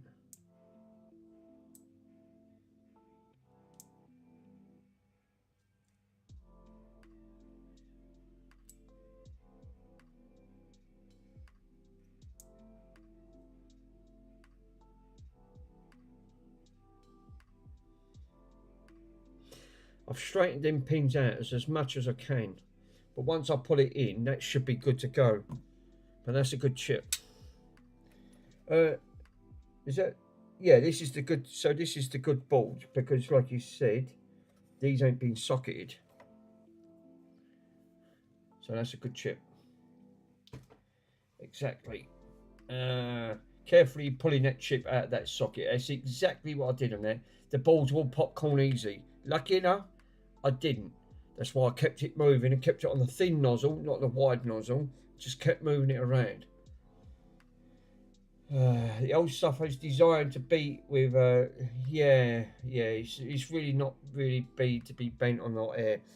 Hot air can be your friend to a certain degree, but also it can be an Achilles heel. It's like having a double-edged sword. Anyway, we've got one socket. No damage. Didn't damage the chip. Bent the pins ever so slight, but I'm going to give that quick.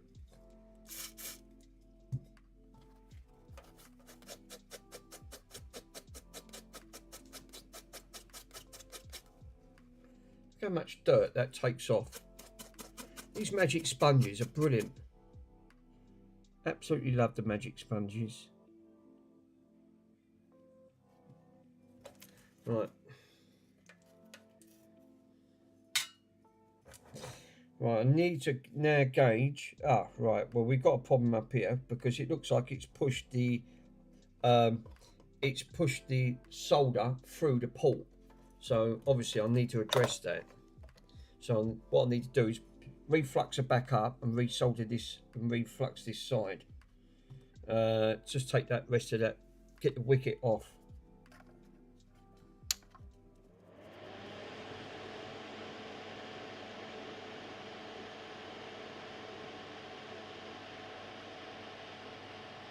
There's about 4 that's been pushed through to one side of it.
Got a bit more flux in that top hole there.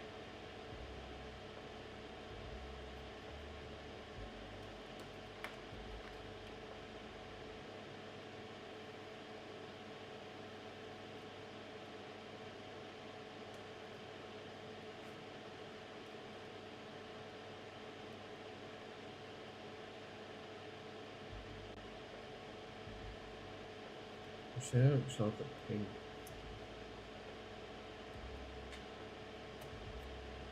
Cool. She's through. Is she through?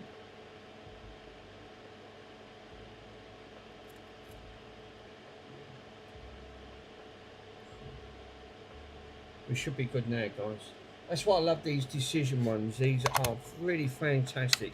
What it was, one of the top pins, right, the solder looked like where it tried to pull through, it solidified and blocked the hole up. Because that was so precise, I gently just pushed it down and that put it in between the solder wick and it sucked it all up. So good, we didn't trace it. We didn't do any traces on it. But a bit more of the old solder wick. Solder wick in your best friend, isn't it? I mean, it's fantastic. It really gets you out of trouble. Now she's all completely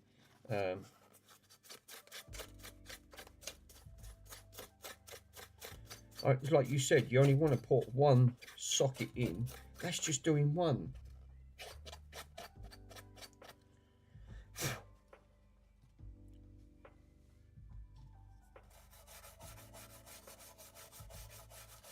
Imagine trying to do that other lot.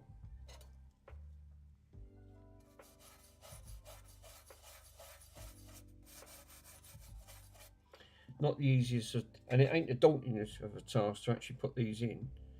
Now, obviously, we've got a cutout on here, haven't we? So we put the cutout, the notch at the top where these go. Hold on, that's too big. I need a smaller one. Ugh. Wrong size. I picked the wrong size up, sorry. Need a smaller one, the next one down.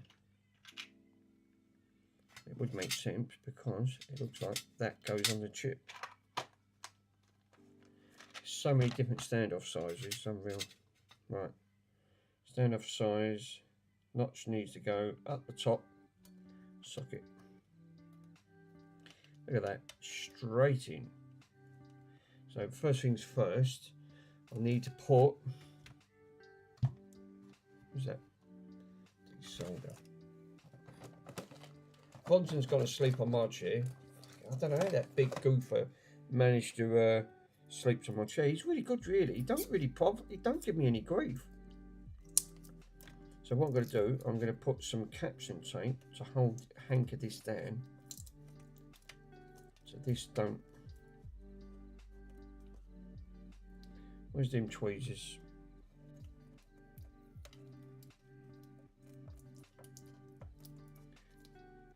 That's it.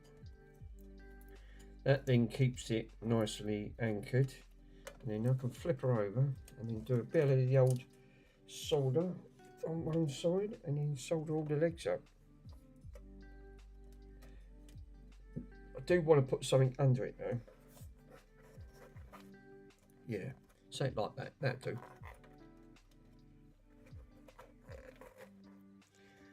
So if I put that directly, that then gives that a nice anchor point on that socket, and then I can just touch her up and then do that on there. Yeah, clean any lumps or the legs on before you put the socket. That's exactly what I've done, my friend. Exactly. Now I need solder. Oh, that's alarm. The fuck is that going? Hold up a minute. You can tell I'm organised. Obviously, solder's hiding under here. Trouble is, because everything's all on the table,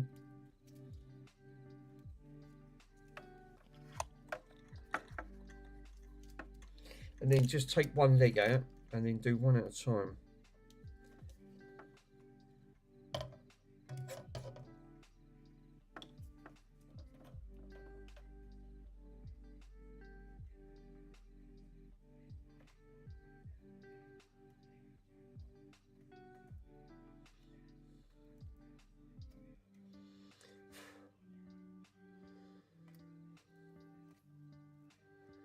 Nice.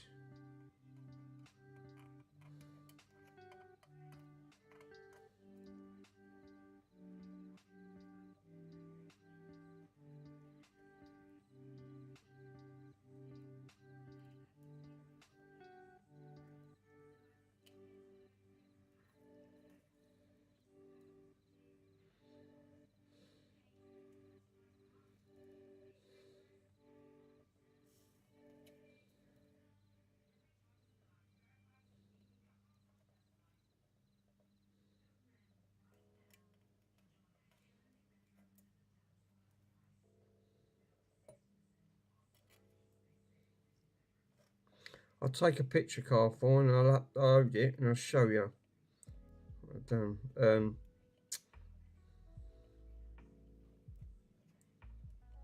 MP.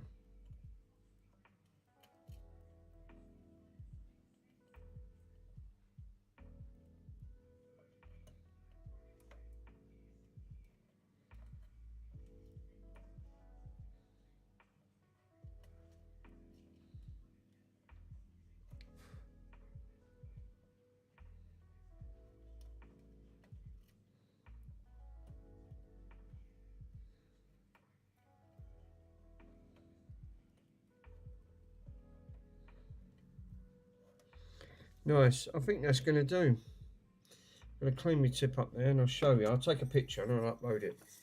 You tell me. I ain't done bad. And that's all hugged with the legs all the way round. I'll double check it and give it a little bit of an IPA clean. Just any residual flux. So I said, when it comes to my soldering skills, I'm not too bad. I mean, some people do suffer. I mean, I'm still not confident enough to do, I don't think I could ever do like the micro soldering because that's really tiny. I mean, it's more tiny than that. It's really the smallest point you can get. But obviously that's not bad. It's not factory, but looking at the light on that is hugged all of the legs, and I've not torn any traces, so which is cool, which I didn't really want to do. The socket's around the right way. Bloody hell, this camera's fucking magnification is magnificent.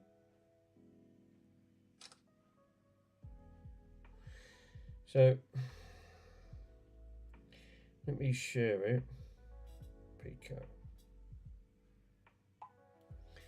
Tell me what you think. I think it should be alright. That's what I've done on this board. Obviously the rest of the flux is sticky. That's just IPA.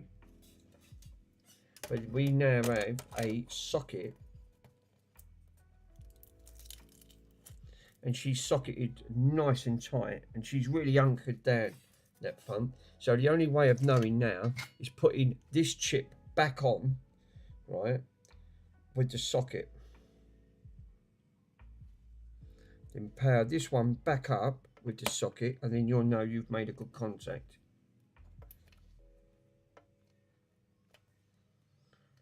They are much better socketed now, I've got to admit.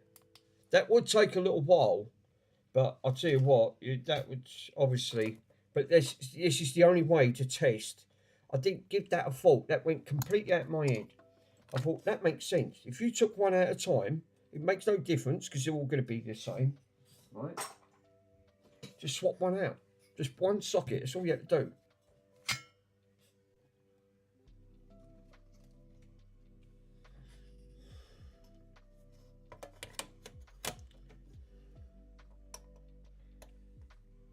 And then I can totally eliminate all of, because all this RAM's good. So it's only obviously this RAM. I know this RAM's working because we did get a signal and a post on the thing, and I'm going to test that because, like you said, putting this on there, we'll power this up. And we'll see if we get anything actually on the board itself. Squish. Oh, Ace is on. I didn't see Ace. Sorry, Ace. I didn't see you there, my friend. Thank you for popping on. And, yeah, I hate looking at the stuff sometimes. It's magnificent. See how bad it is. Yeah. I just made sure that there's tons of fog. There's tons of glare on it, and then you won't see anything. Yeah, that's the only thing. I thought you was going to say hot glue. I was going to say there's tons of hot glue everywhere. Right, so, moment of truth. Will she power up with that socket? I can't see why not.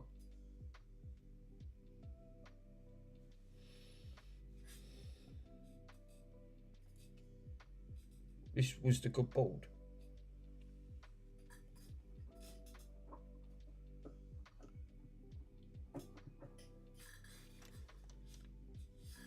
She's plugged in, yeah.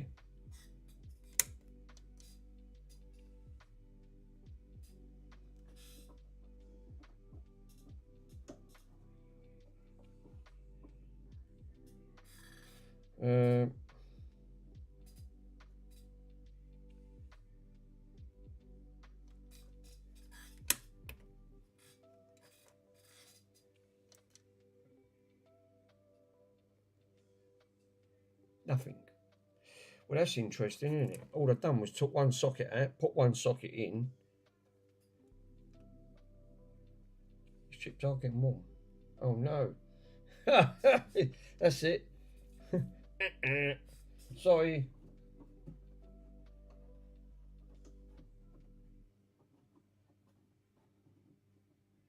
It was working before. Well, it was. This is what I was saying about vintage stuff being touched. You take one item out, touch it, and then it don't decide to work. Now, obviously, I can only put that down to that leg. So, let me turn this one off. Shut her off for a minute. Let's take that leg back out.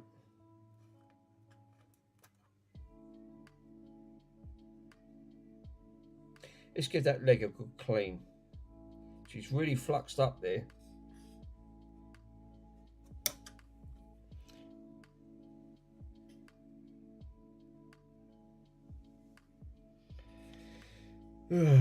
Typical, isn't it?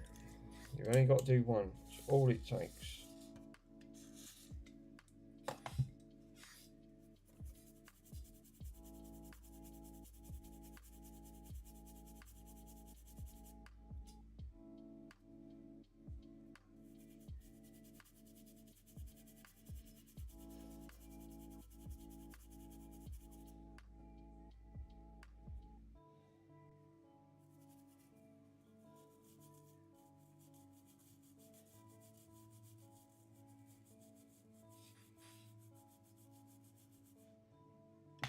Double check underneath that work, but she is plugged in the right way because the notch is pointing at the top, the writing's pointing the right way, the legs on that chip didn't look that great.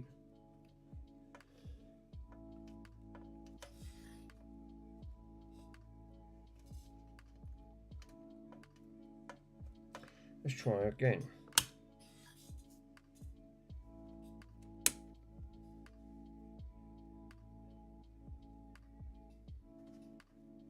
Nothing.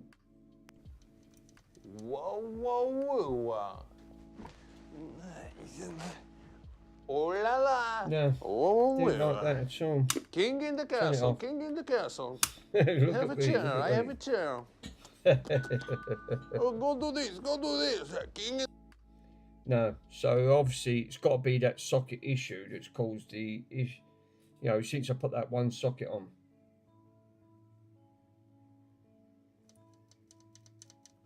So I don't like that socket at all. Turn it off. Okie dokie. Need to investigate that then. Because that was, like you said, it was working. But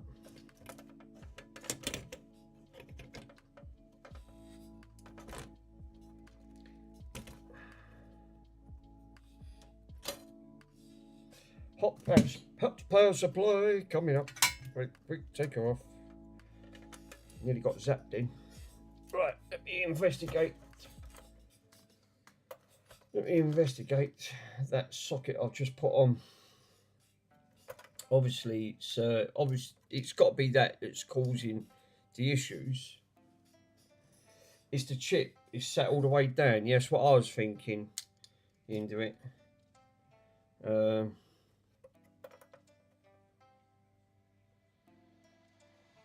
me double check on that.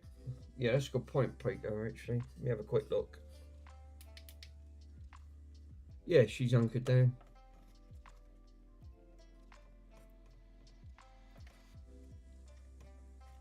She can't go down no more than she can go.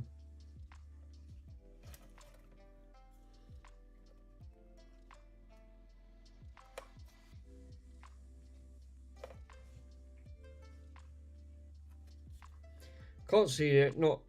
I can't see that not causing an issue. All the legs on that I put on have all anchored down. They've all got solder all over them.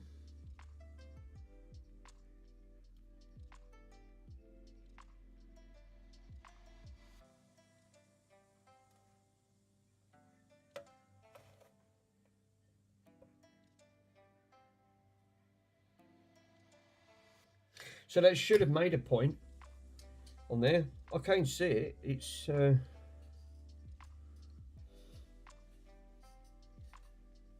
start with the simple chip, plug it in the right way. Yes. Squishy. Yeah, you have to be at least one thing changed usually. Yeah. Check the solder for bridges. That's exactly what I've just been checking. Made sure there ain't no bridges. I can't see any because they're all nice and clear on this board. Obviously, the point I'm making is, if I get the camera in as much as I can, it's all of these. Pico. So it's all of these ones here that I've put in. You can clearly see that there's no bridges on it on that front. So that's the ones I put on, soldered, all kept nice and clear. Desoldered all of that lot, pulled them all off. I ain't touched the others, they're not being touched. Check the disc, check the board. Yeah, check for a bad board. Yeah.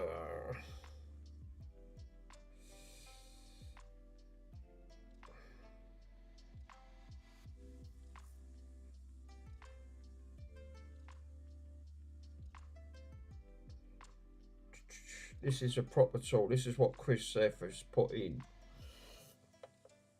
Right, that's the tool to have. Right, if you want to desolder, take the chips out, it looks like it's curved. I'll put that on the. It's only 11 quid. I don't mind that. It's not going to break the bank, is it? To take the chips out. Makes it sense to try and wash them on it. Yeah. So I'm thinking the issue that this has got then. Obviously, I put that chip in. I know it sounds a silly question. Shall I try? I know this chip was working at the end of it.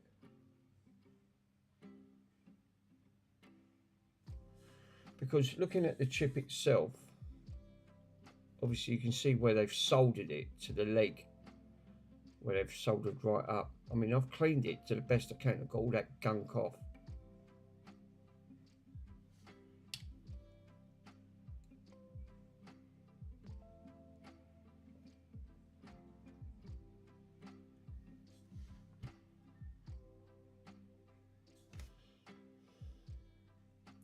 I'm just amazed that, and that's nicely pushed down. I can't get that any more flusher because I pushed that right down. Yeah, that is. That's anchored down lovely.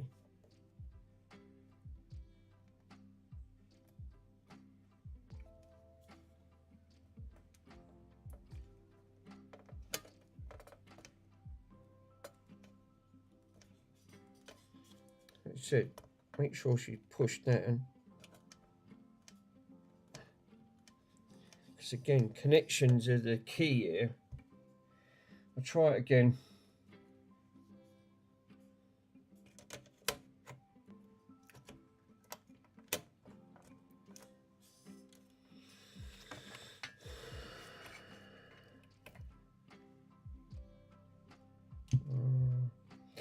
monitor. Where's the monitor cable? Yeah, monitor cable. Put the monitor cable on the up.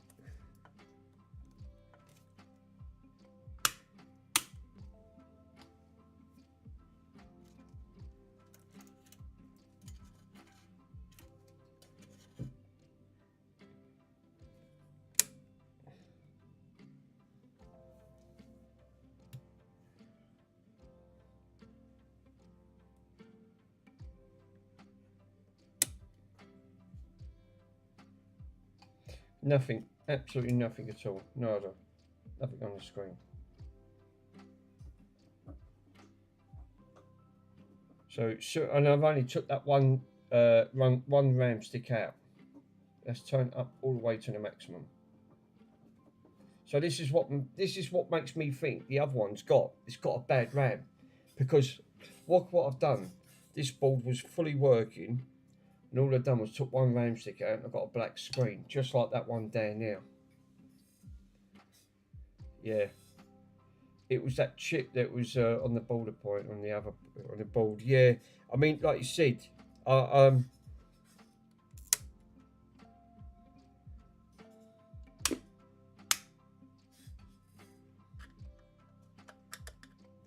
only swapped one of these out, one, just socketed, and straight away we've got a black screen. That's what really points now towards one of them RAM sticks have gone bad, big time. I'm just going to pop a RAM stick out.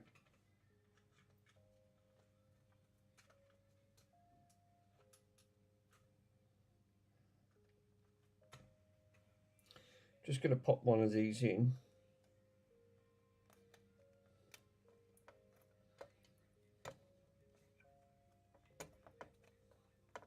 Power this back up.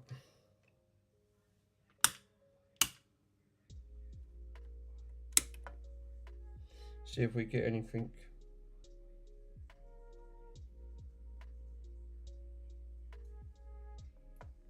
Nothing. Get absolutely nothing at all. Don't tell me it's that socket. Take the chip out of the other board and try it in that socket. Yeah, actually, that's not a bad point.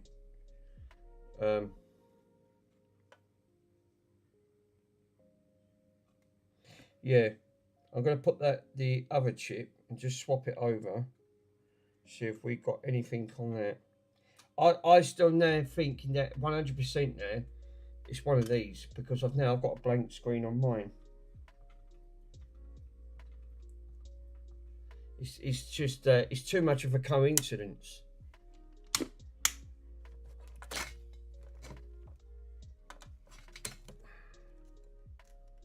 Hate touching power supplies because I know what it's like. Well, I'll swap that one over. So let me move this one out. Now this was the working one, which ain't now working.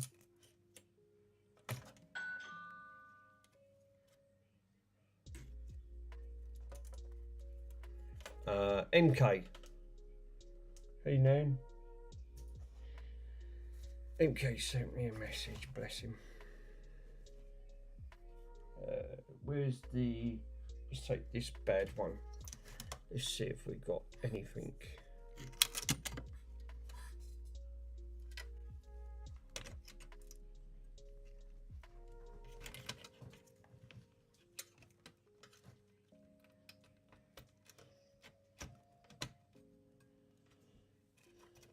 Oh, it's caught underneath that.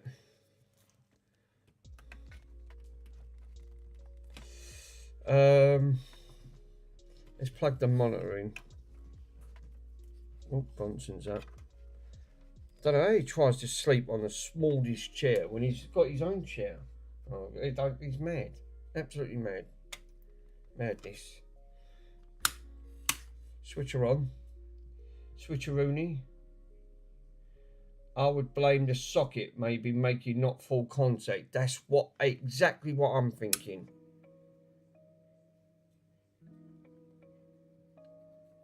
Nope. Blank screen. And there's the original one that I swapped over. is slightly warm. So I know that's working. What's the chances are of a manky socket? That's a good point. Exactly my point on that. It's got to be down to the socket. It can't be down to anything else.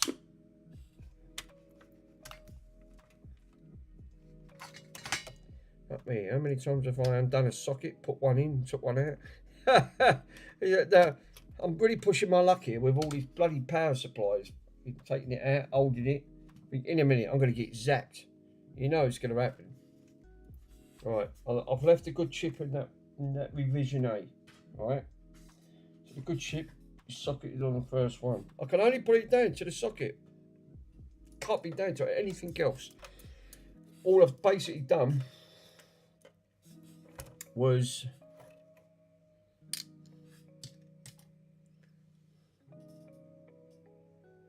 I could try reflowing the pins and push it underneath to see.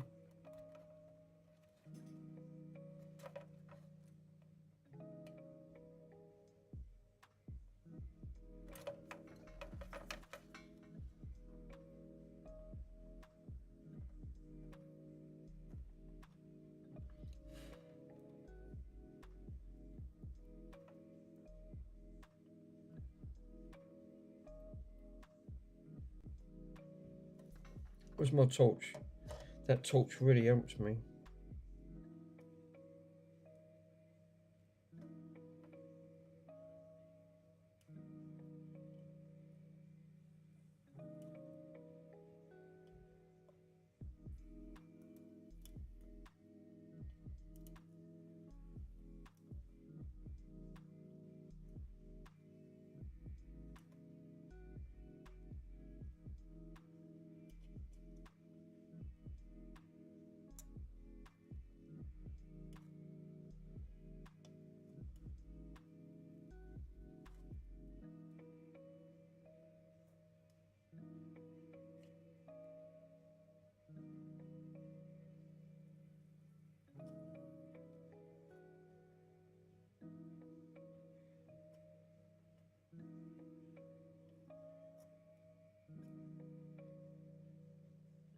Oh, the heat. Don't have to transfer quickly up them legs. Cool. I've really pushed down on that chip, right? And I have. I've not all I've done. I actually did see some of them bubble when I actually done it. So I see it was bubbling. So that means it was climbing up the leg to try and make it. I reckon it's got to be. I think the socket's all right. I reckon it's not touching. It's not getting enough on it. Use a bit of flux. That chip was getting a bit toasty because I can feel the heat transferring up on them pins, which was then heating the chip up. I'm going to give it a go.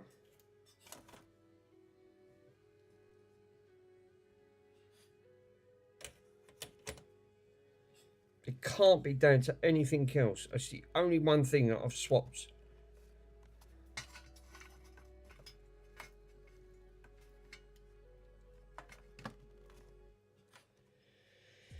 Right, second round two.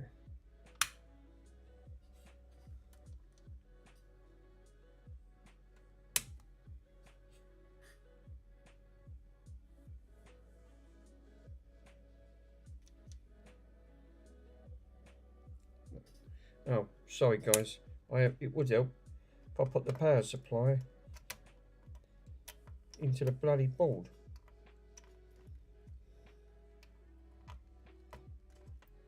There you go. The switch on. Let's try again.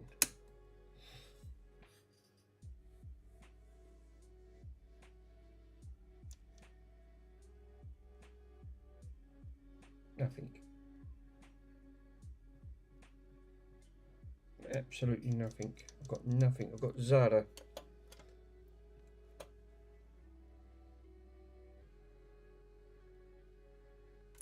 Let's take that chip out.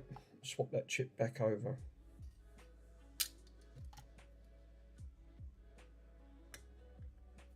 switch it off first.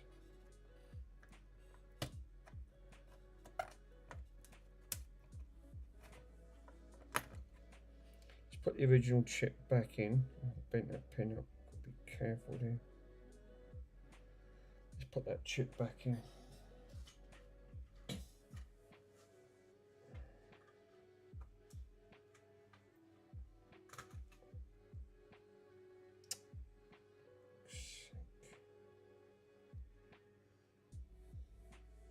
It's the only thing, taking bloody chips in and out, you're going to bang them or break them.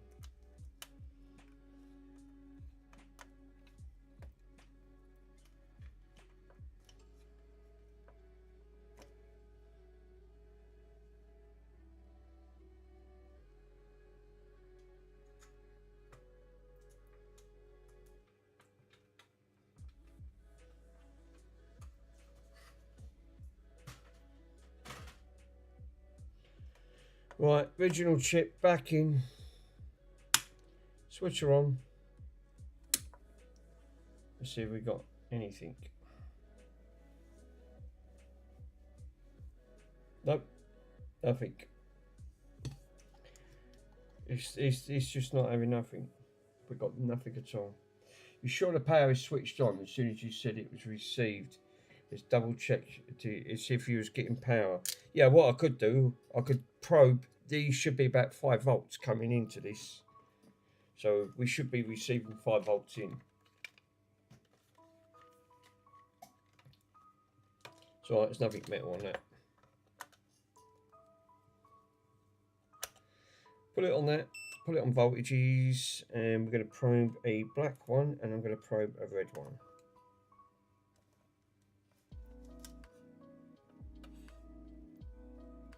Actually, I don't have to, I can just touch the lead.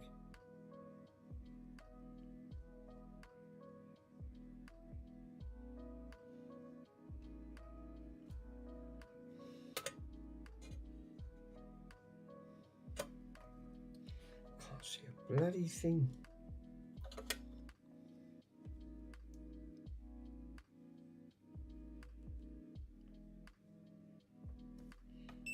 Millivolts.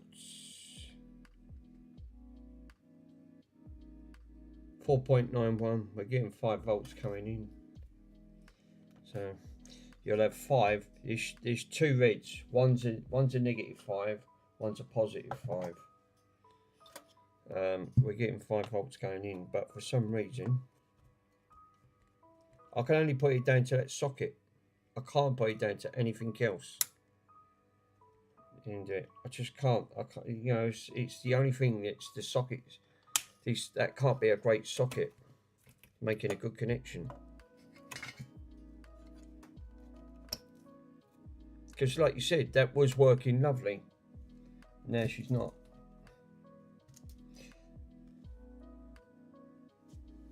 I did see. I didn't see any voltages. No, it was saying 5 volt going in.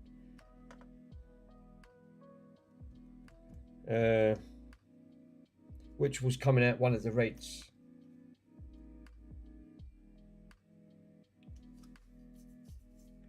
The voltage you should be getting out of that. Got to be careful because that's live. Got 2 reds, cut the blacks, which are all going to be your earths, your blue. I think one's a 12 volt line, the other 2's are 5 volts. Okay. So, which is frustrating because, like you said, the only other way is take the socket back out, solder that back in to see if that was the case. It's the only way I can do it now. I can't do it any other way.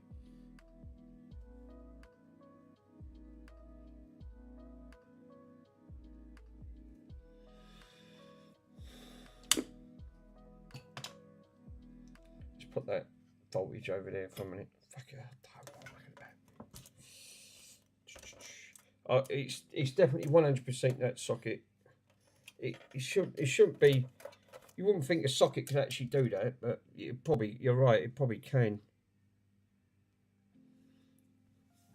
I wonder if Darker might be able to use the moo gun there because of obviously the other stuff was so tight to the ball. move gun was going to be quicker, and I could just desolder it.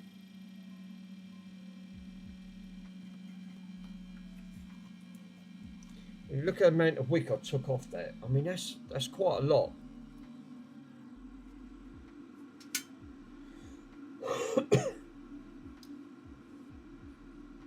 Bloody frustrating though, because obviously just took all that. I took all my time trying to take all that off without not doing any damage.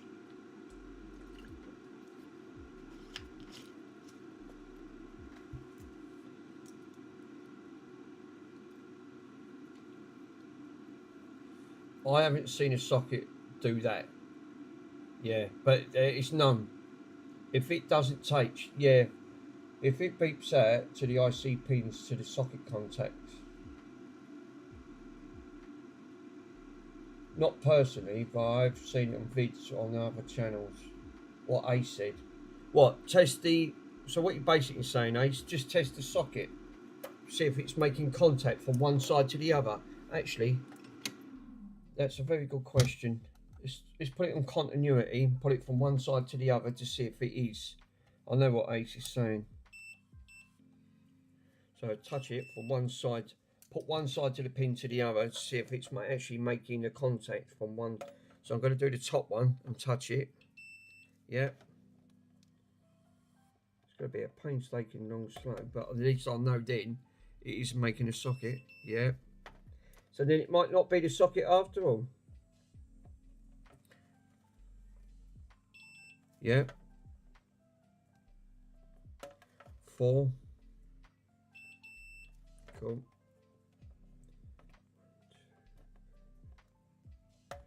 5 down. 2, 3. Cool.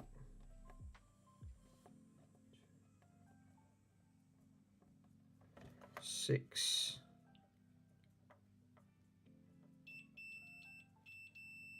Cool.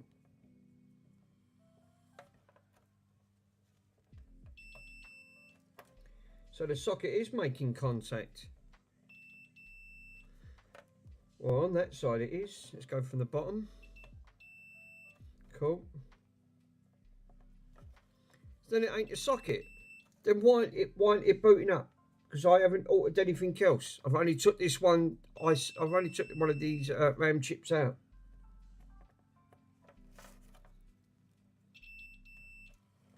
That's mad. It's definitely making contact.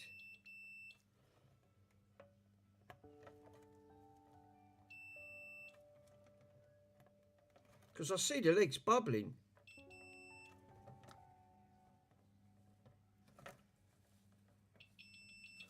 Socket's making contact then, unless it's not enough to hug the chip itself. It's true, Pico said. So it's making contact from both sides by probing one side and putting it on top of the other. It's actually making, so obviously you've got to go through the circuit board from the top part of that pin. And you just heard it, so it's gone there. So I wonder what's gone wrong. And basically, so it's not the soldering side, so there's no point taking it out. Because like you said, otherwise it won't make contact. If you didn't, you won't get continuity from one side to that. I've not known these two sockets to go bad. I'll give it a bit of blast with IPA. But you just heard it, it is making continuity there. Remember, these were soldered directly to the board. And all I've done was just took one out, now she's not working.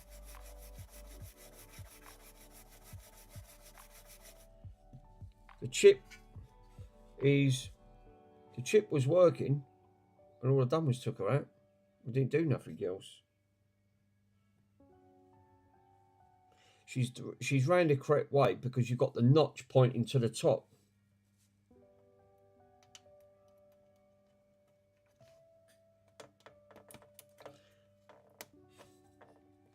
And she does hug in. You can feel it. The only other way is do what Ace said again, right? Put the chip in and touch it from the top part of the chip instead of the thing to see if it is making continuity. So that's another good aspect. I can do it that way and go the same thing again. touch part of the chip to see, then it makes sure it's completely touching the board.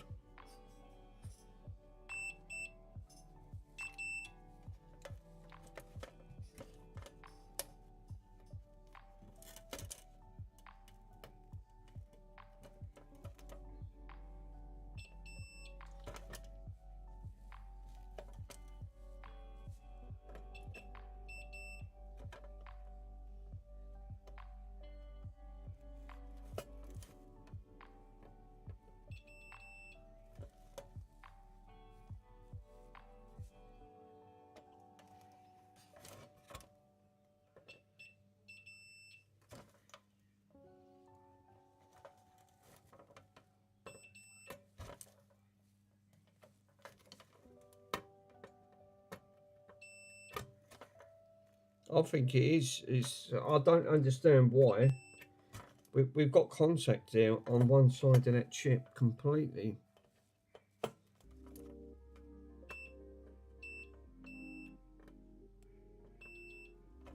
So this is 100% making contact on it. On that, I'll check the other side.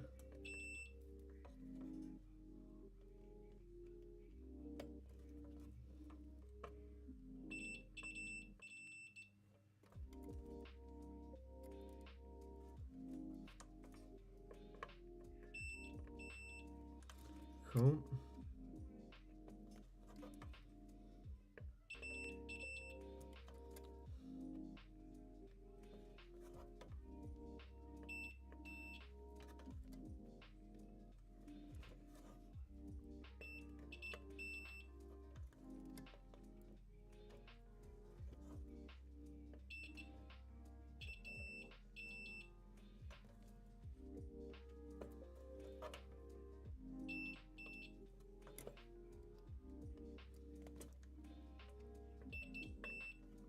Making contact. It's weird. So the chip is making contact with between the pin right way through. So otherwise you just heard it. So I don't know why we're not getting anything now. We're not getting no display. We're just getting the exact same thing now.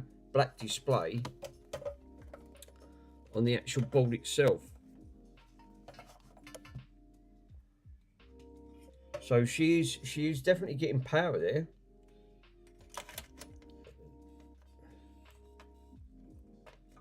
Remember, this was a working board, and all I've done was just unsoldered that. Now she's not working.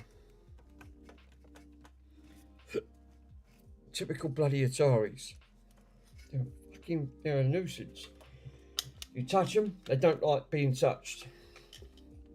100%, they just don't like being touched at all. So the pins are definitely making connection. Yeah. Test pin 8 to pin 16. On that in diameter mode to see if it's gone bad. Yeah, that's actually a good point. I will. Pin, hold up. Was pin 1 on the left hand side? I think it was, wasn't it? Or was this pin 1 on the right, on the left? Right or the left? I think it's on the left, pin 1. Pin 16 would be up on the opposite side. Yeah, I think I'm right. The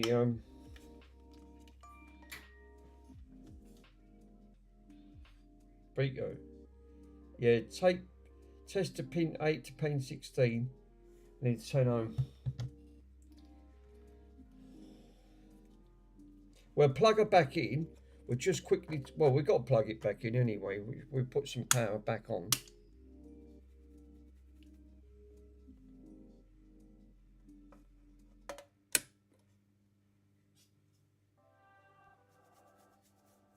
Well, she's on.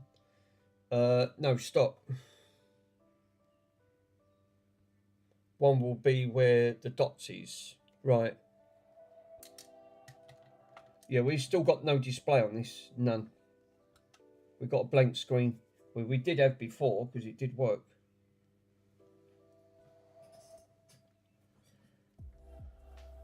Remove power. Right, okay. Take the power off. Remove the power. We've removed the power. She's unplugged. We're also going to unplug the TV. Make sure that ain't there. Test without power. So, mega ohms. at the minute.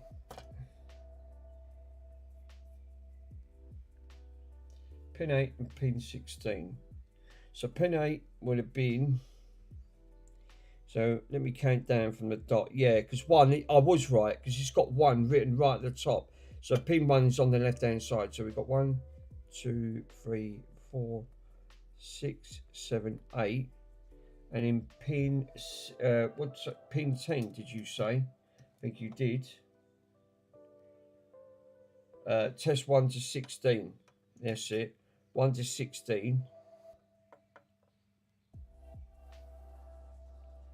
We're getting 2.6, 0.26, and it's climbing. 27. So we're getting voltage there. If we do pin 1, the same thing again on that leg. 28. So she's reading. So why ain't it booting? Something else. Don't. And I ain't touched nothing.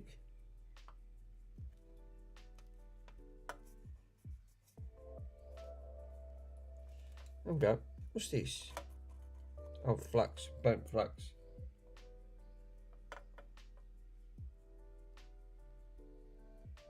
$29. We're getting 29 on that leg. 29 on that.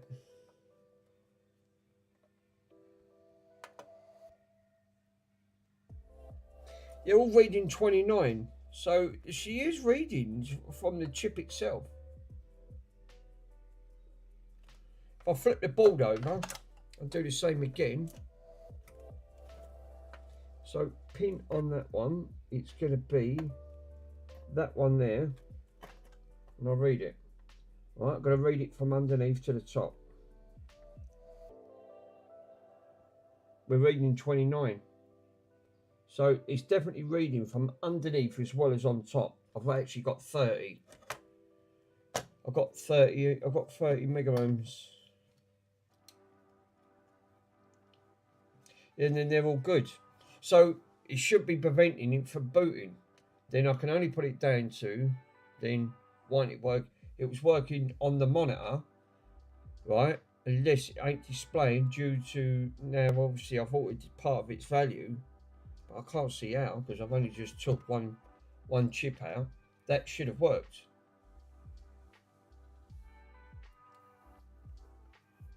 Which is mad because, like you said, you just see it. That's making good connection.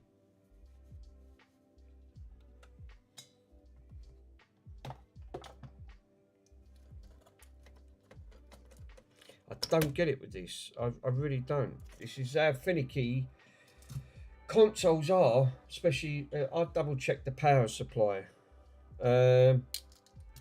Yeah, which we can do without circuit. We don't need this to power it up. I can't see that just not failing on that point.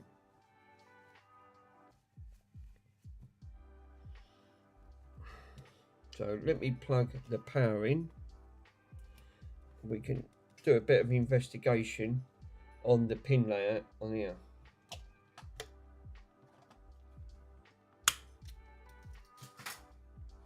Oh shit, that's my goggles. So everything else falls off the table. Because I've got a pin layout on there. Blue one's 12 volt, right? So I'm going to have to be careful because this is hot. I don't want to, you know what happens with voltages? It's not the greatest. So I'm going to put it in millivolts and then it will go into voltage. So obviously all the blacks in the center are negative. Let's test if we got 12. We got 12. Power supply is working. We got 12 on that, which you can clearly see. So it's outputting. There's nothing wrong with the output. Now I'll touch the red ones and see if we got 5.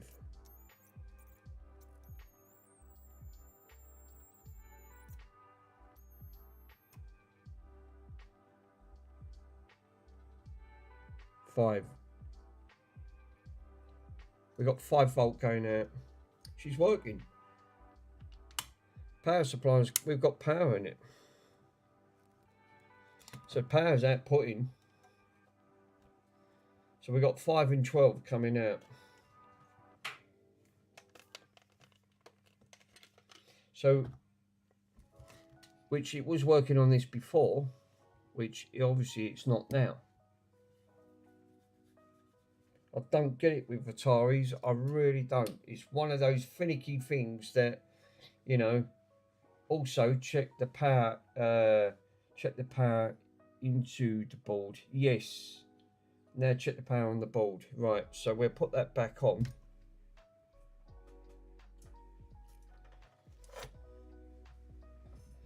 Obviously, your inputs on here.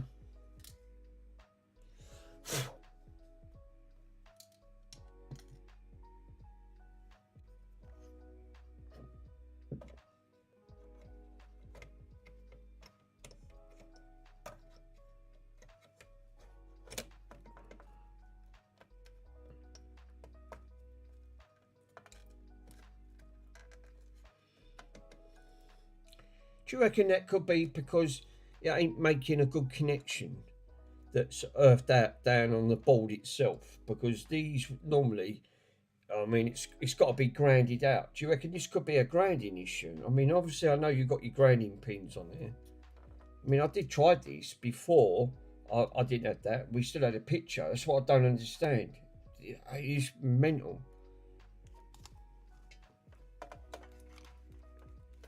So.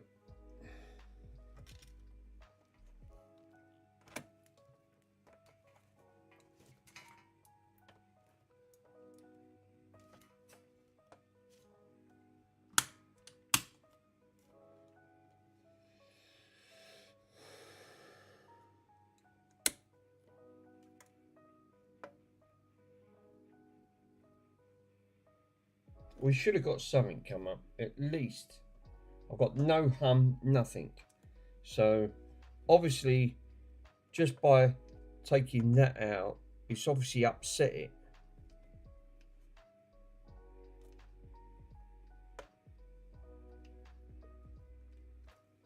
But like you said, test it on the board, see if you've got any voltage coming out. See, them blue wires, that blue wire and that red wire, that's supposed to, I think they're like that's like a jumper that goes over. I mean, obviously. So I can actually probe the.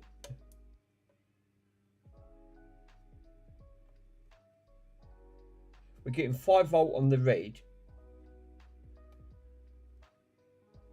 I'm getting millivolts. I'm not getting nothing on the blue. Got to be careful of that cat. No, it's a millivolt.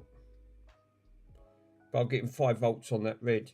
So the voltage is partly getting in, which feeds power from up here. It goes all the way over. But obviously, that chip, yeah, 100%. Rest feels cold. What did I actually do? Just take that out and it didn't like it? Well, that was clearly the case. Which I don't understand. I don't get it. These are really weird, these computers. See if you're getting 12 volts. Yeah. Where would I check to see if I got 12 volts? Obviously, because there's got to be something that's 12 volts on this board. See that chip? Yeah. See that chip is getting.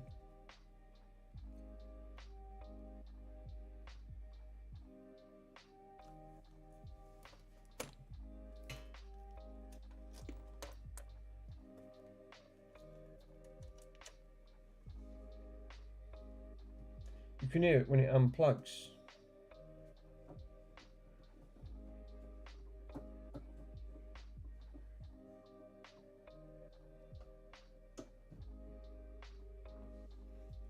There's got to be something on it that gives off 12. I don't know. I ain't got the schematics. It's difficult because, like you said, it could be anything. There is 12 volts being fed, but we've obviously got nothing on the blue because it's a millivolt. We've got 5 on the red, which that will feed part of the 5-volt rail over here. But where's the 12-volt rail? I mean, that chip is starting to get a little bit warm there because she switched on. I don't know where the 12 is on that rail on that board. You know, unless it could be this blue one, but it's not getting the voltage over because I'm not getting nothing on it. Nothing. We should have had something on that blue.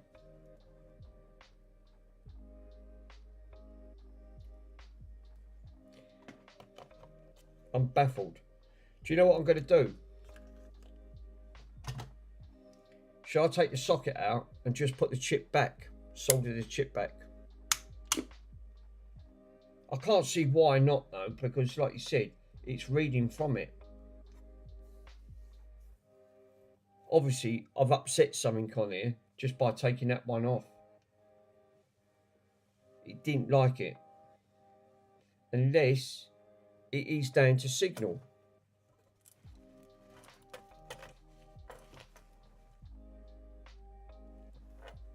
I can only put it down to that. I can't put it down to anything else. The actual thing itself, the socket is making the connection that I've put in, proved it. I've probed all the pins, even with the chip in.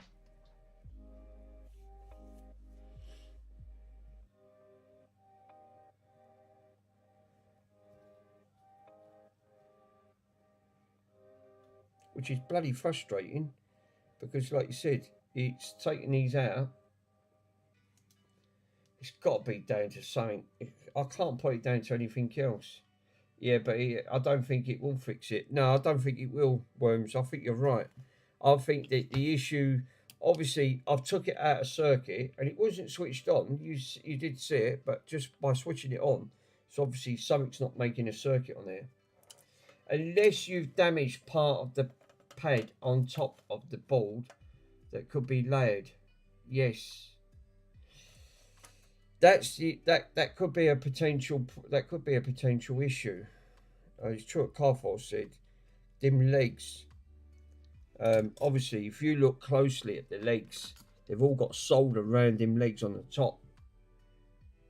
Because it could be, I think Carfor could be right, you know, and I think he's onto something. The reasons why I say that, you've got socket underneath, and then the part over the top that reads, so it's reading top and bottom of the board. And if that's damaged, that won't make a connection, hence give you the picture. So I think Carfor's right. I think what I'm going to do, right, I'm going to take this out, take that socket back out and inspect it. Right.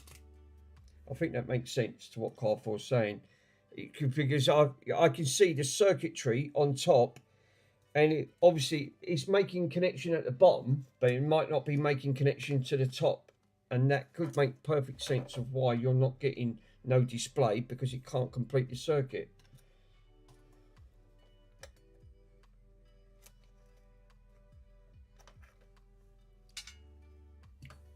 So I'm gonna have to whip that back out. That's a bummer, isn't it?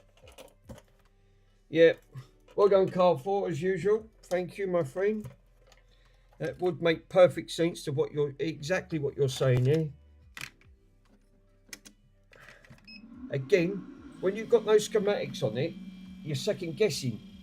You're trying to work out your magic, and it does make sense because, like you said, Pico. Wait.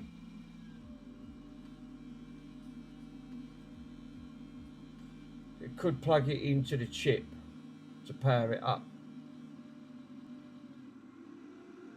I'll let this warm up. I think Carfor's right. I think that's not making connection at the top. I've got a really sneaky feeling. The bottom's fine. Bottom's not, I think the top is the issue. Check what voltages you have on the other chips and then compare them to the top part of the socket. Yeah, that's a good value. Why, that's way of powering up.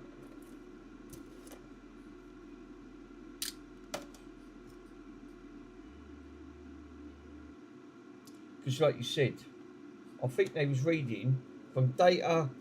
They was all reading 29, but it's not that. If you look closely on this board, I think Pico could be right on something where he was saying. If you look at the top part, it's really hard to show. But if you look top part of the trace, there's traces, right? Look, the reasons why I say that, if you follow the trace, and it's really hard to see, and it's really difficult, but you could actually see traces going round and in the chip, right? That comes out of the chip on the board, right? Because it feeds into the chip itself. So it might be feeding the bottom, but it might not be feeding the top. Now, if there's something broke on top of that, that won't complete the trace to actually feed the second part of the top layer to go to the video chip, the video shifter. So the only other way is take this out, double check. If there's anything broke underneath here, which I didn't see, then that's not. It'll complete the bottom, but it won't complete the top part. So these all, it has to complete the complete circuit. I reckon that's exactly where that lies. It should be 5 volt. Put the red pin to pin 1 and on the background. What on the actual? What on from? Yeah, I know what you mean. Pin 1 to what? Power it up? You mean like put power into it? What's that? Read all.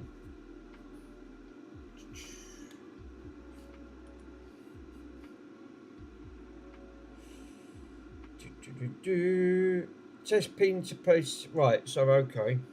So we've got test pin 8 to pin 16 and then 10 to ohms. Right. So test 8 to 16. So 16 on that. No. Power up the board. Right, okay. No worries, my friend. Power up the board. So let me bung some power in. And then oh no, I think he's trying to say power up the board and then test it. Right, follow this. Ready? So let me plug her in. Have I got to put the chip in? Because the chip's out at the moment. The chip's out of it. I could put the chip back in. Power up the board in green 1. I've took the chip out. Should I put it back in? Yeah, put it in. Oh, right, okay, no worries. Right, she's in. I'm going to put it into millivolts. Right. So ground on ground. Right, I'll ground her out. And it's true what he said. Power up.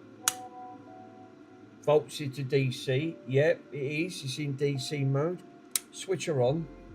Now it's from voltage from, you did say pin, roll to pin red 1, which is at the top. Let me put the thing on, you can actually see it yourself.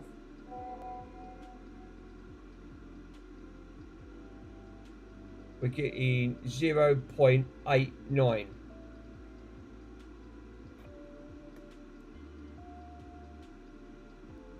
So we're getting 0.89 on that top part of pin 1.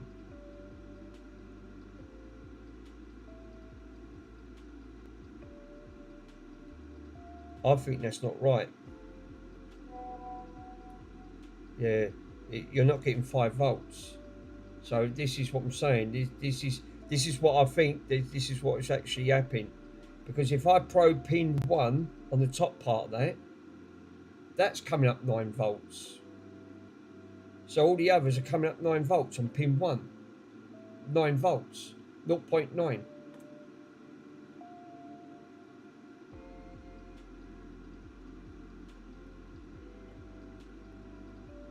0.9.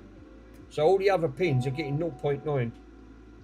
No, it's not 5 volts. So something's obviously on there. It's got 0.9. They're all coming up 0.9. All the others. So from the top, so something's not right with the voltage, is it? So obviously we've got a voltage issue here along the line somewhere. Let's turn that off. Yeah, it's true what you said. You should be getting 5 volts from the top part.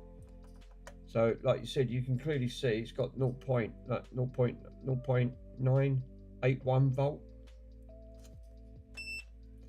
I'll put it in AC. Oh, here you go. Sorry, 0. It was in AC. There you go. My mistake. It wasn't on. It was on millivolts. It's now in automatic AC mode. So it's 0.4. So if I probe pin 1 on that, again 0.4.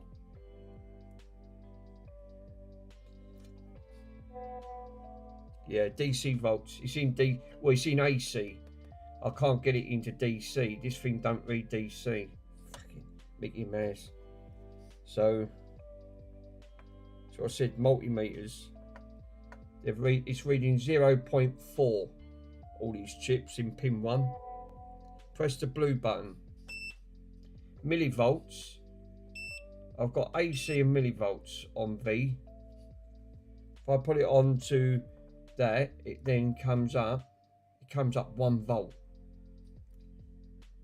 If I probe the top part of that pin, it comes up 1 volt. So like you said, it's not reading 5. Try pin 16. Pin 16 is right the opposite side. Getting nothing on pin 16.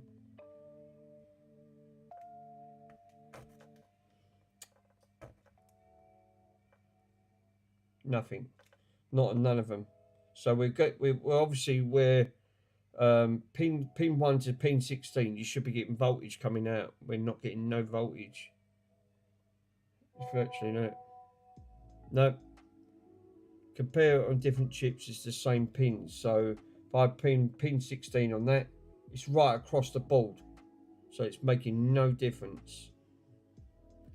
And it's funny you should say that, because like you said, if I touch the red probe, I'm getting 4.9 volts coming out that red. Same over here, right?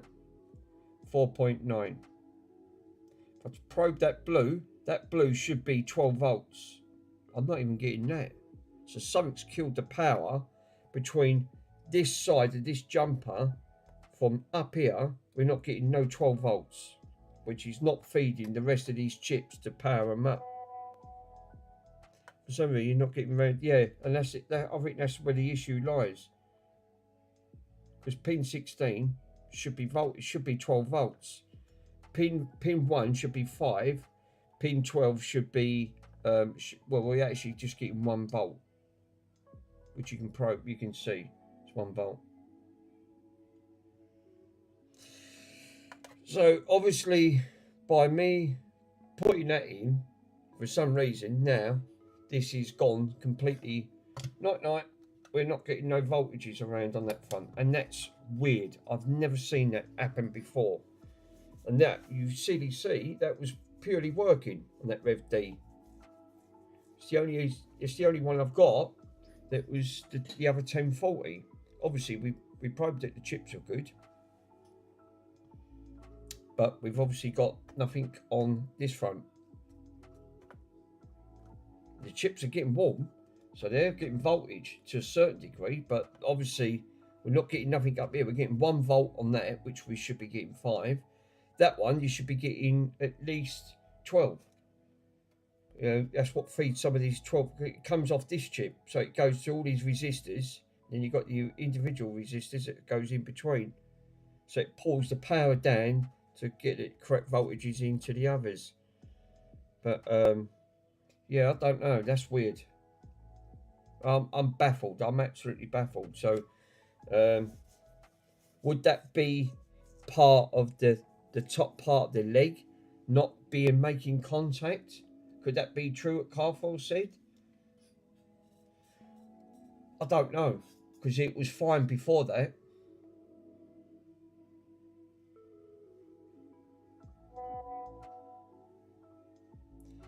Test again with a different ground. She's still switched on and powered on. Right. I'll test it. I'll probe it with the earth actually direct from the just to be sure. I'll probe it directly from the actual power supply. We'll test pin 1.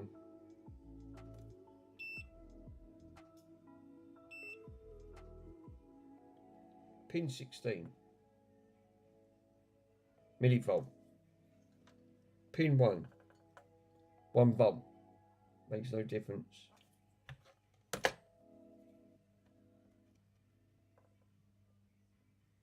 .113. Pin 16 millivolts. It's in millivolt range. Even if you put it directly to AC, just pulls it down, it makes no difference. So, and these chips are starting to get a little bit warm now, so there is getting power to get into that. Even these chips, I can feel a little bit voltage going in. It's fully, yeah, I'm fully invested now. I mean, that's weird, but all I've done was took a bloody socket out.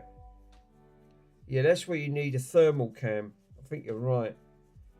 I mean, obviously, I can feel it with my fingers. That chip is getting, she's warming up. She's getting power there. So I know that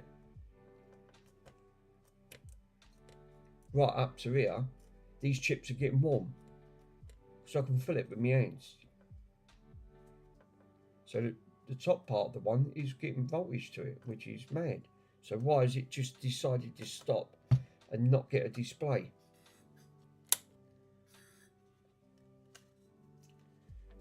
It's weird. It's really weird. You just see me probe it. I'm not getting 5 volts. I'm getting 1 volt. Should be 5. It's like you said. These pins should be reading roughly around about 12. That's why you got your 12 volt and your 5 volt. I think that's what this is. The blue's to 5, blue's to 12, and the red's to 5, and that's what that jumper wire is. It comes over to here to the video shifter. We ain't touched nothing else. All I've touched is that.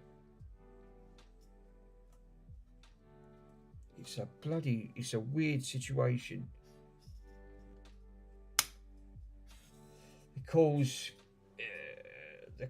yeah, grasp, it's true what we said, grass puddle. Yeah, the case of the missing voltage. What, just by swapping over, taking that out and putting a standalone in, and now it's all of a sudden it decided to say no, we're not going to voltage up. This is what I'm saying about. What's the point? This is what I said all along. If something ain't broke, don't try and fix it. This is what happens when you're trying to take something out when it works, and then it just says no, I'm not going to power up. I'm not even going to power up. And that's a prime example of what finicky these boards are, and it ain't no difference. It's the same.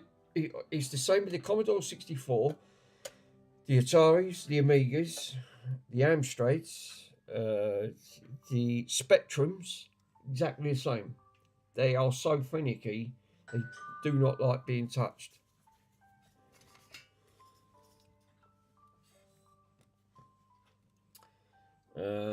Measure the AC ripple on the DC line. A suspect to PCU.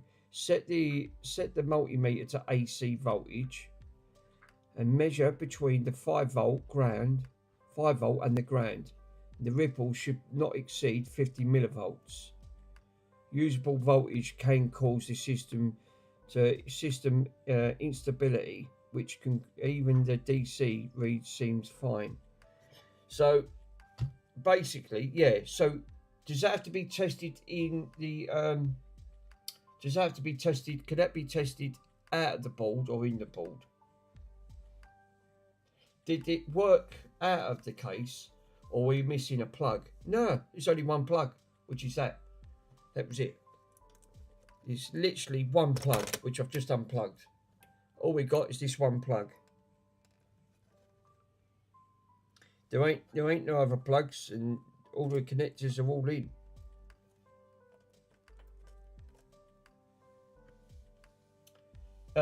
It's powered on. No, I've turned it off. I've turned the power supply off.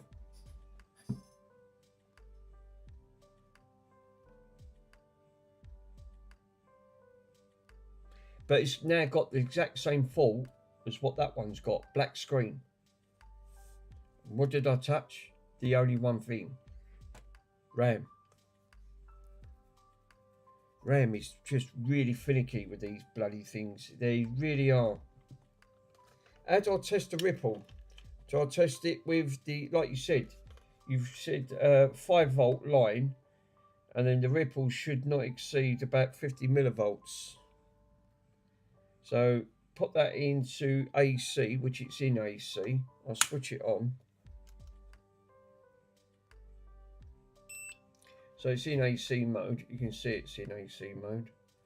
Put it on voltage.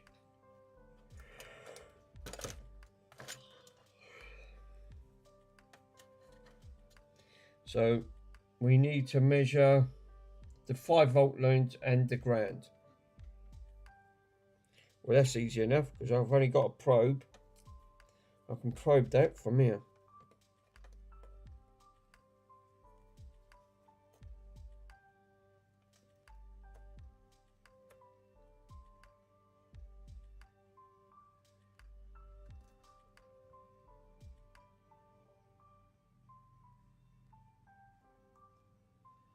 And all I'm getting is, that was in millivolts.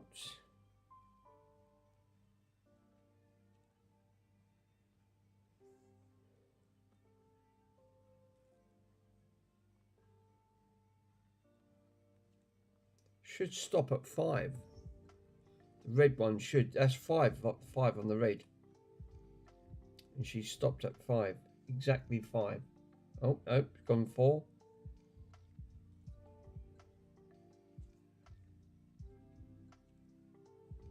No, it's gone down to 3. Now you need to power it up. That is powered. Oh, that would help, wouldn't it? It ain't powered up. Sorry, my friend.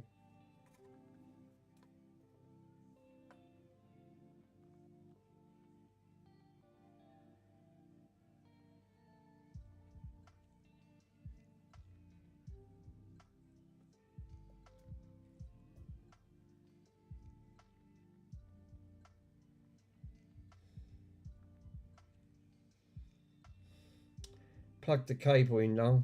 No, it's plugged in. Oh, sorry. I thought, fucking, why am I getting it? I've got fuck all here. Jeez, unbelievable. So it would help, wouldn't it? I'm sitting here thinking, why ain't it got it? No, the cable's sitting at the table. Right. Right.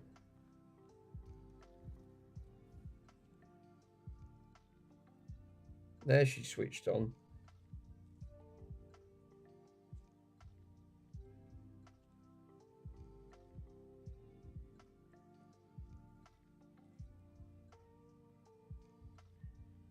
$12 volts. Oh, she's dropped down to 10.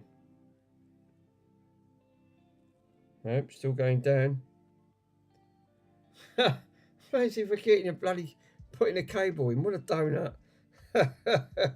No, she's gone back up to 12. It's fluctuating. Power's fluctuating.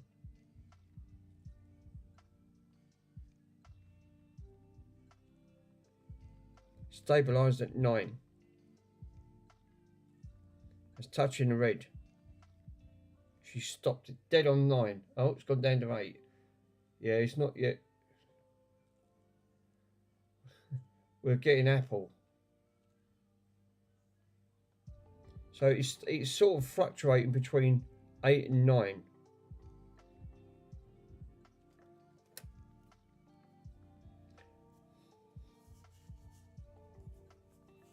So I can't believe I forgot to put the cable in, plug the cable in. It may your Apple be worn free. Yes.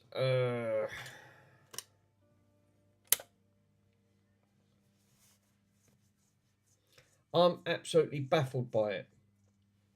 Then, oh, it isn't. Then, oh, oh no. I'll do one more test. What would you do?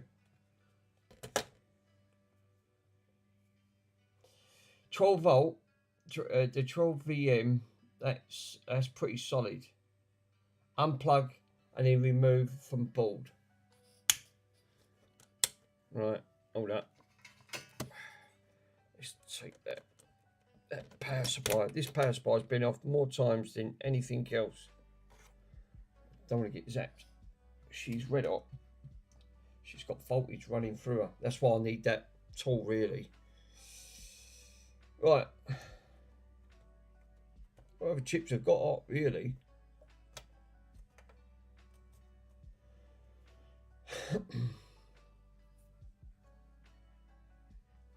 Obviously, from pin 1 to 16, I'm really surprised because, like you said, it's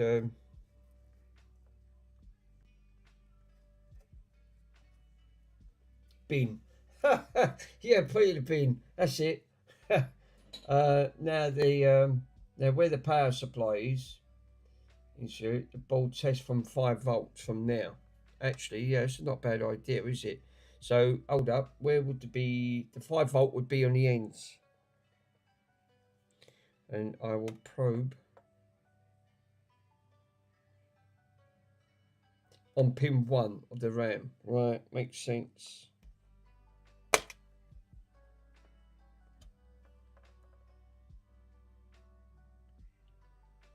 Hold up, will help. I've got it in voltage. That ain't gonna help, is it? So I'll need to put that.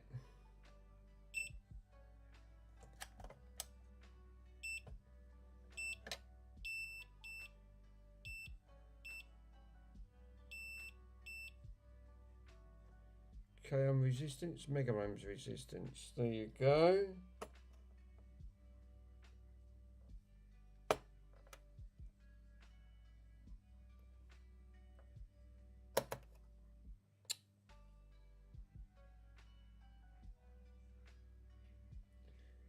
We are getting 0.65. It's getting voltage to it. That's a good test. To the RAM. Yeah, it is getting voltage to it. It's like you said, it must be. It's picking up the resistance from that. Obviously, that's reading all the way over from where that plug is to that RAM.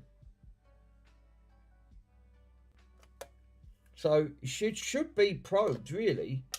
It's like you said, from pin 1, and it makes no difference if it's on this pin or the first pin on this one.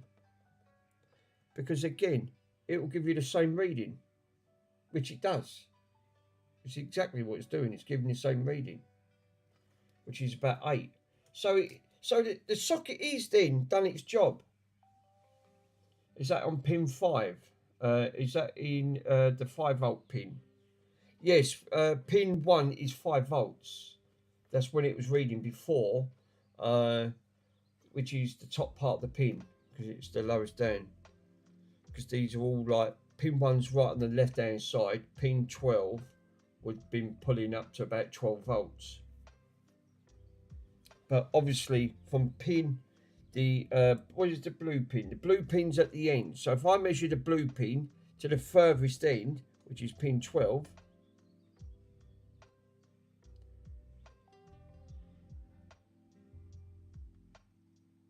obviously it's spiking up. It's reading K ohm resistance. It's reading about 15. Now the other port that the player plugs into. Yes, well, it's only right. Oh, I see what you mean. We've obviously got the pin work this one into. Now the blue to pin 1. Right, okay. So we go right hand side of that pin to pin 1.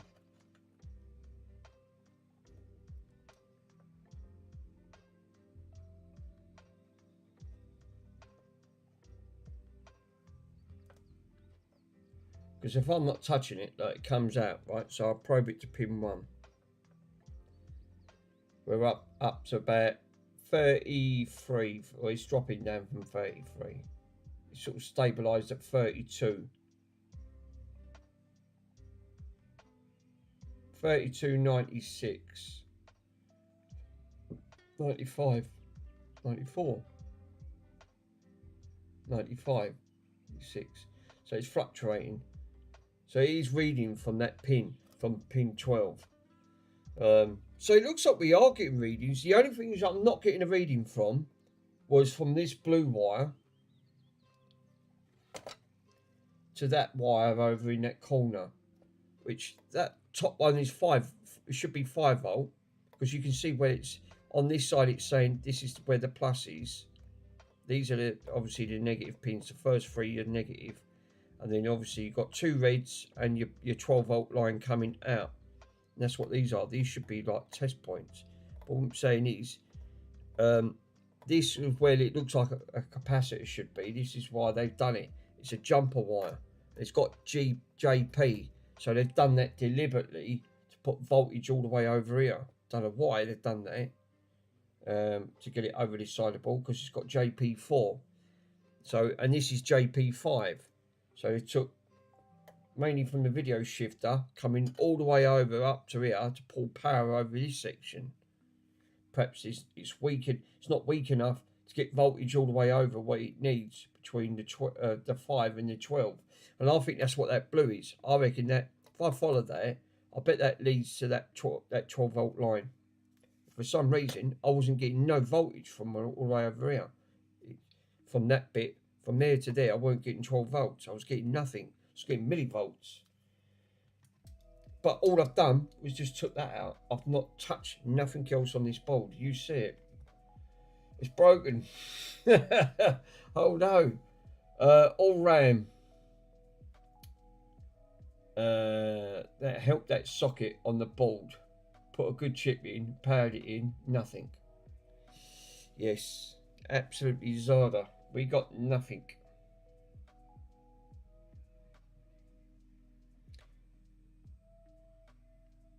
I'm baffled. I'm really baffled. It won't power on since its insulation socket. Oh shit. So yeah, I'm really stuck on that front. I mean, all I've done was just took that one socket out, took that RAM chip out, socketed, but the chips test okay. Well, you see it did. We're getting, the only thing I'm not getting voltage from is that one blue wire, which it was before, now I'm not. Which is obviously, I'm going to quickly test to see where that blue wire comes. Does it come off the 12 volt rail? That's a jumper wire which goes up here. So we've got testing this in the circuit. So obviously we've got, this is where that pin layout is. So obviously you've got pin 5 and then you should have pin 12. Now where's that jumper wire? That jumper wire comes up here, right? I think that's where these 2 bits go, which is this one and this one. Remove the socket. I guess remove the socket. Well, that's what I was thinking.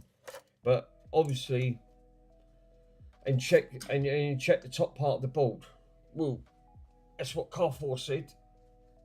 He actually did say that.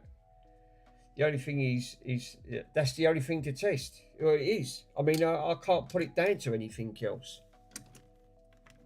I've never come across this issue just by taking it off, but it's like you said, in for a penny, in for a pound. I mean, obviously, we've got nothing now.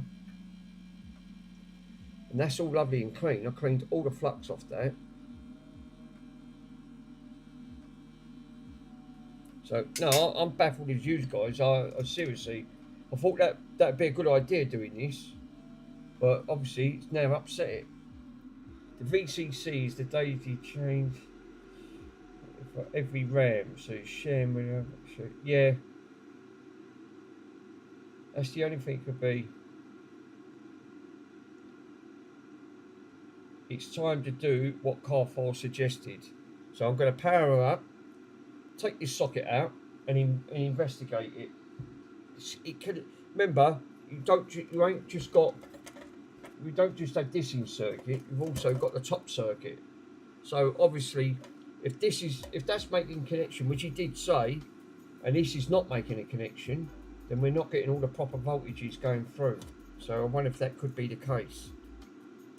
I mean, it's a learning curve. I mean, that's the only thing I can put it down to, because like I said, that's the only thing I touched.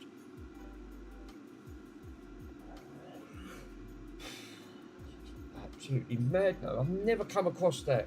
Never. Just by taking one ram stick out.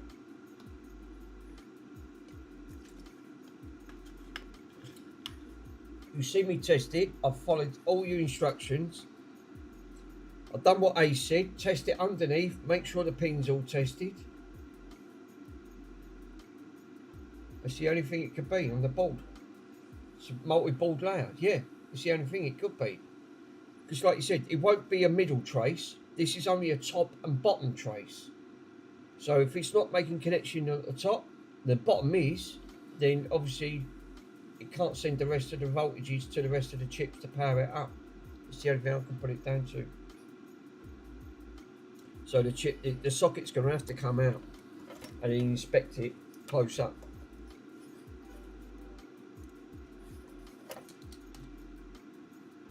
Which is frustrating because I've done a good job there. Now obviously I've got to undo what I've just done.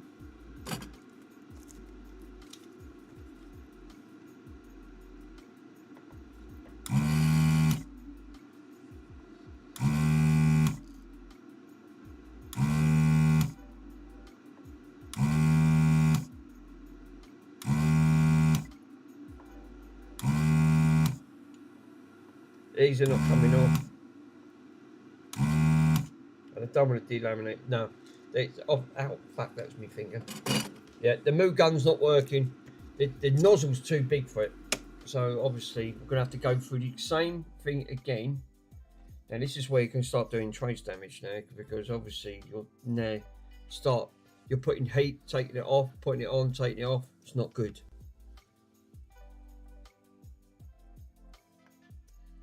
So I'm going to have to go through the exact same process. Flood it with flux, like what I've just done. Put the extractor on. The moo gun's not working, won't have it. The nozzle's too big.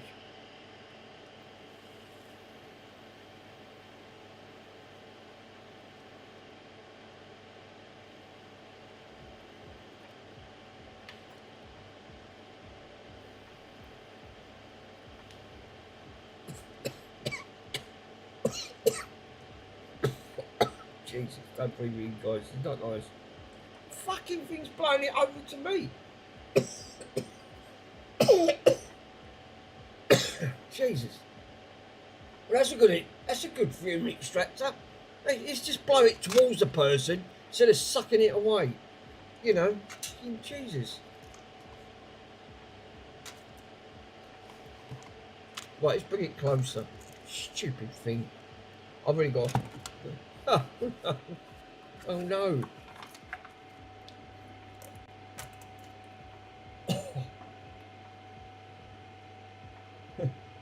Oh, you need to quit. Well, Jesus, it's worse than vaping. I mean, that is no exaggeration. It's nasty stuff.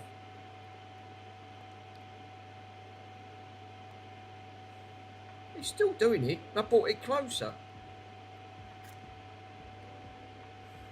You know what it's doing? It's taking the green lamination off, the coating. And this is what I said was going to happen.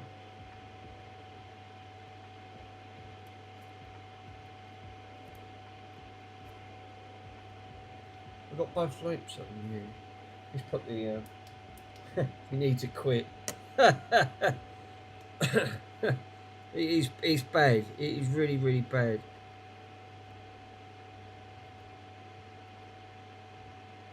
Ow. Wrap this up.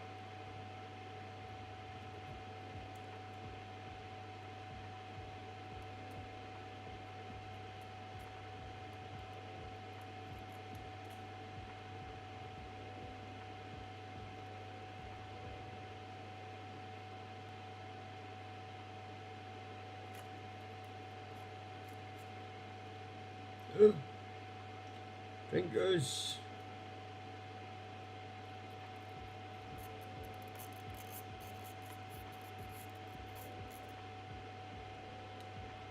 Oh, go on, do all my lovely work that I've done. Bloody hell. That's the annoying thing about it.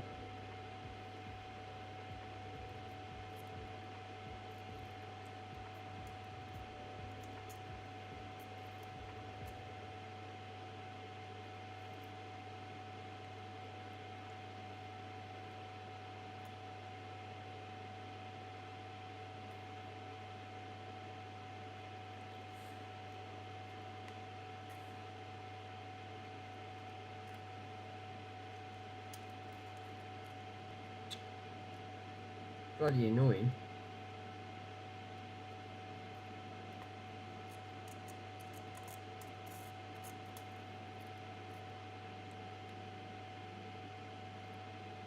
Right, let's cut this off. Okay, it's getting a bit long now, and I can't. It's dragging, it's getting away.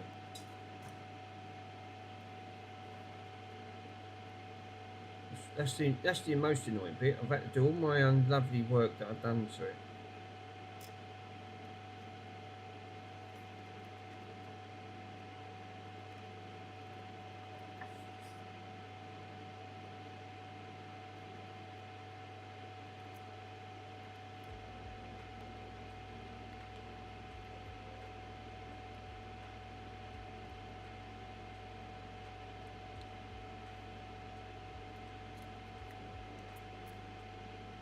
Right, that one's out.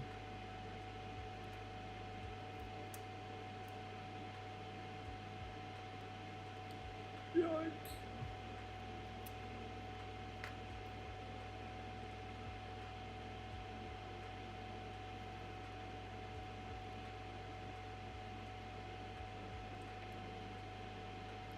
Well, that side's all out, well, except for that piece.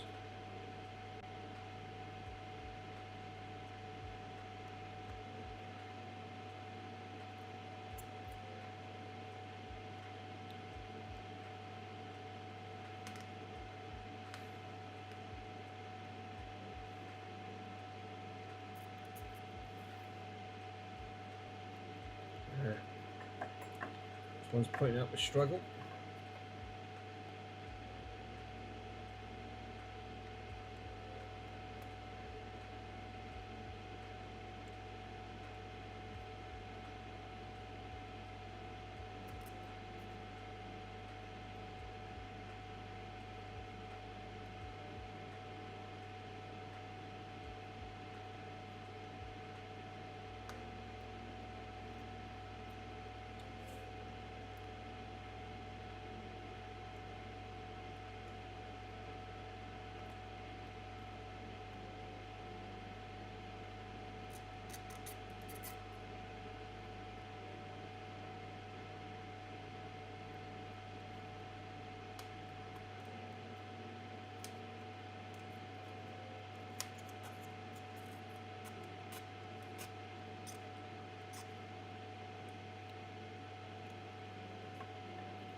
Let's cut that piece off. Give me a minute, guys. I will read your messages. Concentrate here. Man, I've cut some solder out. It's been melting it because it's been travelling up trying to get all that solder out. I've definitely done 100% hug that leg, but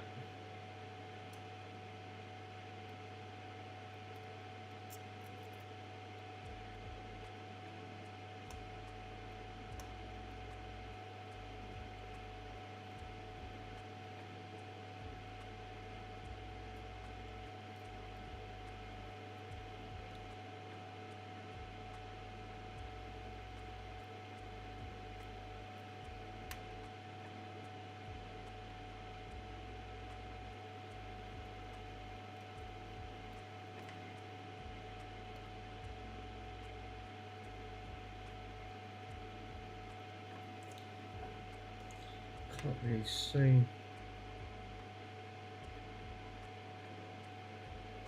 Yeah, part of the lamination is coming off that one. See, I was sort of saying about with the leg there, it started to cause issues here, and I've got to be careful. A bit more flux, I think. Let's get some more flux on it. Suck it up. Where the hell did I... Oh, yeah, I've sucked it.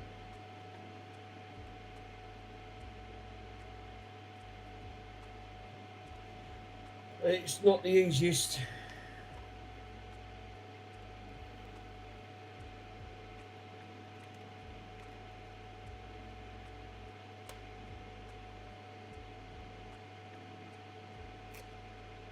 It's actually started to take off part of the green coating. You've got to be careful not to do trace damage at the same time. That's one thing you do not want to do. Let me give this a quick scrub. Let's have a look, make sure I ain't done no trace damage.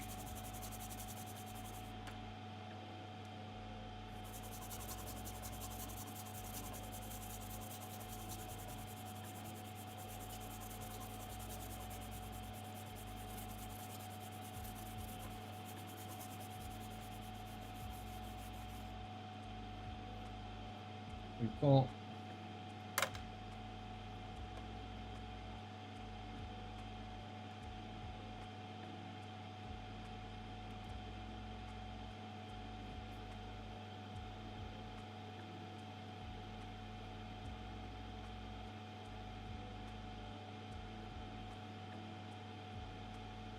no, lucky enough I've not. I've missed one there. One pin's got to come out. That one's giving me a bit of ag. That one's not desoldered. See, it's seriously putting up a fight here. 3 hours here. Jesus. 3:17 here. Bloody hell, brass puddle. I think you might need to get some kit, my friend. You still got snow on the ground. What? Snow? Good. We did have snow at one point.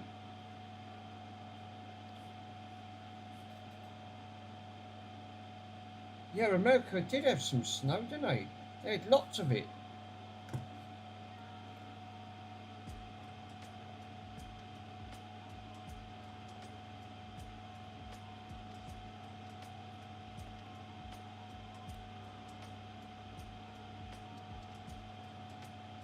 It's the only thing with these. Bloody hell, it's 3:17 in the morning. You know, I used to do that when I was doing the late night gaming. When I was doing the late night gaming sessions, it was like in early hours in the morning. I think the time we went to bed, it was about 5, nearly 6 o'clock in the morning. We was shattered, absolutely shattered.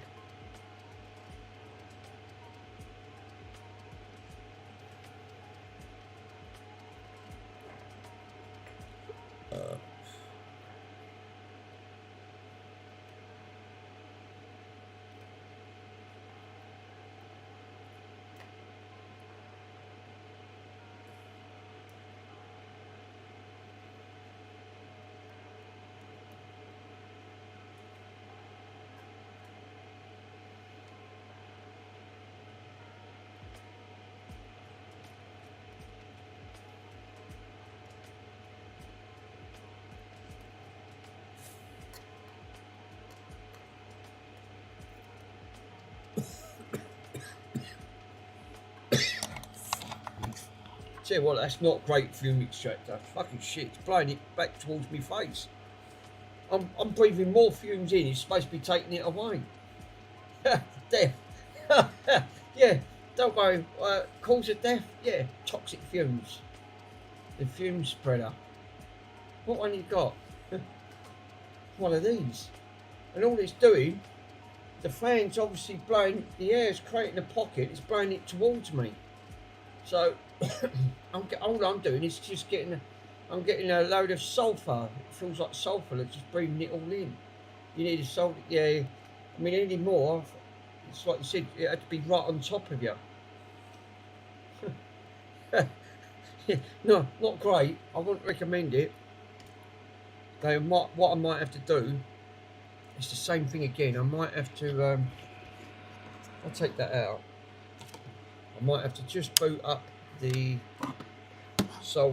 hot air gun, and then I've got to be careful with it because obviously I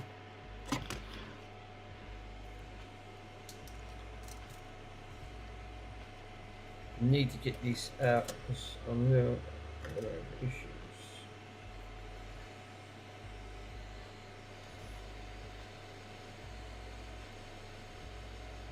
So I've got it on.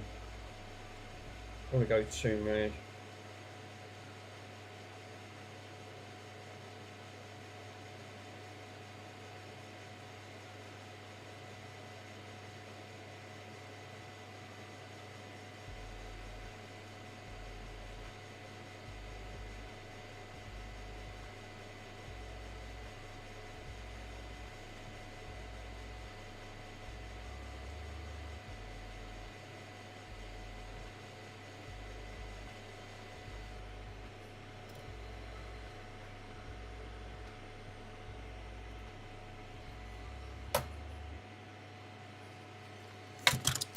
Why can't I move the ball?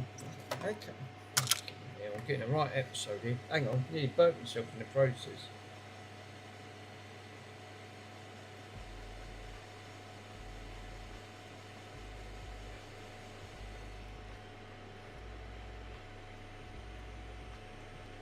Don't even want to see if it wants to come out, for God's sake. Fuck me, I must have opened this in well, because it don't want to come out.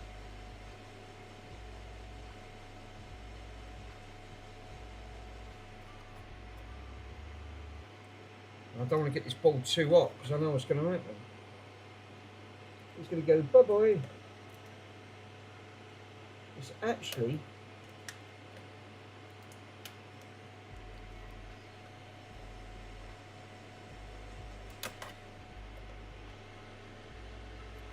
It's actually melted it. Jesus. Right, okay. She's out anyway. I don't think that's a very good, I don't think it's a very good socket.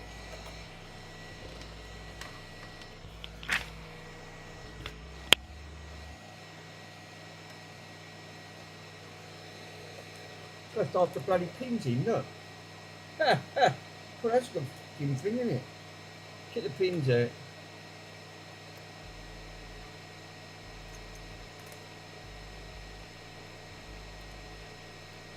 Fucking cheap sockets. Absolutely joke.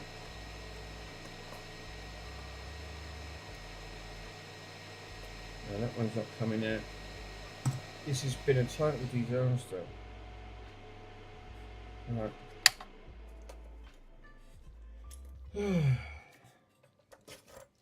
It starts off with a great idea, but then it ends up just being a roller coaster of disaster. You know, obviously, trying to get that out, it melted the socket. It completely bloody melted it.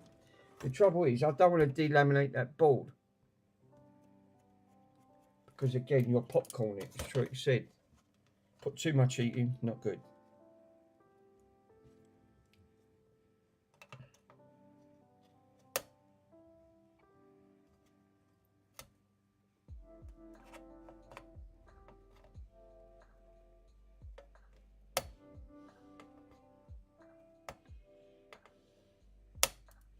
Great, now I've got pins stuck in the holes now and I can't get the rest of them out.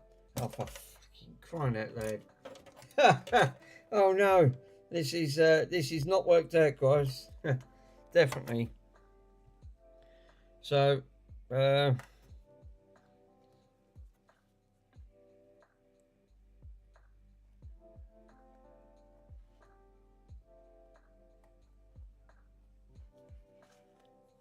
yeah, this is not really worked out the way I wanted it to go. So like I said, even doing that, you imagine doing that 32 times. Oh my God, what a...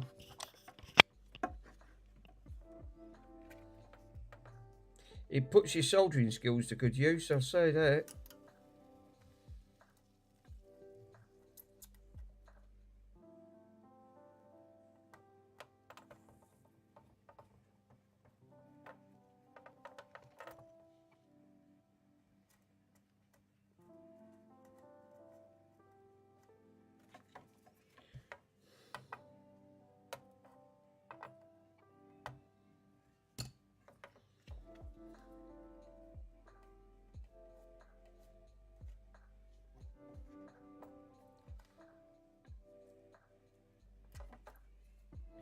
I think that's done trace damage.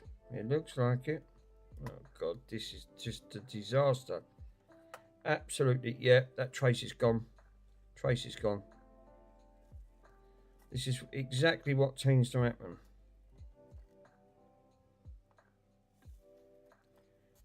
Yeah, this is not good.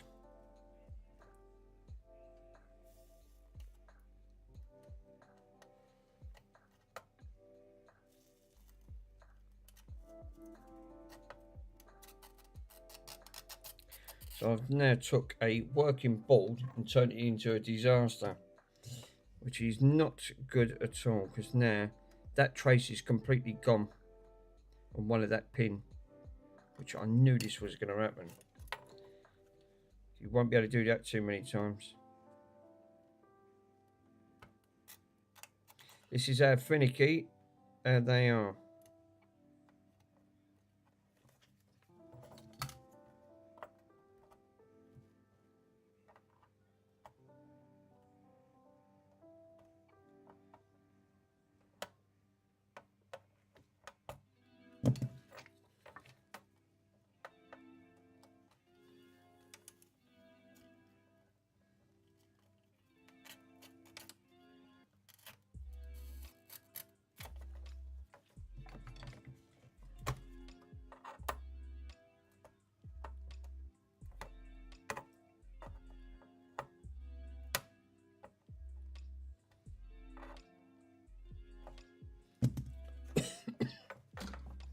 Don't help, because one, everything gets in the way.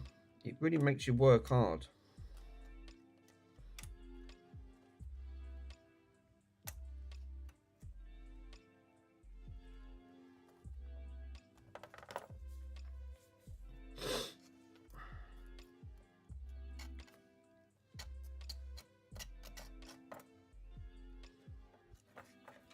Yeah, looks like we've got two there.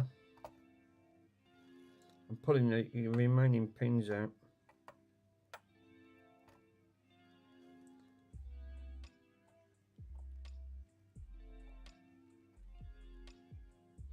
I need to scrub this. I can't see. It's so burnt. And I can see what damage I've done. Well, we got one.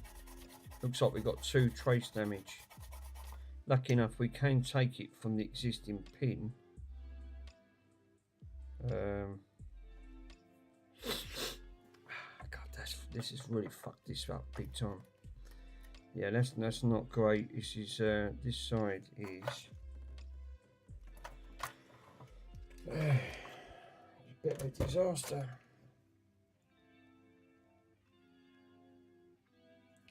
We pop that back.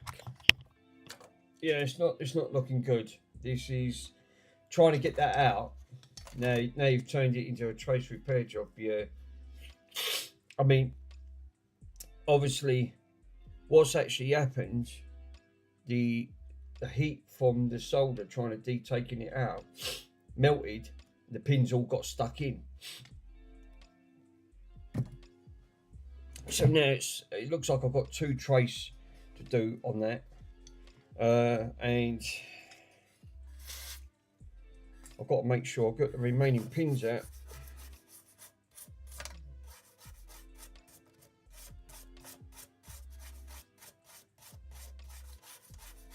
And I think, what did car 4 say? Looking at the top, there's nothing on the top, so there's your issue. I think car 4 was right when he said on there, if you have a look, these traces look like they have to go somewhere, right? And look, there's nothing on top. That's why it couldn't complete the circuit. Completed the bottom, didn't complete the top. 100% right, what we said in the first place. There's the issue. So this being a double board, it's not only got to make connection at the bottom, it's got to make connection at the top and all. Makes sense. That's why, hence, they soldered the legs from top and bottom. And now that's exactly the issue. And now on top of that, now there's obviously yes, that's what needs to be fixed. So straight away, one, now you've got to put jumper wires. This is going to be beyond my expertise. I won't be able to do it. I just know I won't, and I know what'll happen if I try it. I'll make it 500 times worse. I've already done part of a job on that already. Looking at it there, which is not great. Because I can actually see where that's actually now gone. And that makes perfect sense. This is what I said with the RAM. The RAM obviously has got to make a connection to get all your voltage going right the way through to complete it. Now, well, that's a bummer, isn't it? At the end of the day, I can't do it for you. What, trace damage? I'll do it for free. Use hot glue, I promise. Yeah, glue worms. Yeah, definitely. Well, that'll solve the issue. But I don't know if it'll make a connection. It'll make great content, though. I'll give it that. Get the glue out at the end of the day. Don't worry, I'll just get the dog. I need the chip though. What, you can actually do trace repair? Oh, seriously. Can you do trace repair? That's all sticky underneath that, yeah. Seriously, I'll send it to you. If you want to have a crack at it, by all means. 100%. Yeah, I can post it. Put it on the Discord, then I'll wrap it up. I'll send it over to you. I want to stop where I am because I know what's going to happen if I carry on. I'll brick it entirely, which I don't really want to do in that front. But now, looking at that, I don't know how the heck you're going to get around it live. Stream worms. I can test it. The issue that you're going to end up having, looking on top of these, right? You see you've got all of these connectors, and I think this is why they soldered it in. But I think Car4 was right when he said that you sure it's hugging the top as well, because I can see traces that some of these go down and pull down on the lines. Well, there's no traces here, and this is what's happened.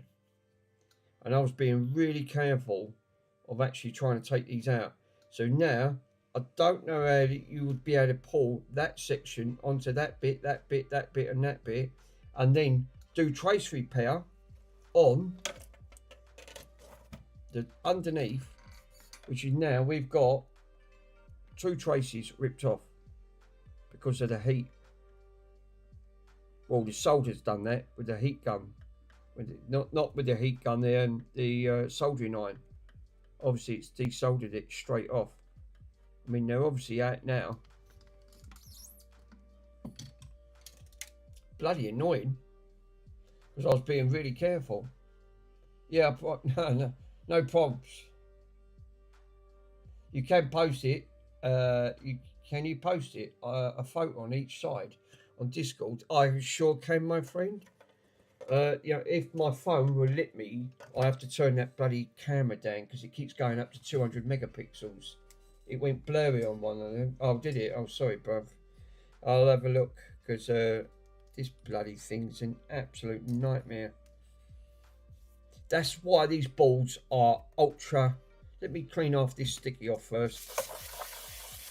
She's really becoming a fucking. It's a mess. Everything I'm touching is just ultra stick.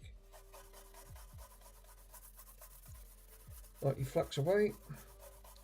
And it looks like the lamination is the green solder mask is all starting to come off.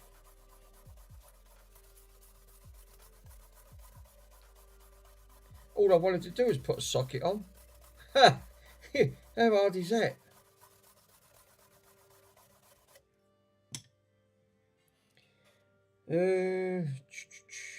Yeah, let me double check to see.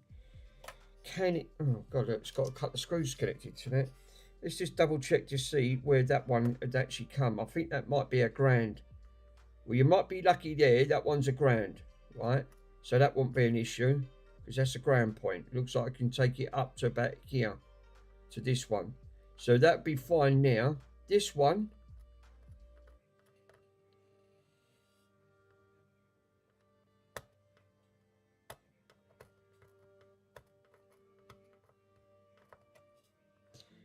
lucky enough, you might be able to take it. You might be able to take it to this one here. So you can put a jumper wire over and take it over to that one. I still think there's remaining pins in this. I can fill them.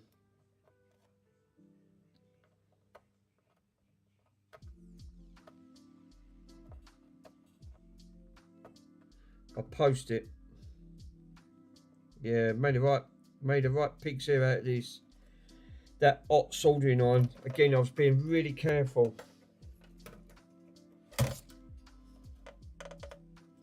But we have definitely we've got connection issues here. That wasn't making a good connection.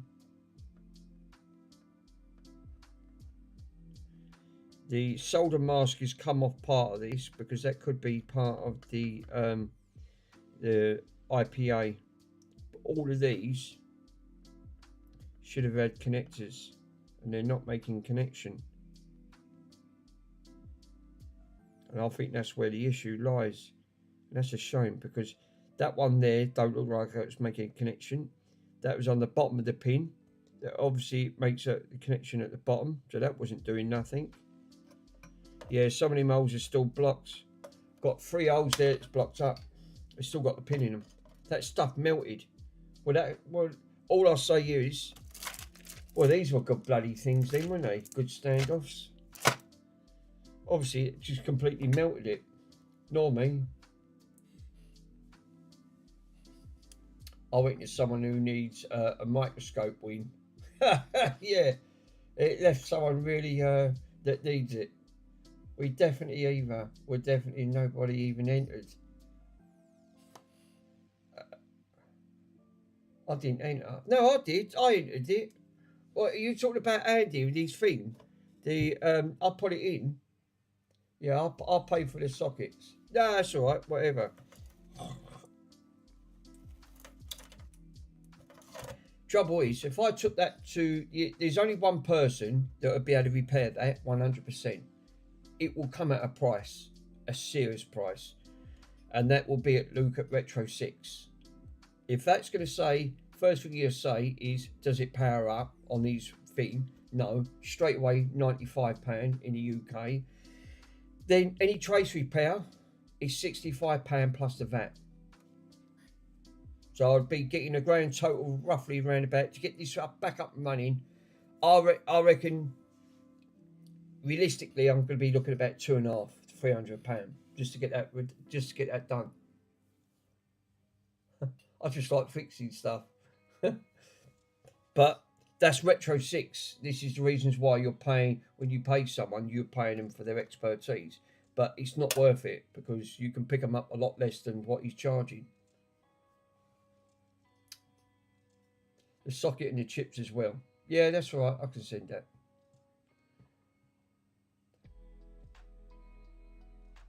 Mostly hot glue in this case. Not in this case. No, definitely not. Definitely not on that front. That is a shame though, because I was doing so well on that, but then I thought, yeah, actually that's not a bad idea. And you see how careful I was trying to take that out. No, that done the damage. Goes to show how delicate these boards are.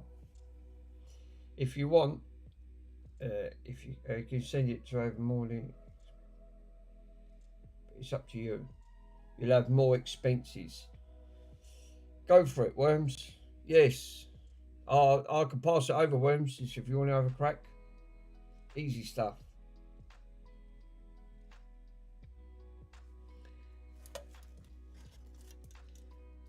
I don't know how you're going to get the remaining pins out. It's got some pins stuck in it at the end of it. But yeah, let me take some pictures and I'll upload it on the Discord. I'll show you. I've got rid of all the stickiness there. Everything I was touching was fucking super sticky. I think that's factory flux. That's not my flux because it's still all over the board.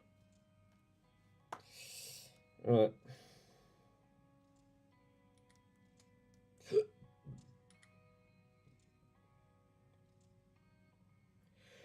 Camera.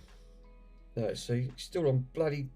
keeps going. It keeps defaulting to 200 megapixels. I can't turn it off. Fucking stupid thing. Right, let me Discord that, and I'll blow that up. Cool. And then I will take this side.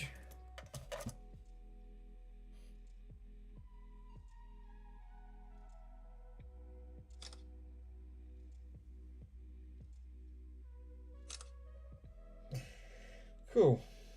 So let me go on to the Twitch. I'm going to post it. That one, and that one.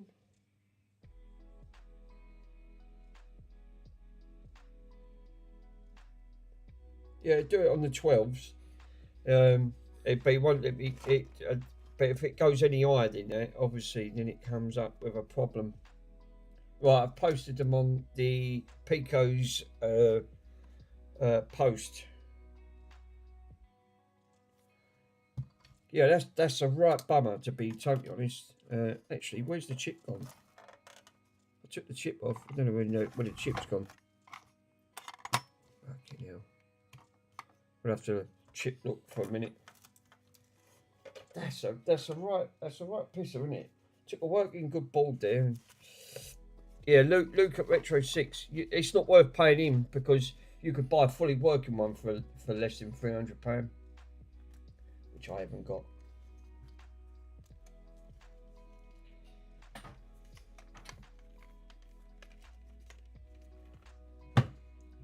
That's a right bummer. Nah, I can fix it. I can fix it for free. You can go for it, Worms, by all means, my friend. Go for it. If I can't, Chris can. I don't even know where the chip's gone because it just everything melted. Oh yeah, it's on the floor. Look at that! Look what they've done. Look, it absolutely destroyed that. The heat, the buck of that board. That's why I didn't want to delaminate the board. Didn't want to put too much more heat left in it. That was at 370 Celsius.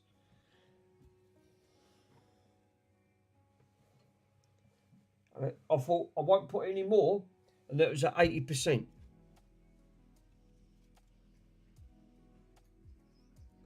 Got to be so bloody careful. Oh look, here's the game. Where's that solder gone? Solder mask. Oh, well, I don't even know where the chip's gone. The chip's gone walk about somewhere. The amount of solder wick that I've took off from that board is astronomical. And the hot glue.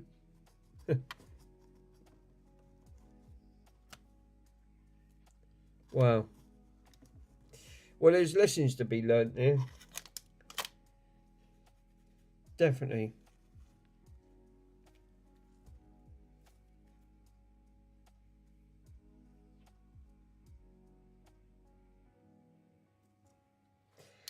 I like MK, he always makes me laugh. No, great stream today. Hope you had fun with your Atari. Nice to see everyone all round and showing their support. I'm going to put, thanks MK. Much appreciated.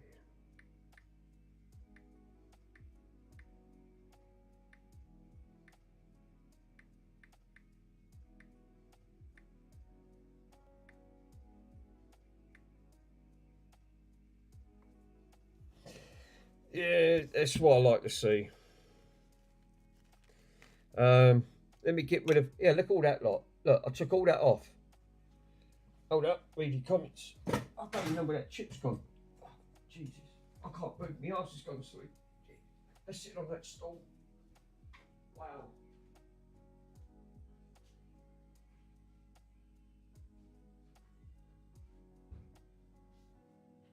That's what? Fucking hell, it's 11:15. Bloody Nora. She'll want to go. She'll want to go down the shops tomorrow. Oh no, got to take him over there. I don't even know where that chip's gone. Where the fucking hell is that chip gone to? Squishy worms. Yeah. Oh, I need the board and everything, leads, power. Can you? Yeah, that's actually a good point, Worms. Can you? Our voltage in the UK is 240 volts. If you can't just plug that in, don't. I'm pretty sure you're going to need like a step down transformer. I'm pretty sure in the US they use 110 volts. Because I had a couple of power supplies and I had to use a step up transformer. I'd take the 110 and step it up. It was like a buck converter. Oh, you are in the UK. Okay, my friend. No worries. Yeah, the only other one that might be able to do that is like you said, Chris. Chris is if he deals with that because I watch his streams. But again, he's overseas, so he's not in the UK because he's about 5 hours. He's about 5 hours in front. That's probably would be about 1 o'clock in the morning when he come on. So, oh, he's from the UK, is he? Oh, right, okay. I didn't know. I thought he was from overseas.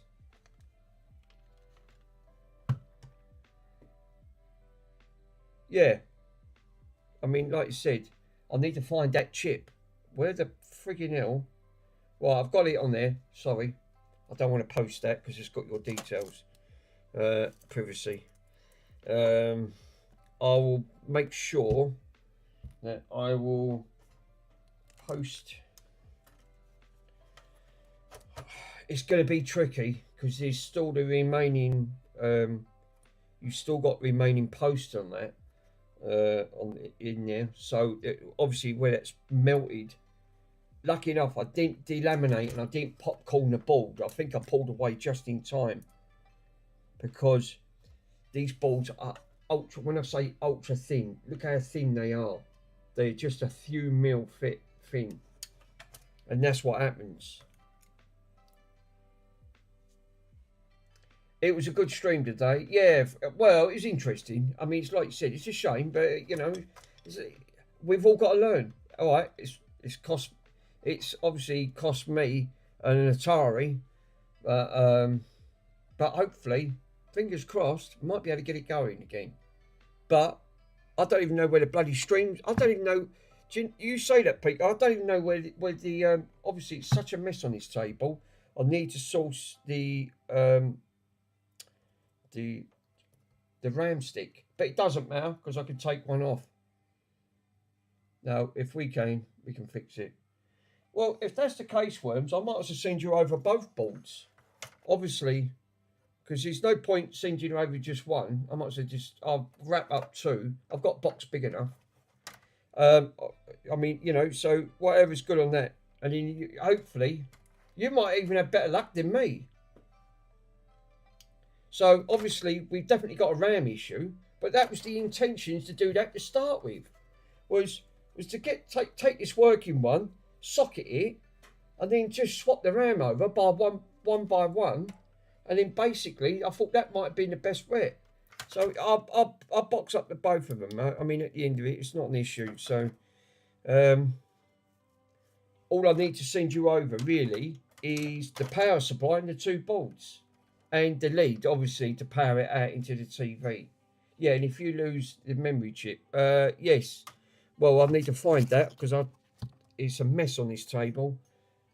When I say a mess, it really is. It's just like a pickled with. I've got a monitor here, and you can now you can see why I build a bigger table and I still ain't big enough. On the next fix.